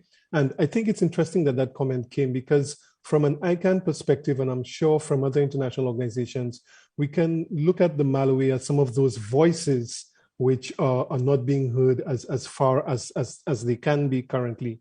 We note at ICANN the similarity in challenges between the different territories of the SIDS, the Caribbean, the Pacific, and Africa. We also note the opportunities that SIDS have to influence policy by having their voices get to the next higher level. At ICANN, we have a very specific focus on names and numbers, but we also have the focus of trying to get the voices which have not been heard to impact on policy. And as Rodney quite correctly pointed out, there is a risk that if these voices do not speak, then the very legitimacy of policy can be questioned, which is why we are always looking out to see how we can increase the diversity of voices that come into the overall discussions. And we are seeing an increasing move towards this group as SIDS having their own distinguished, recognized voice, particularly within ICANN. ICANN likes to be seen as a very responsive and sensitive entity to the voice of stakeholders. And coming out of some comments in our recent meetings, the last two meetings, we are now on a very specific project where we're collaborating with the CTU to see how we can get the voices of the small island development states to feature more highly and more effectively within the ICANN context. This is a project which has the visibility at the highest level in ICANN, and I'm talking about the chairman of the board, the vice presidents for Africa, vice presidents for the Pacific region, and also the vice president for Latin America and the Caribbean. And the first step that we are embarking on right now is to do a little bit of that research that Bevel spoke about in identifying clearly, what are some of the challenges that stakeholders from the SIDS have in participating in ICANN?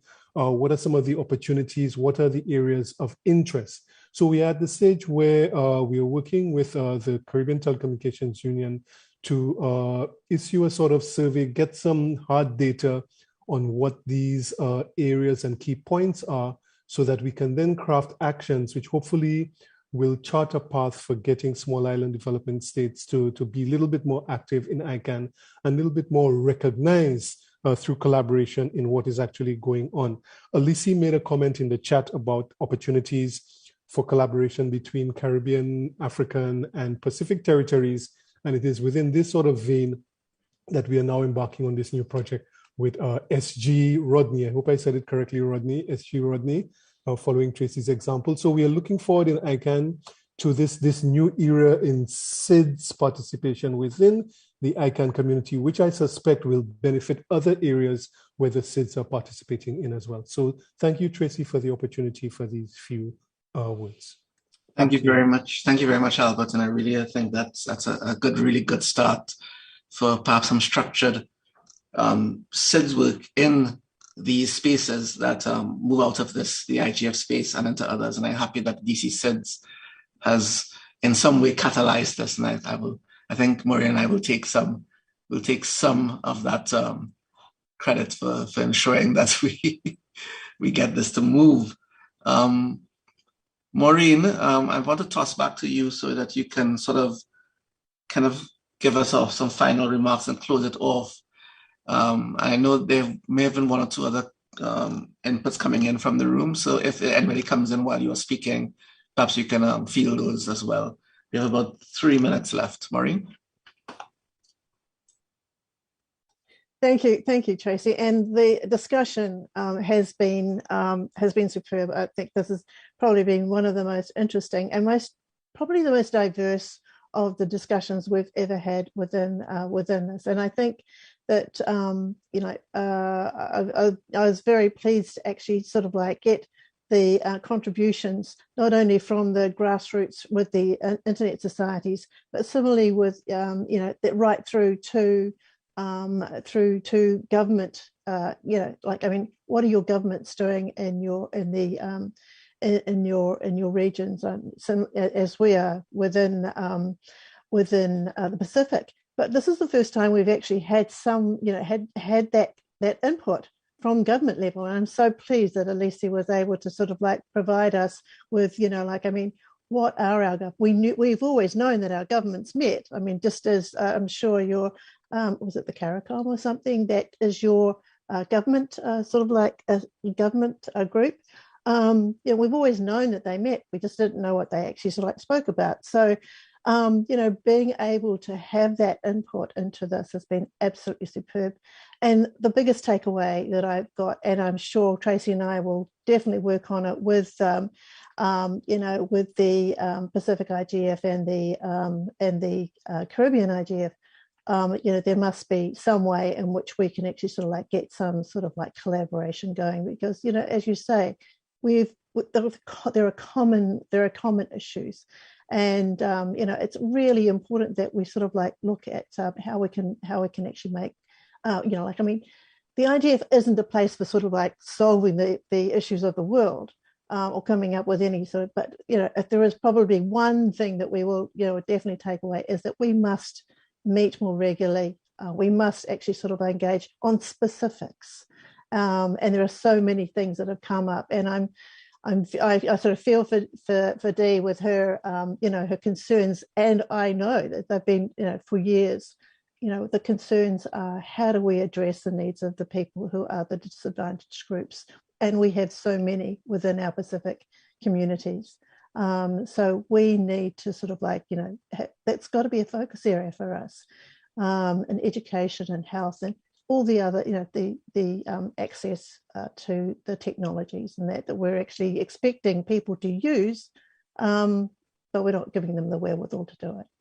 So, I mean, those are my takeaways anyway. Trace, unless you want to add some in the final second. I think we're going to get cut off very shortly by our tech team. So quickly, can we do our group photos? So for those who are in a position to put up their cameras, let's throw it on. Let's try and get some of this. Let's try and do a hybrid photo. Yes, straighten up, nicen up, largen up. Yeah. Let's try this. Let's see if that's going to work to get a photo done for us. How do we do this on my machine? I don't even know. Oh, yes, I'm getting something working here. Yeah, so I got one. Yeah, get another one. Smile, everybody. Take smile. Smile. I'm taking the picture. Sure. All right. I think I got a picture of those who seem to have their cameras on. So I would like to thank everyone for joining us today and for really participating fully in our session and really, I think this is, as Maureen said, one of our most diverse opportunities that we had, including we got some great government / IGO interpretations, and I think that support. So we're going to be calling upon you. So don't worry. We know we brought you here, so we're going to keep you here. We know where you live. We're going to keep you here. And let's assume that the next IGF is in Ethiopia. For those who don't know, who knows? Who knows?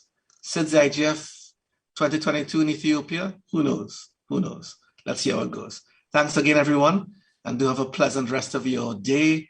And for those in the Pacific, sleep well. Thank you for staying up. Thanks again. Bye, everyone. Bye.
Okay, hello everyone. I think we can start. We're all here.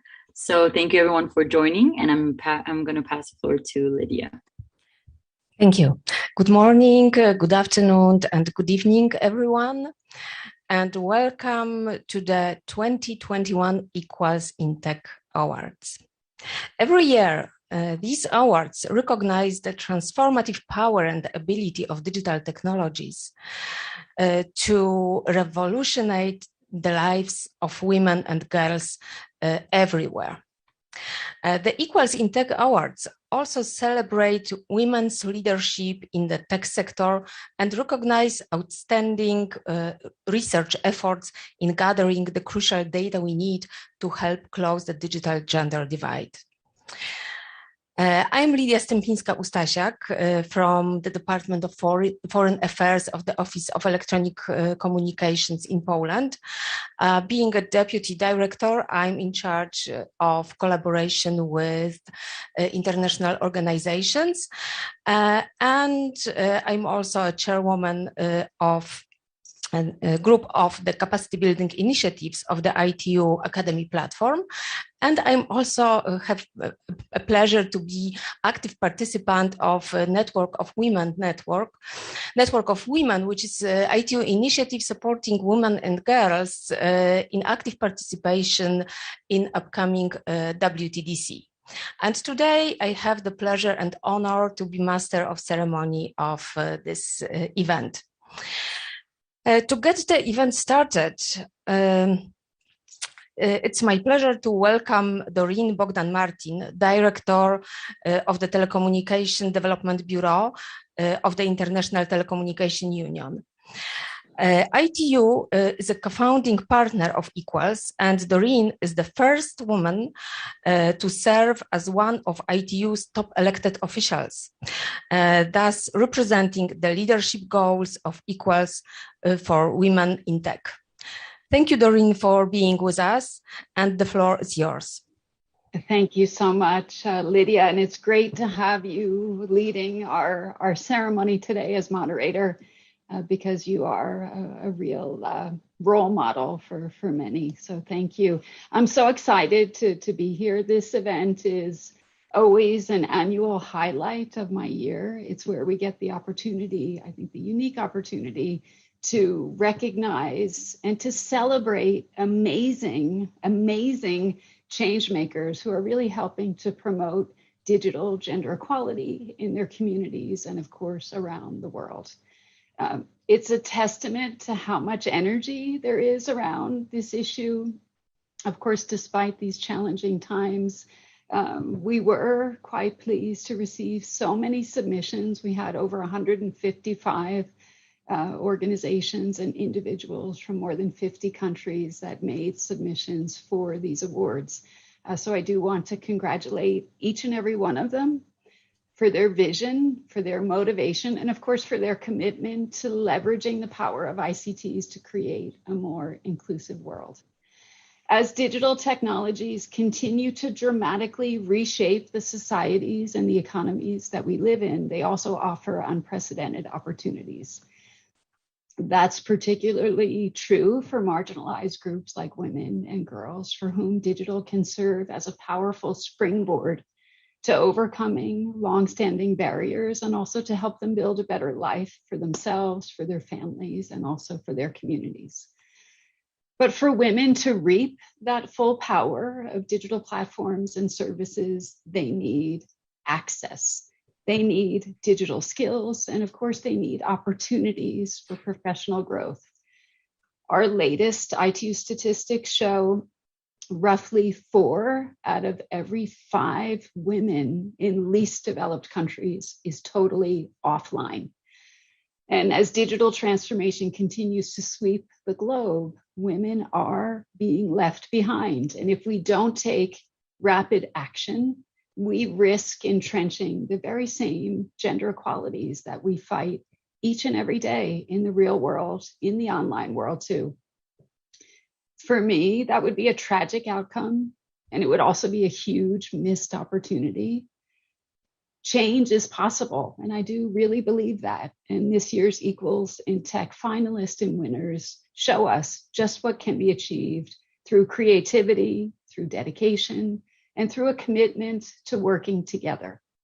Partnership and collaboration are critical, and that's why ITU, together with UN Women, with ITC, the International Trade Center, GSMA, and the UN University came together and co-founded the Equals Global Partnership back in 2016. Every year, our Equals in Tech award winners inspire us with the concrete on-the-ground impact that they're making in the lives of women around the world. From mobile apps that support domestic workers in Brazil, to coding clubs for girls in Cambodia, to technology skills for leadership for women on the African continent, past Equals in Tech award winners have set a shining example of how we can collaborate more effectively to bridge the digital gender divide. In previous years, we have come together in cities around the world to celebrate their achievements. Unfortunately, the pandemic once again makes this impossible, but let's take this year's virtual award ceremony as a demonstration and an affirmation of the exciting possibilities offered by digital connectivity. Our goal now is to ensure that these possibilities are within reach of all women everywhere. Our digital future can only be equal when women are at the table designing and co-creating the tech solutions that impact us all. As the UN Secretary General has said today, women's leadership is a cause. Tomorrow, it must be the norm. Thank you all so much for connecting with us today, and a huge congrats and thank you to all the nominees, to the finalists, and to the winners for your talent and your hard work. You are our inspiration. I hope your efforts and the recognition that you're receiving today will motivate even more women and men around the world to commit to the Equals vision of a gender equitable digital world. Thank you very much. Back to you, Lydia. Thank you. Thank you. Thank you very much, Doreen, for your inspiring words.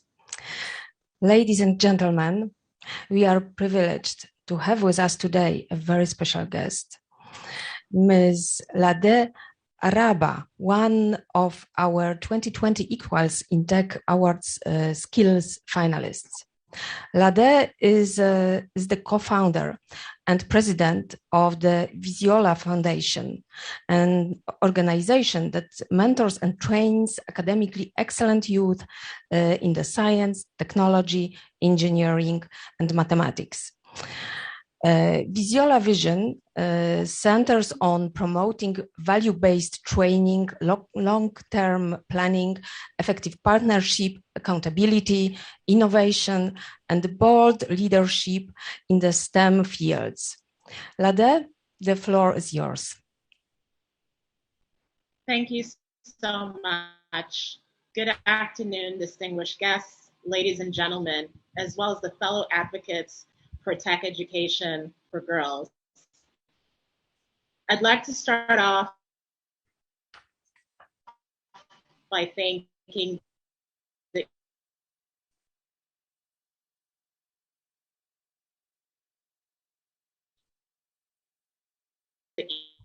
We don't hear you.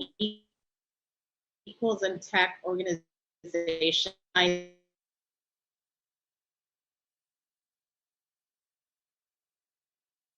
And organizations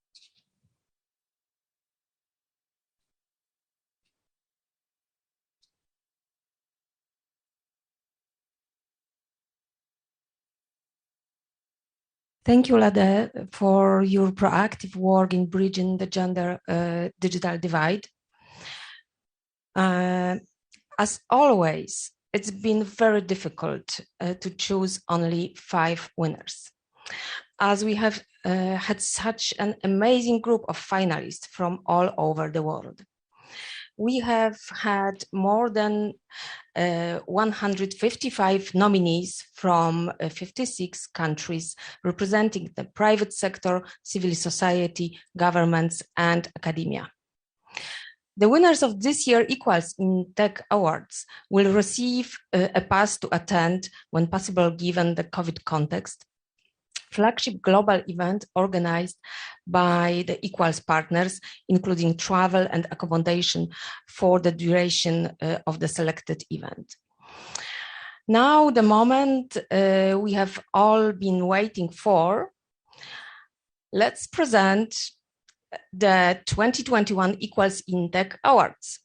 To start off this momentous occasion, let's all turn on our cameras and make the equals sign, which symbolizes our commitment to gender equality. Our hosts will share the photos on social media after the ceremony has finished. So I would like to invite you to the photo. Lydia, do we have to give a demonstration of the equal sign?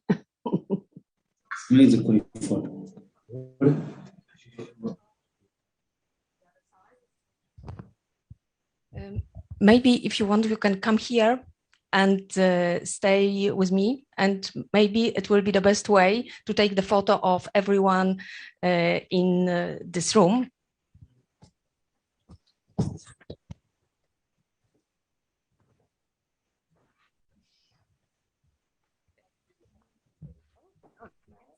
Like that.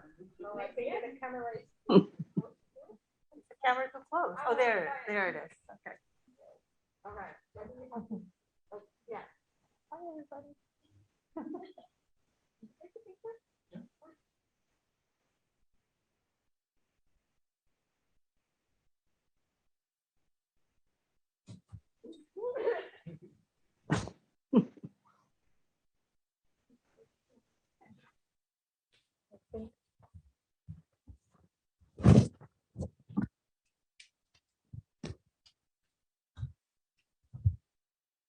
If we need another photo from online screen, we can make it separately. Please let me know. If not, we can continue. To present the award in the access category, it gives me great pleasure to welcome Ms. Constance Blumer-Deluz, Area Vice President, Institutional Relations and Empowerment at the Internet Society. She is responsible for the organization's relationship with international organizations and for its educational programs. Constance, the floor is yours. Thank you very much, Lydia. Here's a short video to present this year's Access categories finalists who have been working towards ensuring that women and girls have full access to digital technologies, devices, and services.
As member of the Equal Steering Committee, I'm delighted to be able to announce this year's winner. This year's award goes to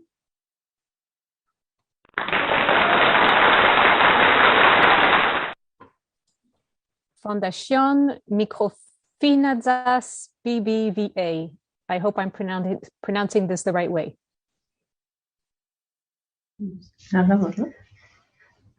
Thank you. It is a great honor for the BBVA Microfinance Foundation to receive this important award. As many of you know, we are a nonprofit created by BBVA in 2007 with the purpose of promoting the sustainable development of people under vulnerable conditions. Our three strategic priorities are inclusion, women's empowerment, and the environment, leveraging on impact measurement and digital transformation. Through our 6 microfinance institutions, we currently serve 2.7 million people. More than 1.5 million of them are women. And currently, 77% of those with credit have been served through digital channels. We accept this important award with a profound sense of gratitude from all our female entrepreneurs and our more than 7,000 employees. The Equals in Tech Award inspires us to continue our work to empower women and bridge the gender digital divide through access to productive finance, digitalization, training, and support of their businesses within the Equals Global Partnership. Thank you so much for this award. Thank you very much, and of course, congratulations, Fundación Microfinanzas BBVA, on your inspiring work. And now, let me invite Mr. Mats Grignard, Director General of GSMA, supporting its global membership through a range of industry programs, advocacy initiatives, and industry convening events. He is to present the second Equals in Tech Award. This time, the award category is Skills. Mr. Grignard, the floor is yours. I need to unmute, I think. Thank you very much. It is such a pleasure to be here. And hopefully next year we'll be able to do this in person and doing it live. Nevertheless, now these awards, the Skills Award, are more important now than ever before, when years, maybe even generations worth of progress on women's empowerment could be lost throughout because of the pandemic. And we also know that 90% of future jobs will require digital skills and literacy. Just the other week, I was invited by BBVA Microfinance, the previous winners, to go to Madrid and talk around technology aiding microfinancing. So there you have two different industries joining together to solve a problem.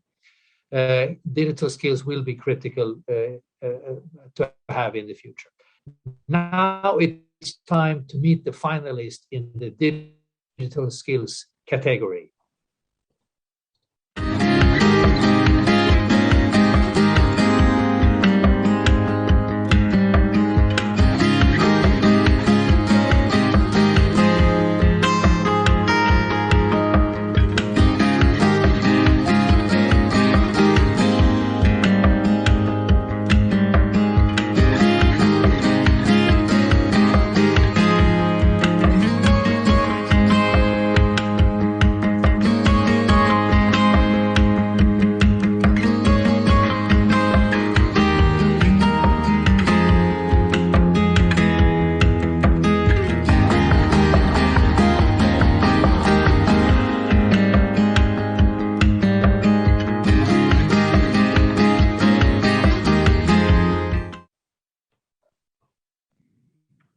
And the winner is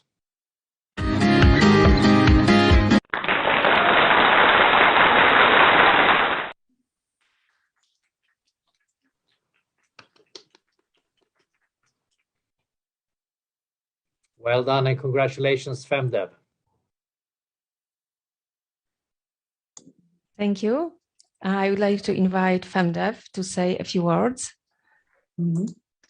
Thank you very much. Dear all, please receive greetings from Burundi and Kit Hub, a Kit Hub for democratization of knowledge and opportunity for all, and its program FemDev for empowering women and girls in tech in Burundi. My name is Erika Ngabire. I'm Kit Hub Vice Chairwoman and FemDev Program Director. This is an amazing and great blessing and a great honor.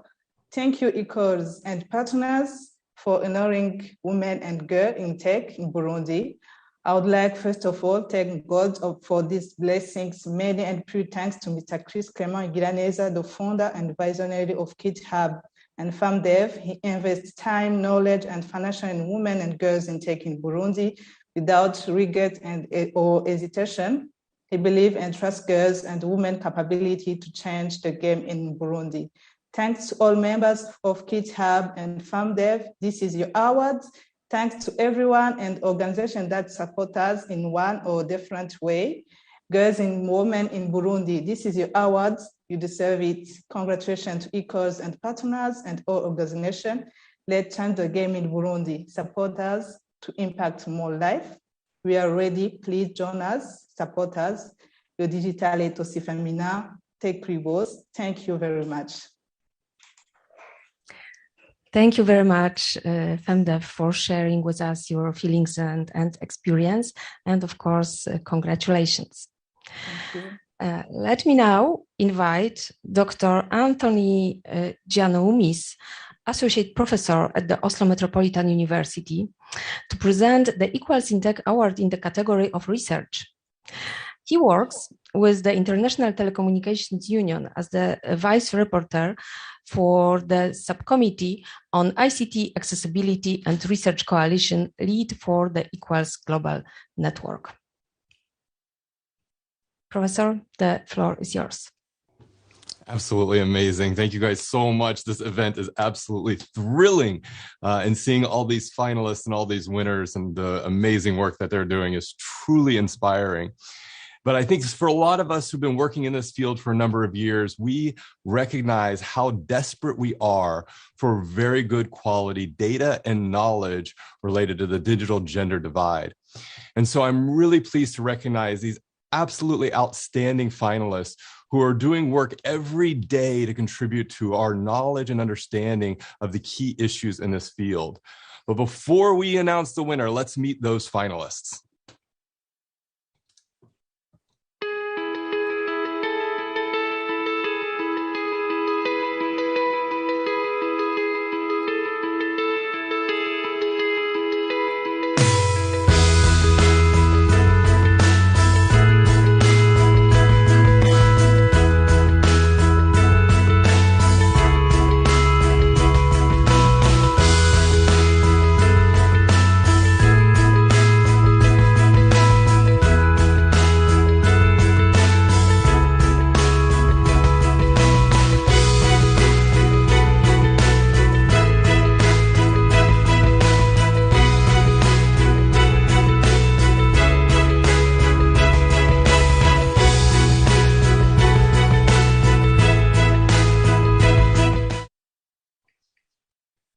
Now, it was terribly difficult to pick an award because each of these initiatives are doing so much amazing work.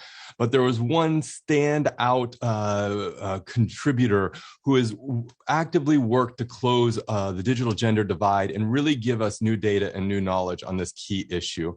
And that winner is Feminist Data. Congratulations. We're very excited to see what you do next.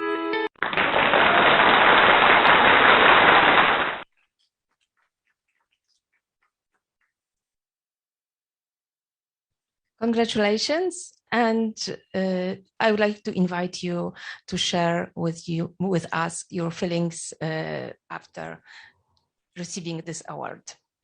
Hi everyone, can you hear me? Yes, we can hear you. All right, thank you so much. My name is Nima Iyer and I'm the founder of Policy. And Policy is a feminist collective. We're Pan-African in nature and we work at the intersection of data, design, and technology. I am really, really, really excited to accept this award on behalf of my team.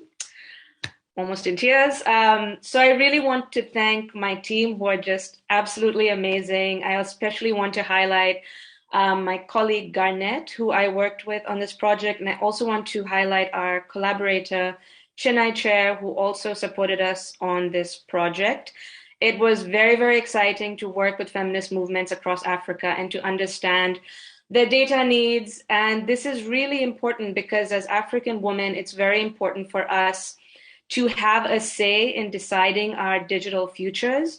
We need to reimagine what our future with data, with tech can look like, free from, current oppressive systems. So all that to say, we need a lot more feminist research. So this award is really validating of the work that we do. And I'm so proud of my team. I'm so thankful for this award. And I invite all of you to join us on this Afrofeminist journey where we use data and we can build brighter futures for ourselves. So thank you so much. We're really excited. Thank you. Thank you. Thank you very much and congratulations.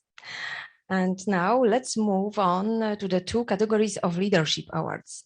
The first, recognize entrepreneurial leadership in a woman-led business. The second, recognize leadership achievements in the tech sector.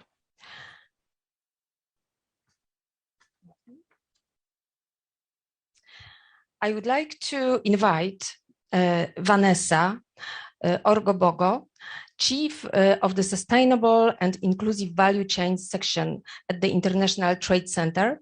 Vanessa is also chair of the Equal Steering Committee, and we are very pleased to have her confer the Award of Leadership in SME.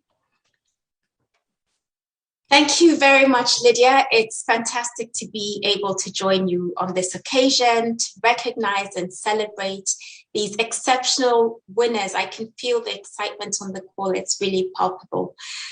So let's get to know the finalists in this category.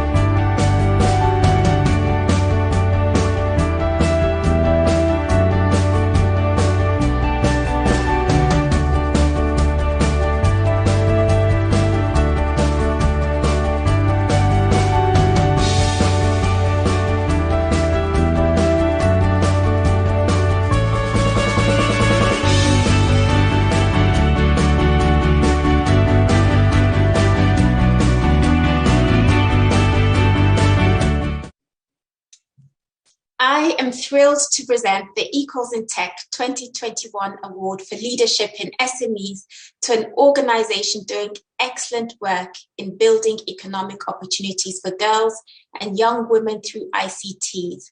And this year's award goes to Promoting Female Talent. Congratulations. Well done.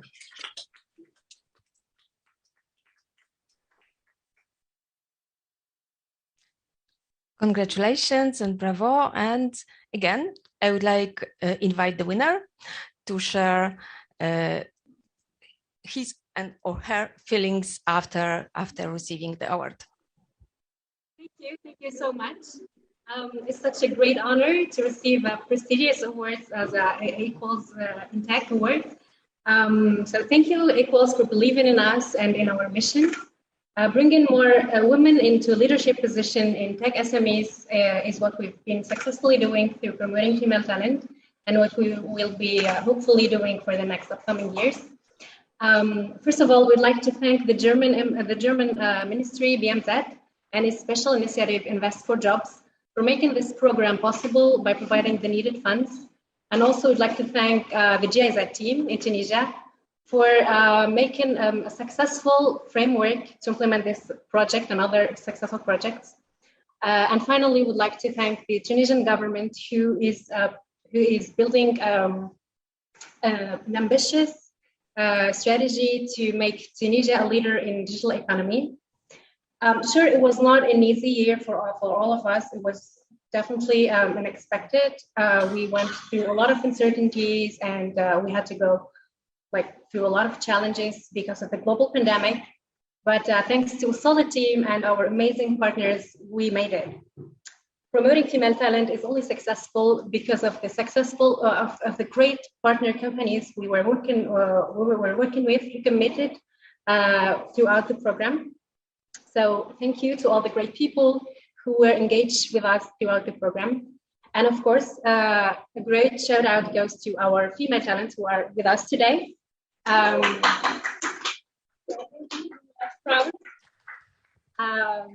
Finally, a special thanks goes to FemTech, the German initiative that inspired promoting female talent. And also, thank you to Ikana Win, who adapted this program for Tunisia. And finally, thank you to GIZ's Digital Transformation Center that pushed even the bar higher for this program. So thank you. Thank you very much. And we have reached the 5th and final Equals in Tech Award for 2021. Now, for the Leadership in Tech category, I would like to invite Mr. Daniel Seymour, Director of the Strategic Partnerships at UN Women. Well, thank you very much, Lydia. It's great to be part of this. I really want to echo what Matt said earlier, that hopefully next time we'll be able to do this in person. One of the great things about these awards is that work in gender equality, and including work on gender equality in technology, is always hard, and it can be lonely, and there's pushback and challenges, including particular challenges at this point in time, like our friends from Promoting Female Talent in Tunisia just mentioned, and others. So for us, these awards are not just about recognition, but they're also about appreciation and solidarity, and it's great to be part of it together with all of you. So before we announce the winner, let's see the video of our inspiring finalists, please.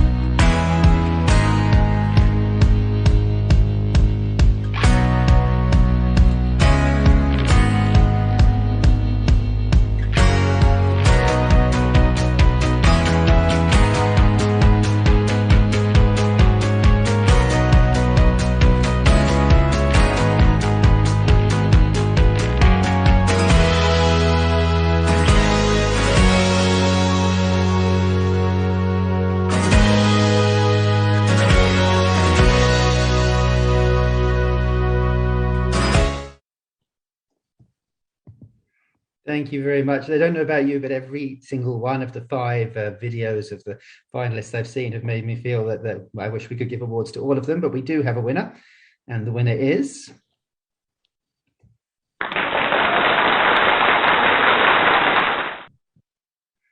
Ada ITW from Argentina. Congratulations. Muchas felicidades.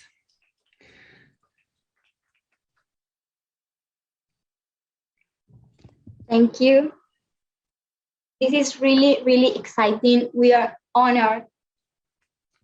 We are honored to have been nominated for the Equals in Tech Awards alongside amazing social organizations around the world that work every day to empower women and provide opportunities for growth through technology, such as Leadership Training and Guidance Initiative for Women Cadres, Prita Lab, developers involved in Catalyst. We really look forward to working together in the near future. And we would like to thank Equals for this recognition and our entire team of mentors and professionals who make ADA possible. Days like today really motivate us to continue giving a lot of effort and dedication towards reducing the gender gap in technology, which we hope happens sooner rather than later. Let's keep working to empower women through tech. Thank you.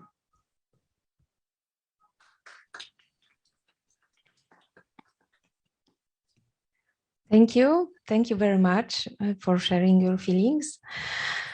Now we see on the screen the list of our this year winners, and please give them again a warm applause on site and online because they deserve it.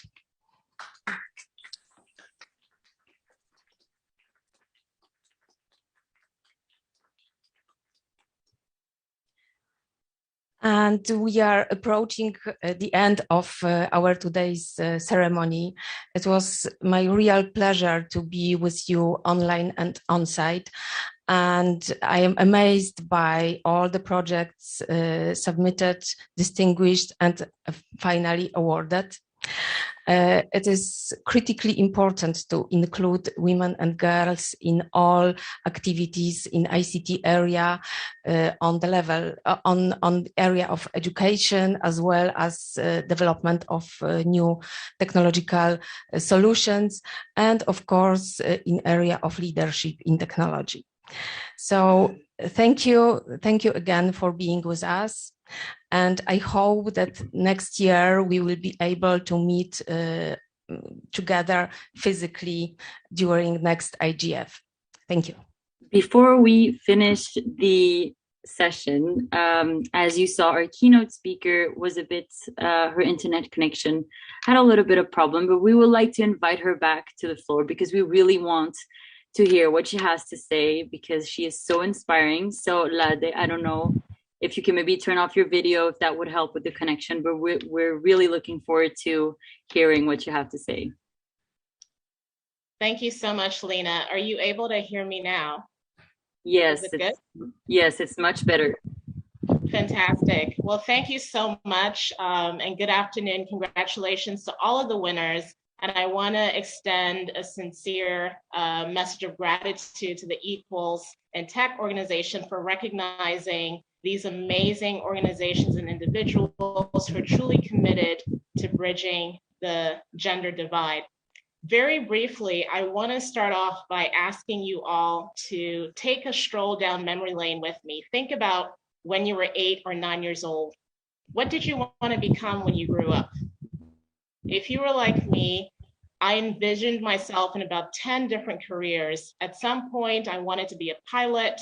I wanted to work in technology. I wanted to be a dentist, a doctor, a singer, an astronaut, a teacher, and even a lawyer. I was a very ambitious child, but in the end, I studied management information systems and international business in college. Now, the point I'm trying to tease out of this is the fact that the way that I was raised and the environment in which I grew up allowed me to envision multiple and endless possibilities for myself. I believe that I could become whatever I wanted. But sadly, this is not the case for millions of girls and women worldwide. They grow up in societies that give them a very narrow view of themselves and also limit their aspirations. Many are socialized to believe that their role in society is simply to be caretakers and homemakers and no more. So they never fully maximize their potential in life. At the Viziola Foundation, we believe that it is time to change this limited view and to upgrade the image of girls and women worldwide. I'm very pleased to share the common thread testimonials of many of our students who have embraced tech as a viable career path for themselves. This year, as an example, we ran 2 intensive coding boot camps for women, and we received over 450 applications from candidates in 10 African countries, and this is during a global pandemic. We ended up shortlisting 135, we trained 98, and ultimately awarded certificates to 84 young women. It personally gives me great pleasure to see that many of these graduates obtained jobs in tech, were accepted into competitive internship programs, or even assumed technical roles within their existing organizations. And some even went on to become tech-enabled entrepreneurs. We've seen others gain admission to college to pursue degrees in computer science. And we often hear of how they thought that technology and tech, the tech field, that these would be beyond them, that they didn't have the aptitude or the intellectual ability to excel in tech. But having gone through these programs, they have proven themselves wrong, and they have started to build a strong foundation that will help them to succeed in their future careers. Their self-esteem and the image they have of themselves has also been transformed, and they now encourage and mentor their peers and also younger girls to consider studying and pursuing careers in tech. Allow me to take this narrative a step further by describing just how narrow the environment in which many girls and women are raised in, how this persists even in 2021. But I want to start in 2013. UNICEF reported that there were 10.5 million children in Nigeria who were not in school and were never expected to start school. 65 of these children are girls. In April 2014, we witnessed the horrific kidnapping of over 200 schoolgirls, and many of these girls are yet to be returned, and kidnapping of students, and especially of girls, has persisted, unfortunately. In March 2016, the male-dominated Nigerian Senate that only has 7 women out of 109 senators rejected the Gender and Equal Opportunity Bill, which sought to grant women equal rights to education, healthcare, inheritance, and participation in politics. The reason for rejecting the bill, they claimed that it did not align with the Constitution as well as with religious and cultural beliefs. Obviously, we still have a long way to go. In 2019, UNDP's Human Development Report showed that in Nigeria, girls still only achieve about 5.3 years of schooling, whereas boys achieve 7.6. Women's gross national income, GNI, per capita is about $4,300, whereas for men, it's over $5,800. Women only occupy 5.8% of seats in the Senate, as I mentioned, and they are still heavily underrepresented in computer science, physics, and engineering degree programs in tertiary institutions that are still heavily male-dominated. It is therefore not surprising that women still face difficulty in gaining equitable access to education, economic opportunities, as well as social prestige. And many do not attain the same level of economic and social advancement as their male counterparts. The Vizela Foundation strongly believes that African countries in particular need to harness their full potential by engaging women as leaders and innovators who will help to transform their economies. Women account for half of the population and are natural problem solvers. We therefore need to bring them on board to develop solutions to our myriad developmental challenges. We also believe that talent and intellectual capacity are gender neutral. And let's be frank, there's a whole lot of smart and talented women out there, even on this call, as we have seen. Our ultimate goal is therefore to build a pipeline of high potential female technologists, scientists, engineers, mathematicians, and innovators who will lead this region into the next frontier. We start with girls in their formative and impressionable years, engage them early to expose them to STEM and to enable them to see successful professionals who look like them. Girls need to see female technologists, female computer scientists, female software developers excelling in their fields so that they can have real role models to whom they can aspire. This is also why the work of the Equals in Tech organization is so critical in recognizing and supporting organizations such as the ones represented in today's award ceremony that are working very hard to produce positive change through initiatives that are related to improving women's and girls' digital technology access, connectivity, and security, initiatives that support the development of STEM skills for girls and women, initiatives that are focused on promoting women in decision-making roles in the ICT field, initiatives that promote tech sector companies promote to bridge the digital gender divide, as well as initiatives that prioritize research on gender digital divides and produce reliable evidence to tackle diversity issues within the STEM and computing fields. Girls and women also need to learn to build things and create solutions and products, to apply theoretical knowledge and to see their real application. It is in doing that one learns. And so all of us working together to bridge these gaps in the public educational system, in providing access to those who are usually marginalized and underserved, is very important. At the Vizela Foundation, we also teach girls and young women how to code, how to build robots, and how to run science experiments. And we provide a safe environment where they are encouraged to try things, to take risks, to work in teams, to lead, to be inquisitive, and to basically create and innovate. We are preparing them for the jobs of the future that are high skill, high wage, and globally significant. Now, I want to wrap up by saying that it is still an uphill journey, and we need all hands on deck, both men and women, advocating for equity and providing access for girls and women. I recognize the fact that a lot remains to be done. We must therefore all continue building upon the pillars that we have each created, and also identify opportunities for synergies that we can leverage and maximize. Some of the factors that we have seen with our programs that have facilitated and enhanced our impact include partnering with the right stakeholders.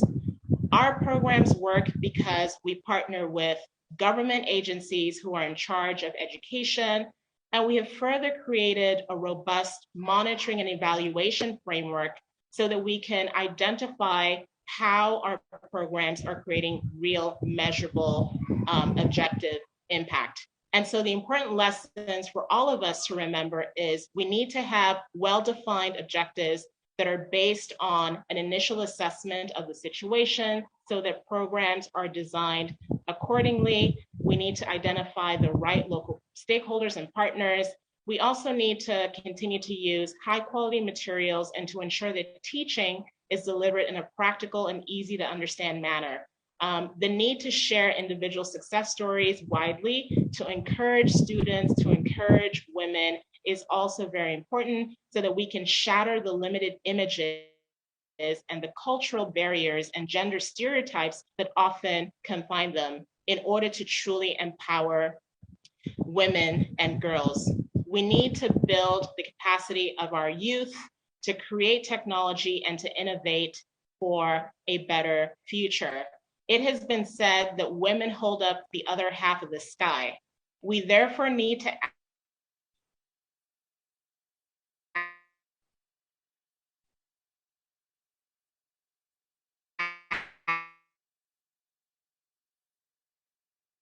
act with their pathways for women are forced, reinforced, and upheld. And on that note, I would like to thank you for your kind attention. Thank you very much for your very inspiring speech, pointing out range of challenges in the area of equality in tech, but also the speech gave us a lot of inspiration how to act to include women and girls in technology and tech sector. So we still have 10 minutes to the end of our session. So I would like to propose to seize the opportunity of having our experts here with us and to ask questions to them. If someone from the room would like to ask the question, or someone from our online audience, I would like to encourage you to do so.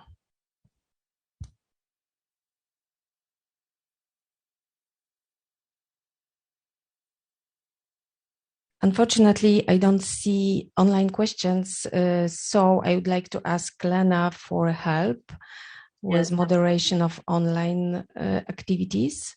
Yes, definitely. So we have one question: how can we collaborate with other organizations? But should we maybe mention to, yes, Doreen, you have your hand up. Yeah, thank you, Lena. Just wanted to ask perhaps to any of our amazing winners if they could share with us what are some of the biggest challenges or obstacles that they have faced? Yes, that's a wonderful question. Does anyone want to give a little bit of an insight on what you think of that?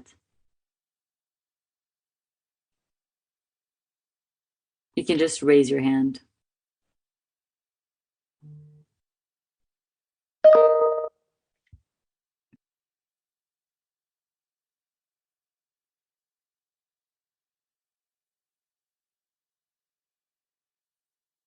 think all attendees are under the impression of final speech that make a lot of things cleared and inspiring as well. So maybe it's time to close the ceremony. 1 minute for questions. If anyone has any questions or any comments, I see that someone responded that the COVID-19 crisis has been a great challenge. I think everyone must feel that way, and it's a big thing we've all been trying to navigate this last 2 years, well, almost 2 years. But I see Constance has her hand raised. Thank you, Lena. I just wanted to maybe bounce on one of the questions or comments that was in the chat box about how can we collaborate, and maybe take the opportunity to emphasize the importance of the work of the ITU, who has really been leading with its concept of equals, which has inspired many of us, including at the Internet Society where I work. So in response to the question, I really see the ITU as a go-to place to help us all collaborate, including to support participation of women and young women in this field. So thanks again to the ITU team.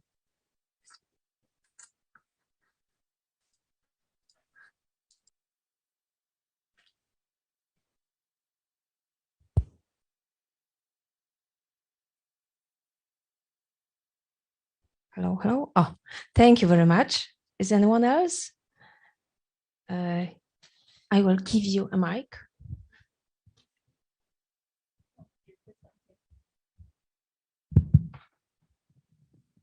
Hi, I'm Sonia George, and as an Equals partner with the ITU team and others that are part of these wonderful partnership, I just wanted to say, first of all, congratulations to everyone, all the finalists, all the winners. It's great. And I also wanted to mention to all of them, please reach out to the partners. Make sure that you use the partnership beyond just the awards. If you want to learn, if you want to exchange experiences, if you want to partner with new organizations, reach out to us. Don't be shy. The strength of the Equals partnership is having a network that you can count on. So count on us, challenge us, and we hope that we hear from many of you. So congratulations again, and it's great to be here in Poland. Not too many of us in person, many more online, I think. Congratulations, enjoy, and count on the partnership. Thank you. Thank you. Thank you very much. I totally agree. What we need is collaboration and partnership for achieving further successes on this area. And we have a few minutes. If someone wants. Okay, please. Thank you. Hello, everyone. My name is Nashilongo, and I'm from Namibia. Last year, we were also shortlisted for the finalist for this Equals Award, and we really appreciated the opportunity. It was for the research that we did in collaboration with the Web Foundation on Women's Rights in Namibia. And so we really appreciate the opportunity. Really, my message is really just to say that for a lot of us, especially in the African continent, and I'm not just speaking for ourselves, we're not too aware of the Equals Award. So possibly just spread the word behind the rooms and behind, besides where we are, just so that everybody who's doing amazing work everywhere they are, they can take part. Thank you. Thank you. I'm looking at the audience on site. Madalena sees audience online better.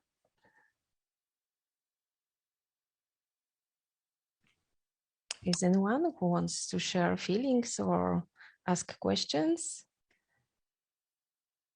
If not, we can again repeat applause for all winners. And this is the end of our fantastic ceremony. Thank you. Thank you so much, everyone, and congratulations.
Greetings. I assume everyone can hear me in the cloud, and that the room can hear me. I see a thumbs up, so I think we are good to go. And just a reminder to everyone who is joining us virtually, please make sure you're muted so that we don't get any funny sounds while we're trying to talk.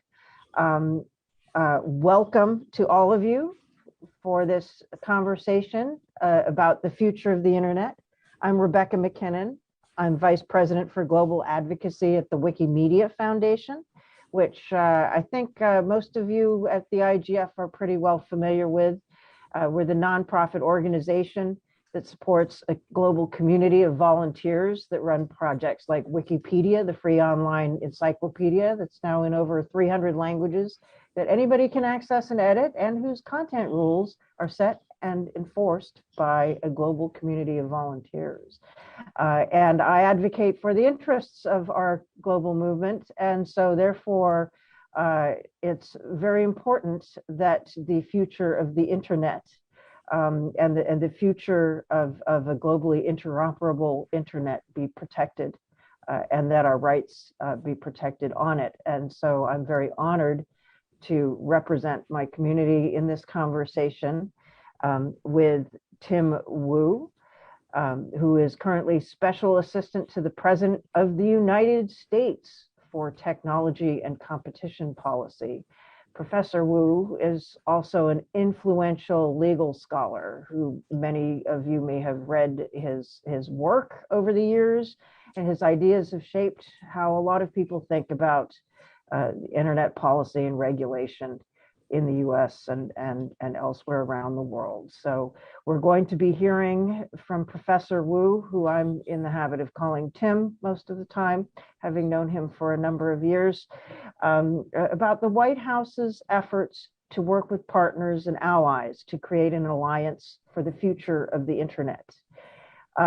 Now, exactly what is that and what does it mean is the question we're going to be talking with Professor Wu about today. Democracies have been making commitments to internet freedom and human rights online in the past, and I think many in the civil society community certainly have been concerned that governments have fallen short of their promises, to put it mildly. So the question that I'll start out by posing to Professor Wu, to Tim, is how does the Biden administration view the relationship between democracies and the internet, and how is this new alliance of countries that you're putting together aim to work to meet its commitments?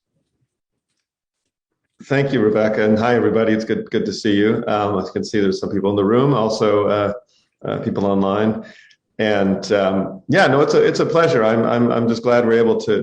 IGF is such a vital forum for discussing and debate. And the topic really today, I think the topic that is top of mind for the Biden administration is the particular question of what the duties and responsibilities should be of a state, nation states around the world, with respect to the internet. It's not a new question, but I think it's one that has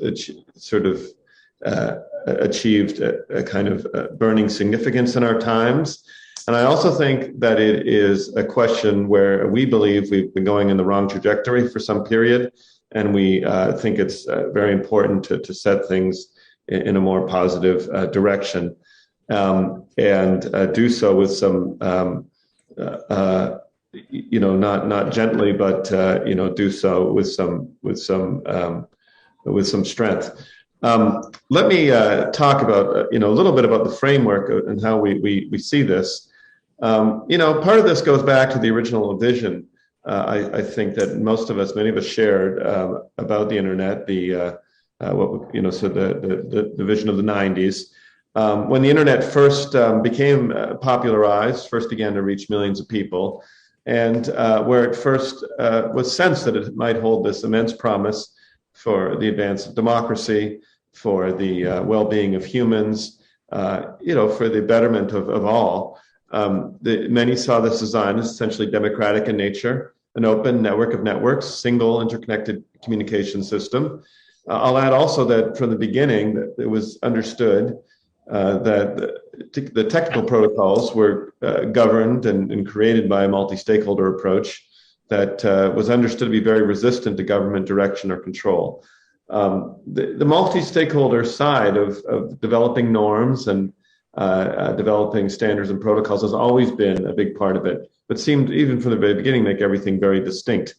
And so we had this extreme, this attractive new vision, and I, as I said before, I think most of us share this vision. It kind of dovetailed, I think, with the broader thinking of the 90s, the kind of the dream of the 90s that democracy was spreading more generally, that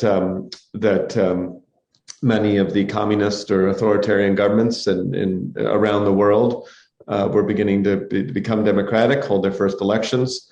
And in fact, Poland was one of the countries just in this period that was emerging in the 90s.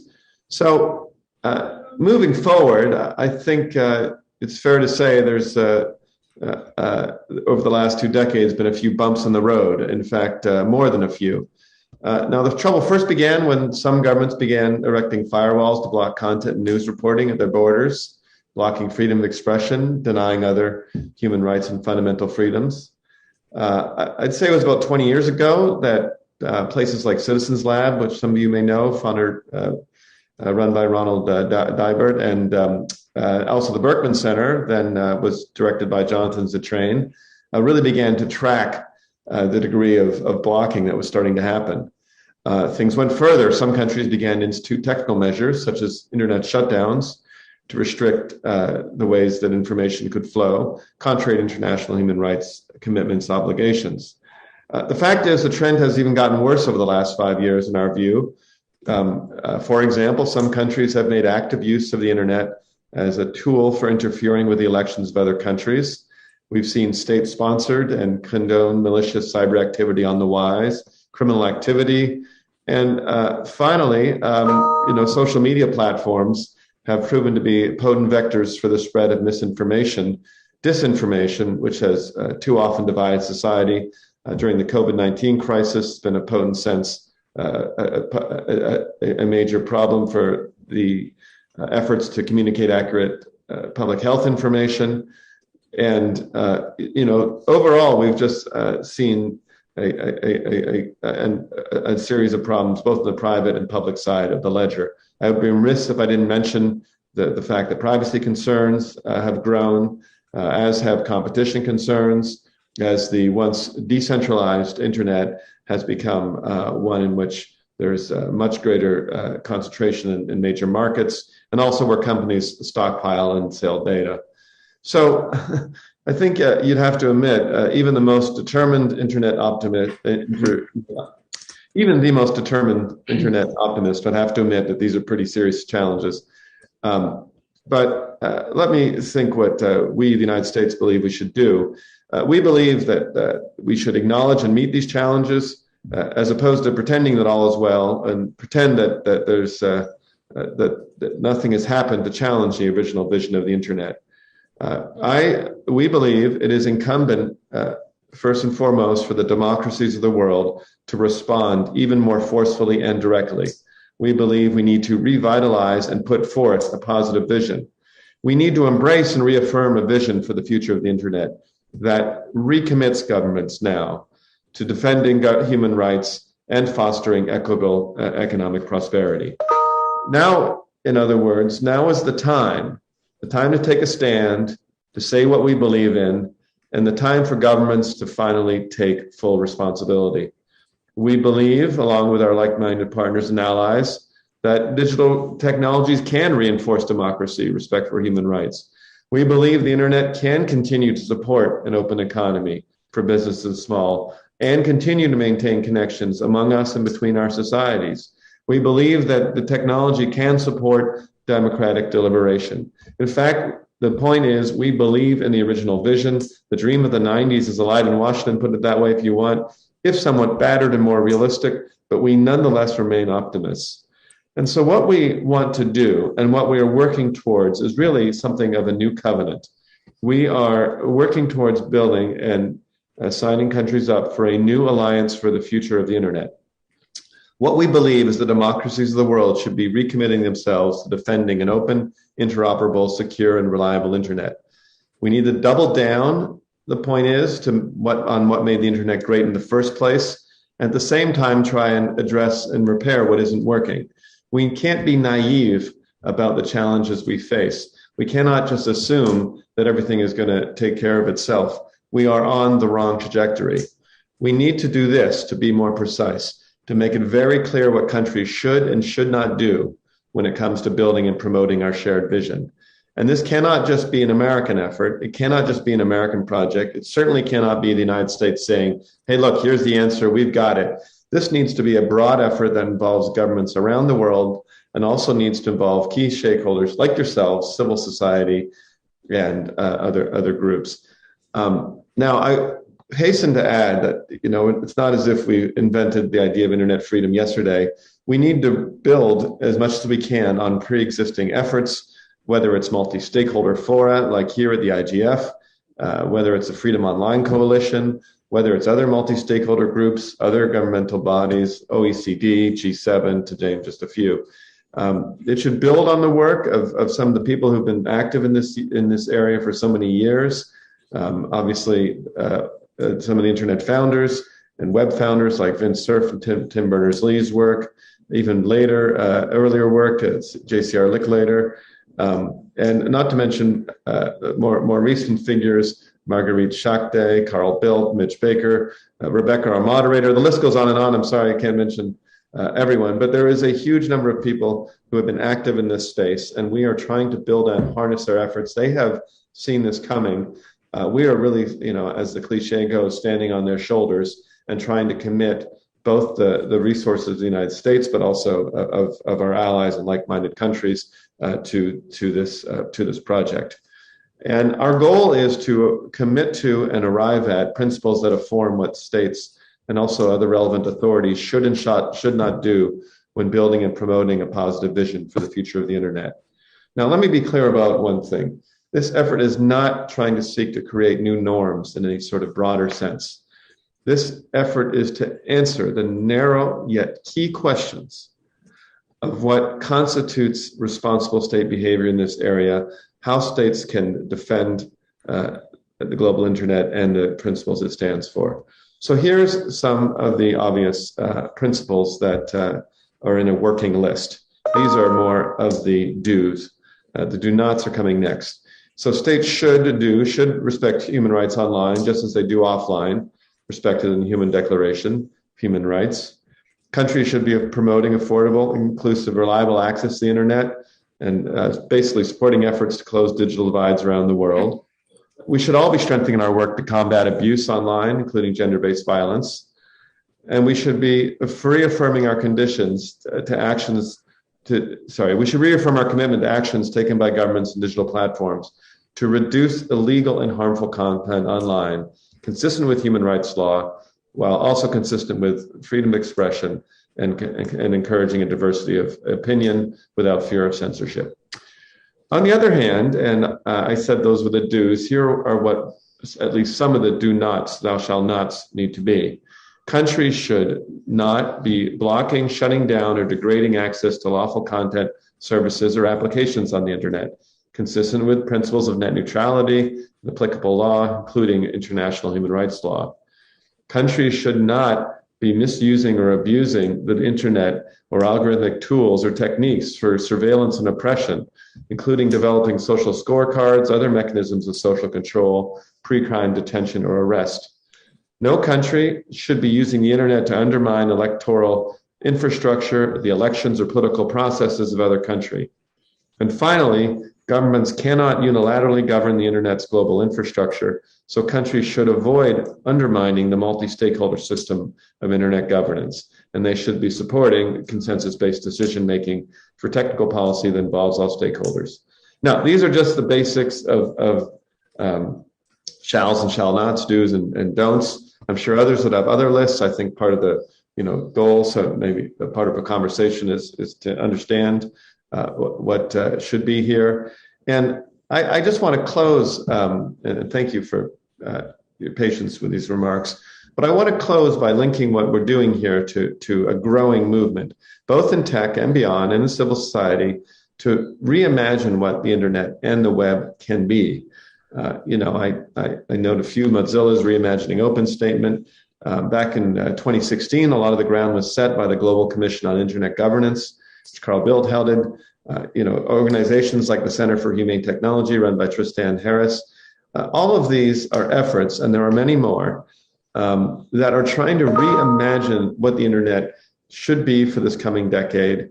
And we want the nation states of the world to do their part. We think the democratic governments need to take action to ensure that the internet is what it needs to be. The tide is high, the time is now, and I want to encourage private sector, governments, international organizations, technical community, academia, civil society to work in partnership together for the better future, which I believe we think is attainable. And I accept that was a long answer, but I am looking forward to our discussion. And thanks to everybody. Thank you. So we've got about half an hour. We've got a lot of people with tremendous experience and knowledge, both in the room and online. So just so people know what my plan is, there are 3 different ways people can ask questions. One is by raising hands virtually in Zoom. The other is by typing in questions in the chat.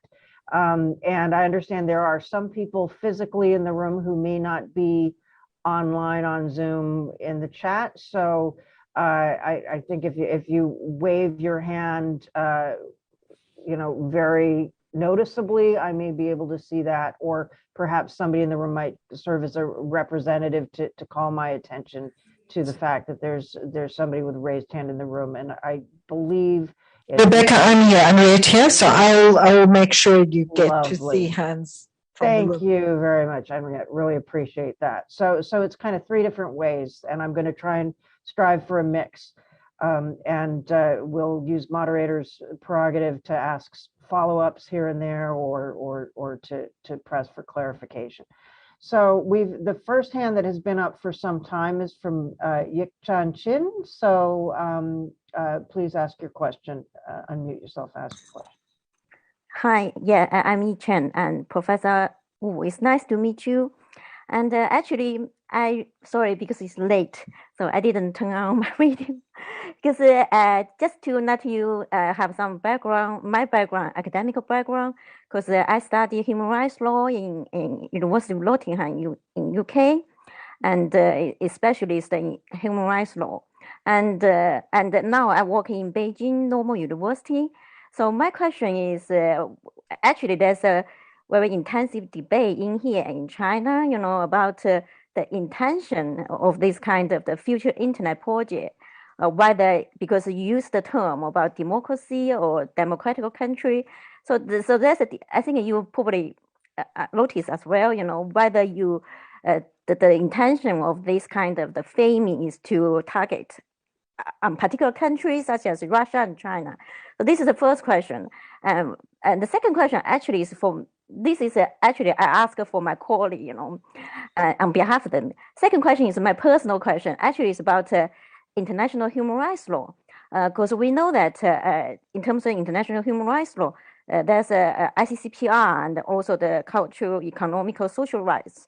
And China didn't set up to ratify the ICCPR, but America didn't ratify the second one, the economic, social, and the cultural rights. So when we talk about the human rights, do we talk about which one? Because 2 countries, and there's only the European and the EU who ratify both. So are we following the EU approach, or are we following the American approach or the Chinese approach? So that's my second question. And actually, when I look at your previous publication, and that's a first generation, second generation, and third generation of the global governance of the internet, and you are the first generation scholar who argue about the sovereignty. national sovereignty in the cyberspace. And then you are the third circuit generation also argue about the minimum sovereignty, collaborative sovereignty in the cyberspace. But it seems that your position is shifting. So where's the place of the sovereignty now in the cyberspace? Thank you. That's all my questions. Thank you. That's quite a lot of questions. We could have a whole conference just on those 3 questions. But Tim, please, Professor Wu, please take us out. Thanks a lot for those questions. And Beijing Normal University, I've been there, and I look back finally in the time I spent in Beijing. I used to live near the West Lake, and Rebecca, our moderator, also spent years in Beijing. So very congenial place to all of us. So yeah, I want to make clear from the beginning, there's no intent in the alliance to target China or any other country. I think any country who abides by the principle, maybe I have said this too quickly, but the alliance is about democracy and rule of law nations. And our current position is that if any country that subscribes to the basic principles, which we think are pretty fundamental principles, is welcome to join. So there's no sort of idea that certain forms of government are excluded. So I'll just put that out there first. The second, if I could interrupt, I'm sorry. I'm going to be a slightly aggressive moderator, just in the interest of the conversation here.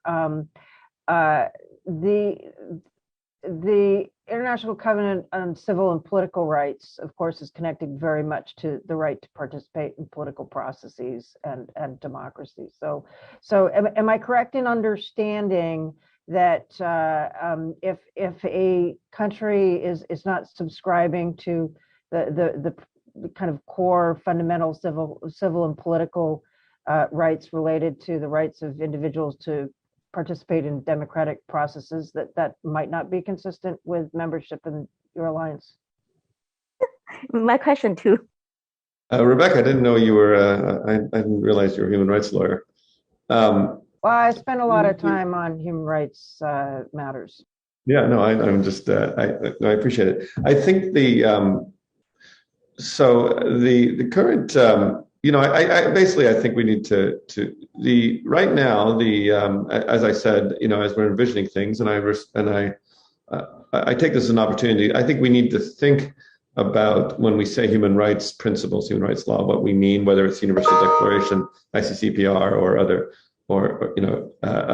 We haven't quite, I would say, in this process, gotten into this, and I appreciate this opportunity to take back and think about, when we're saying human rights norms, whether we are precisely meaning ICCPR, the Universal Declaration, whether what exactly we have in mind. So I'll just take that as an opportunity and to wind our way through those questions. I think you also asked about I do want to get through more of these questions, but I think my own scholarship. Right, I'm right now speaking on behalf of the U.S. government, so I'm not whether my own scholarship is a topic that I will return to when I return to academia. I see we have a lot of questions, and I want to make sure we reach some more of them. Absolutely. So Wolfgang has had his hand up for nearly as long. So we will go to Wolfgang Kleinwater for next, and please identify yourself. Yeah, thank you, Rebecca. My name is Wolfgang Kleinwachter. I'm a professor emeritus from the University of Aarhus.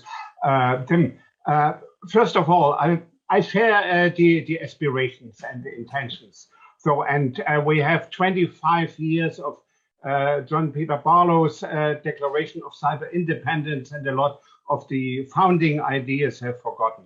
However, what we have seen in the last years is really a proliferation of similar initiatives. I myself was involved in the Net Mundial initiative. So I was the special ambassador for this initiative, where we had similar aims, I would not say this collapse, but we have seen now a number of these initiatives. The Web We Want from Tim Berners-Lee, you mentioned. We have the Paris Call. We have not only the Global Commission from Carl Bildt, we had also the Global Commission on Stability in Cyberspace.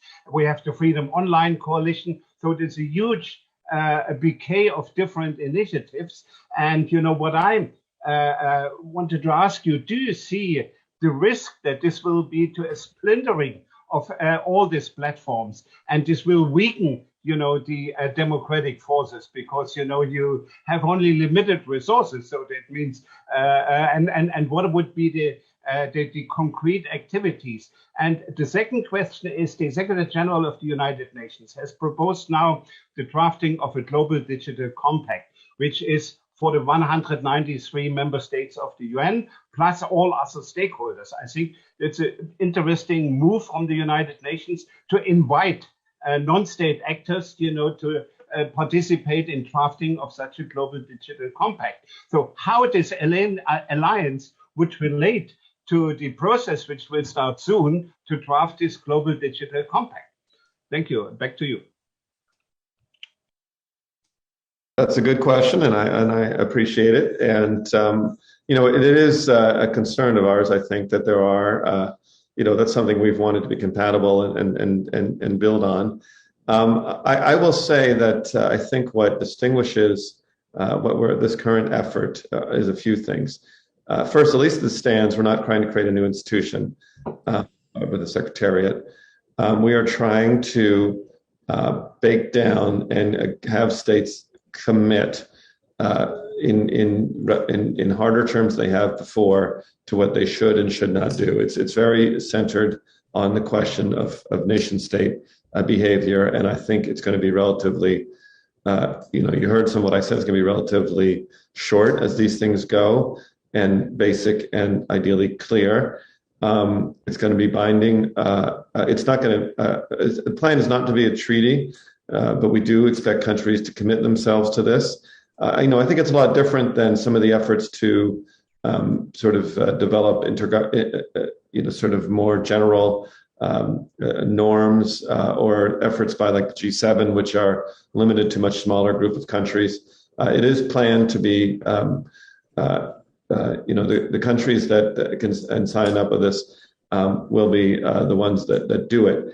The other question, and I think this is, or the other part that is worth, and I also think it'll be quick. I want to suggest that we are planning to have, we are optimistically attempting to launch in the early year, and then with sort of an initial draft vision statement, and then knock this thing out over the next several months. So I think that the timeline process is on a completely different kind of timeline than some of the other processes. In terms of, there's no the functioning, I think, as it's currently envisioned, will also be, whether you're maybe I should just leave it there, because I don't want to go over my skis. But I think those are some important differences and what's going on. There is a serious question. You raised two, and I want to discuss them. One is, is there a chance that this will? There's just too many efforts. People can't keep track of it. It gets too confusing. I think that is a real danger. But I think that we have sort of the concentrated attention of this administration and the concentrated attention of many of our allies that want to do something and want to act quickly. So I think we need to seize that moment. And these are serious problems. We think we basically think it's too important to not act now. I think that this comes part with a new administration wanting to turn around the trajectory here, and I accept that it will come for some costs, and we're trying as much as we can to incorporate what everything is, but we do feel a certain urgency here, and that's why we're acting. Great. Thank you. So Andrew Bennett has had his hand up for a very long time, so I'm going to go to him next. Then there's sort of a set of questions in the chat that relate to compliance. So I'm going to pose a blended question that draws from several comments and questions in the chat, and then in line after that is Milton Mueller. I don't see any hands in the room, so that's our batting order for the moment. Andrew Bennett, please identify yourself. Thank you, Rebecca. I'm Andrew Bennett from the Tony Blair Institute for Global Change, based in the UK. We're a global organisation. It's been really positive to hear many of Professor Wu's comments, and I really agree that there's a role for both states in this place, but also kind of the real advocacy around democratic and liberal values.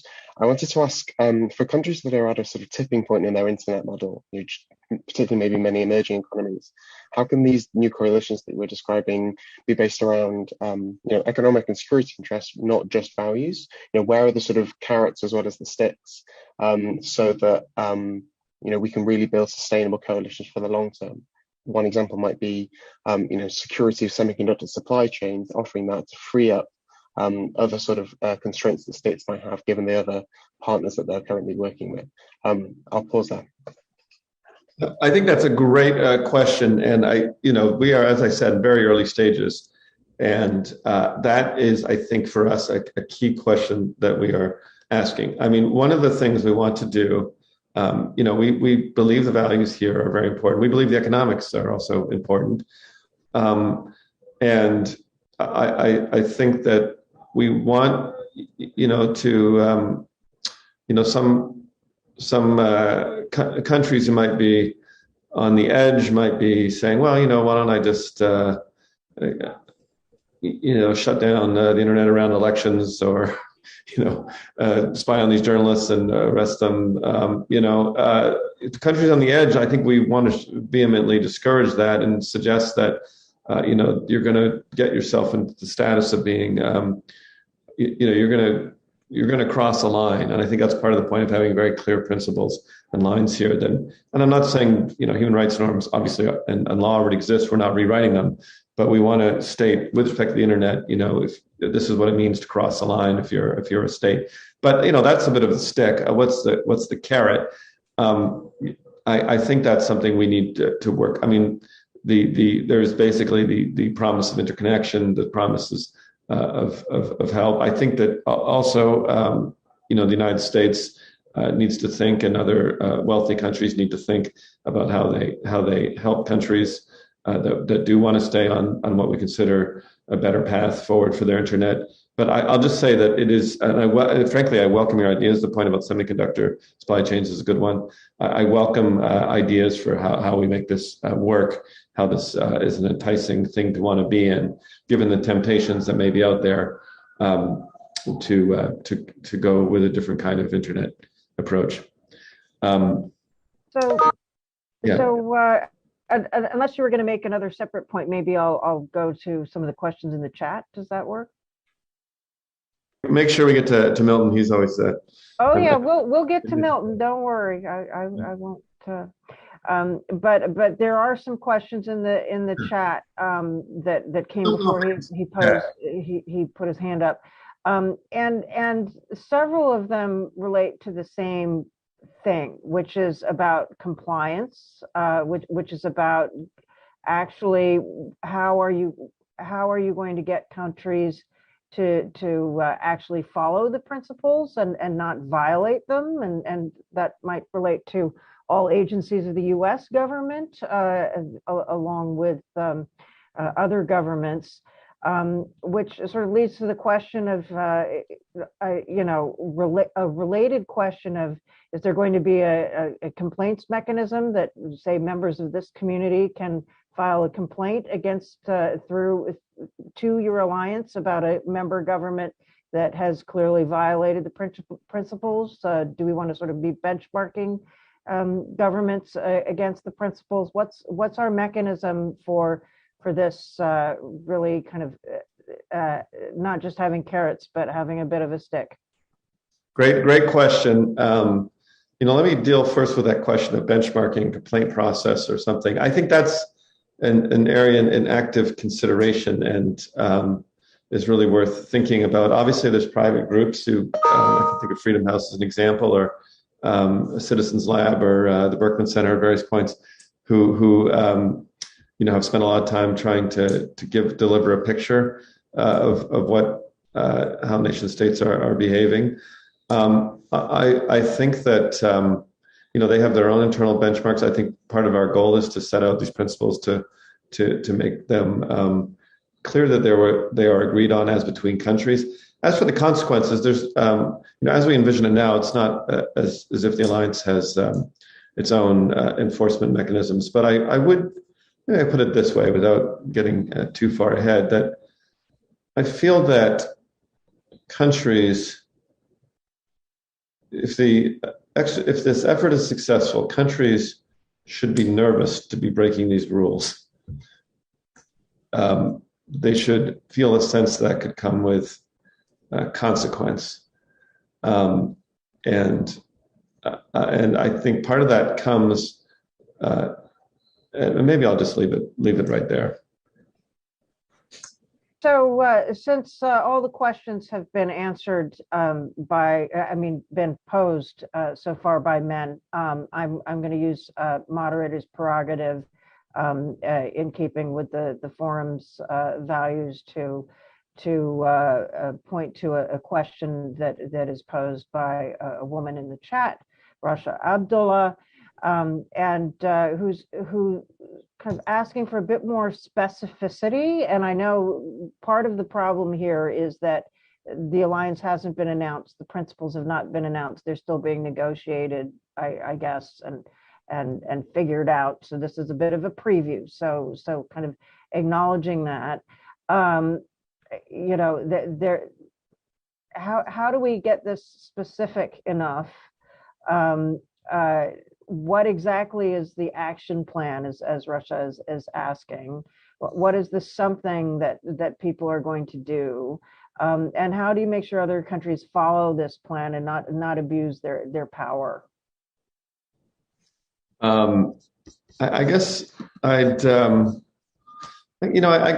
point to the similar answer. As we said, this is in process, but this is a group of countries who's agreeing, with each other, that these are the principles we believe in. And I think, I guess you have two questions. So what about countries that don't join at all? What happens to them? And there's another question: what about a country that joins but then doesn't live up to these sort of expectations?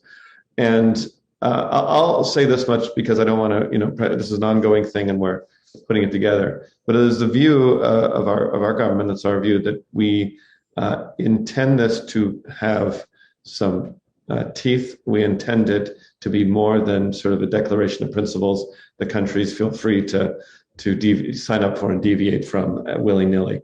So I just want to make that clear that is the intent. I think we will have a sense of the mechanisms as things go forward. I don't, as I've said before, don't believe the mechanisms will be in the alliance itself, but will be located elsewhere. And I hope that helps. Okay, so we've got two more, and we're nearing time. So we've got two more hands from the room, as Henriette has helpfully described. We've got Milton and Henriette, who's going to get the last question and word, I suspect, given the time. So Milton, please.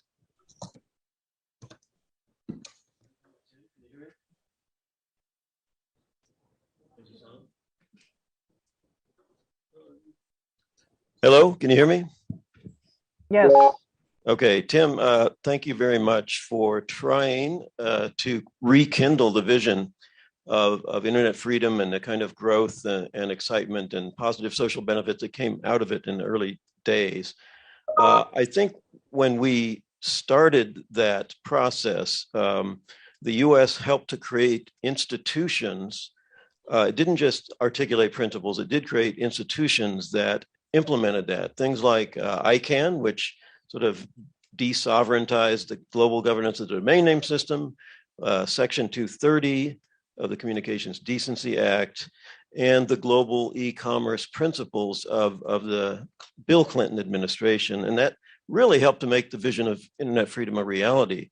So in many ways, I sense that your initiative is kind of undercut undermined from within by a withdrawal from the vision within the U.S. itself.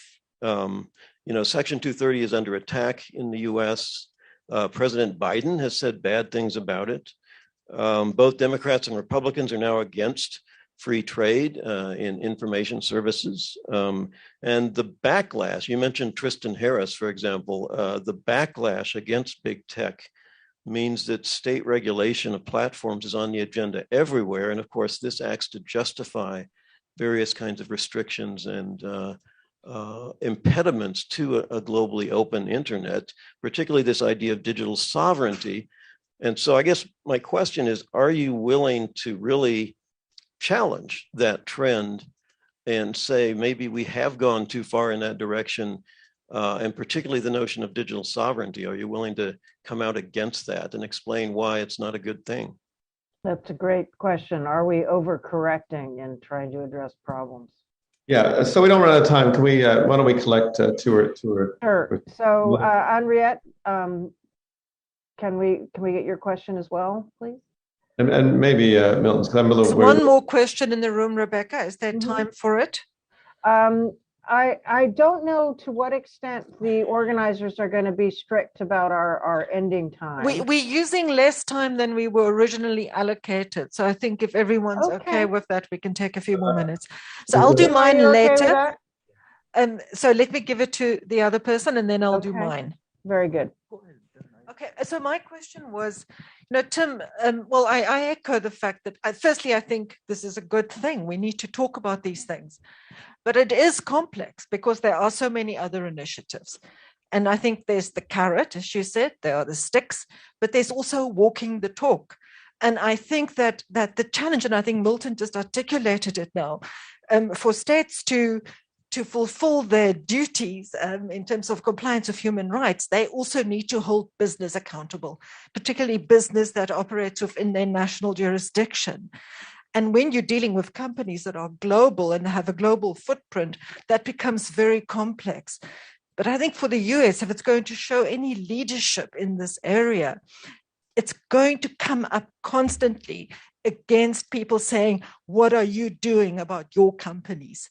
That has to be, because there's a kind of at the business model level, a violation of rights that's kind of hardwired into how that operates. So challenging that or changing that, I think, is going to be quite complex, but has to happen if showing leadership in taking this forward globally is going to work.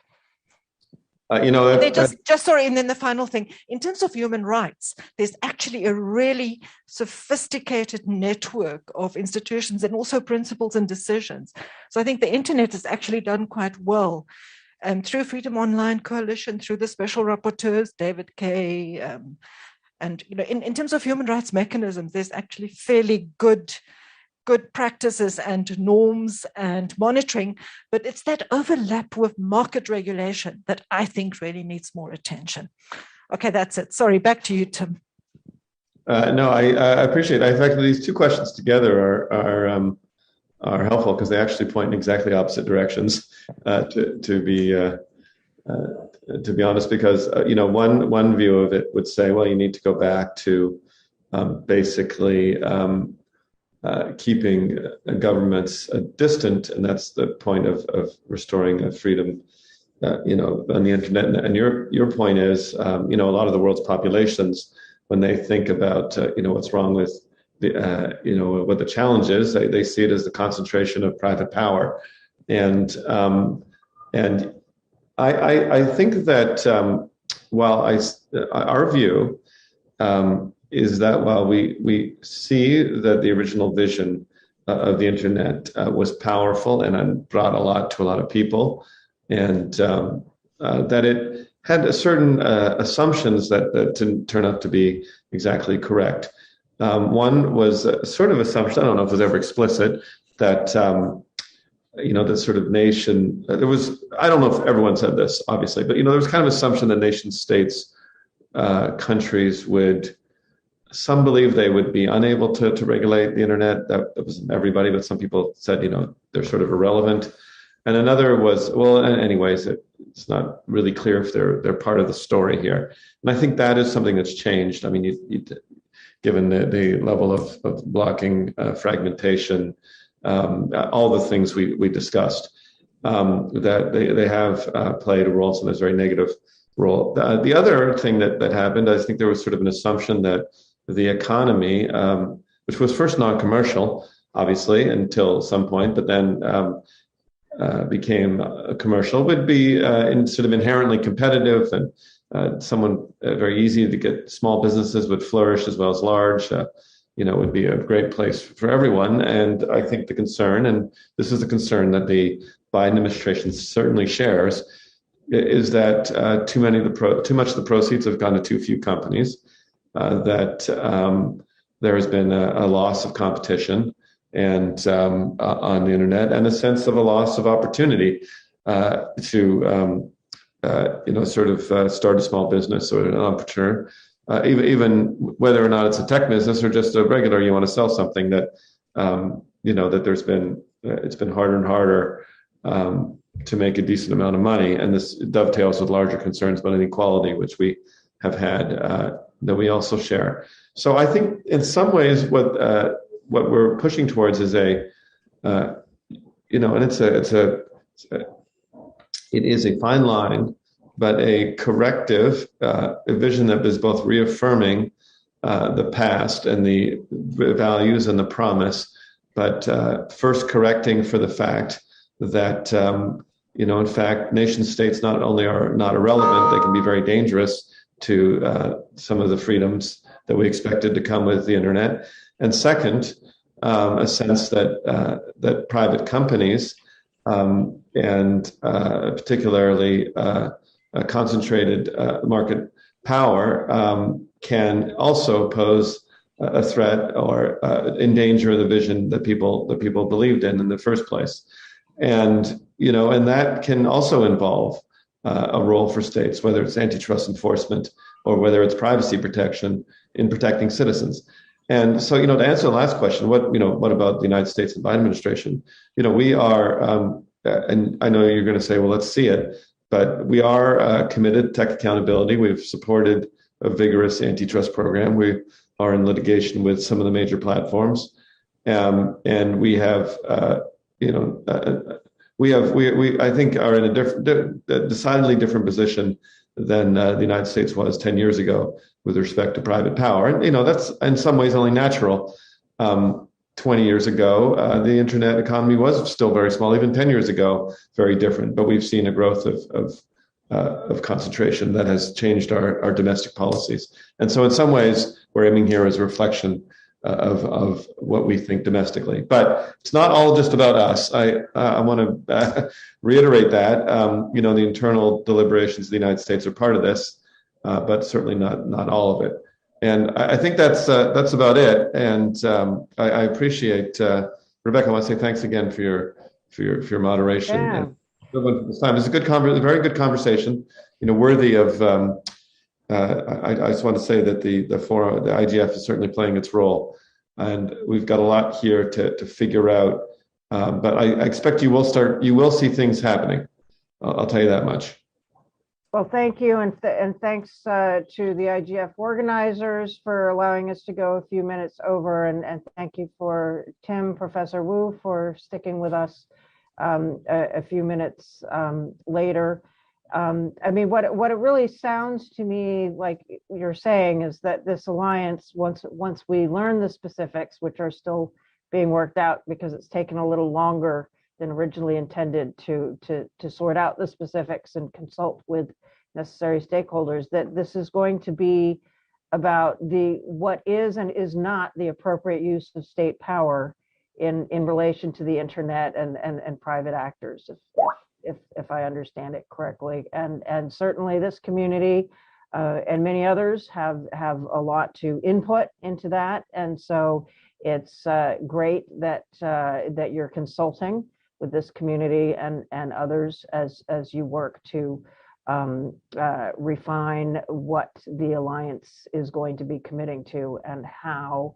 And I'm sure that many people here are eager to continue the dialogue in various ways. And so thanks to everyone here for your excellent participation and challenging questions. I commend Tim for coming and exposing himself to challenging poking and prodding as we help you improve this idea, because too much is at stake. And I think we would all like to see power being wielded responsibly and being held accountable. So thank you very much.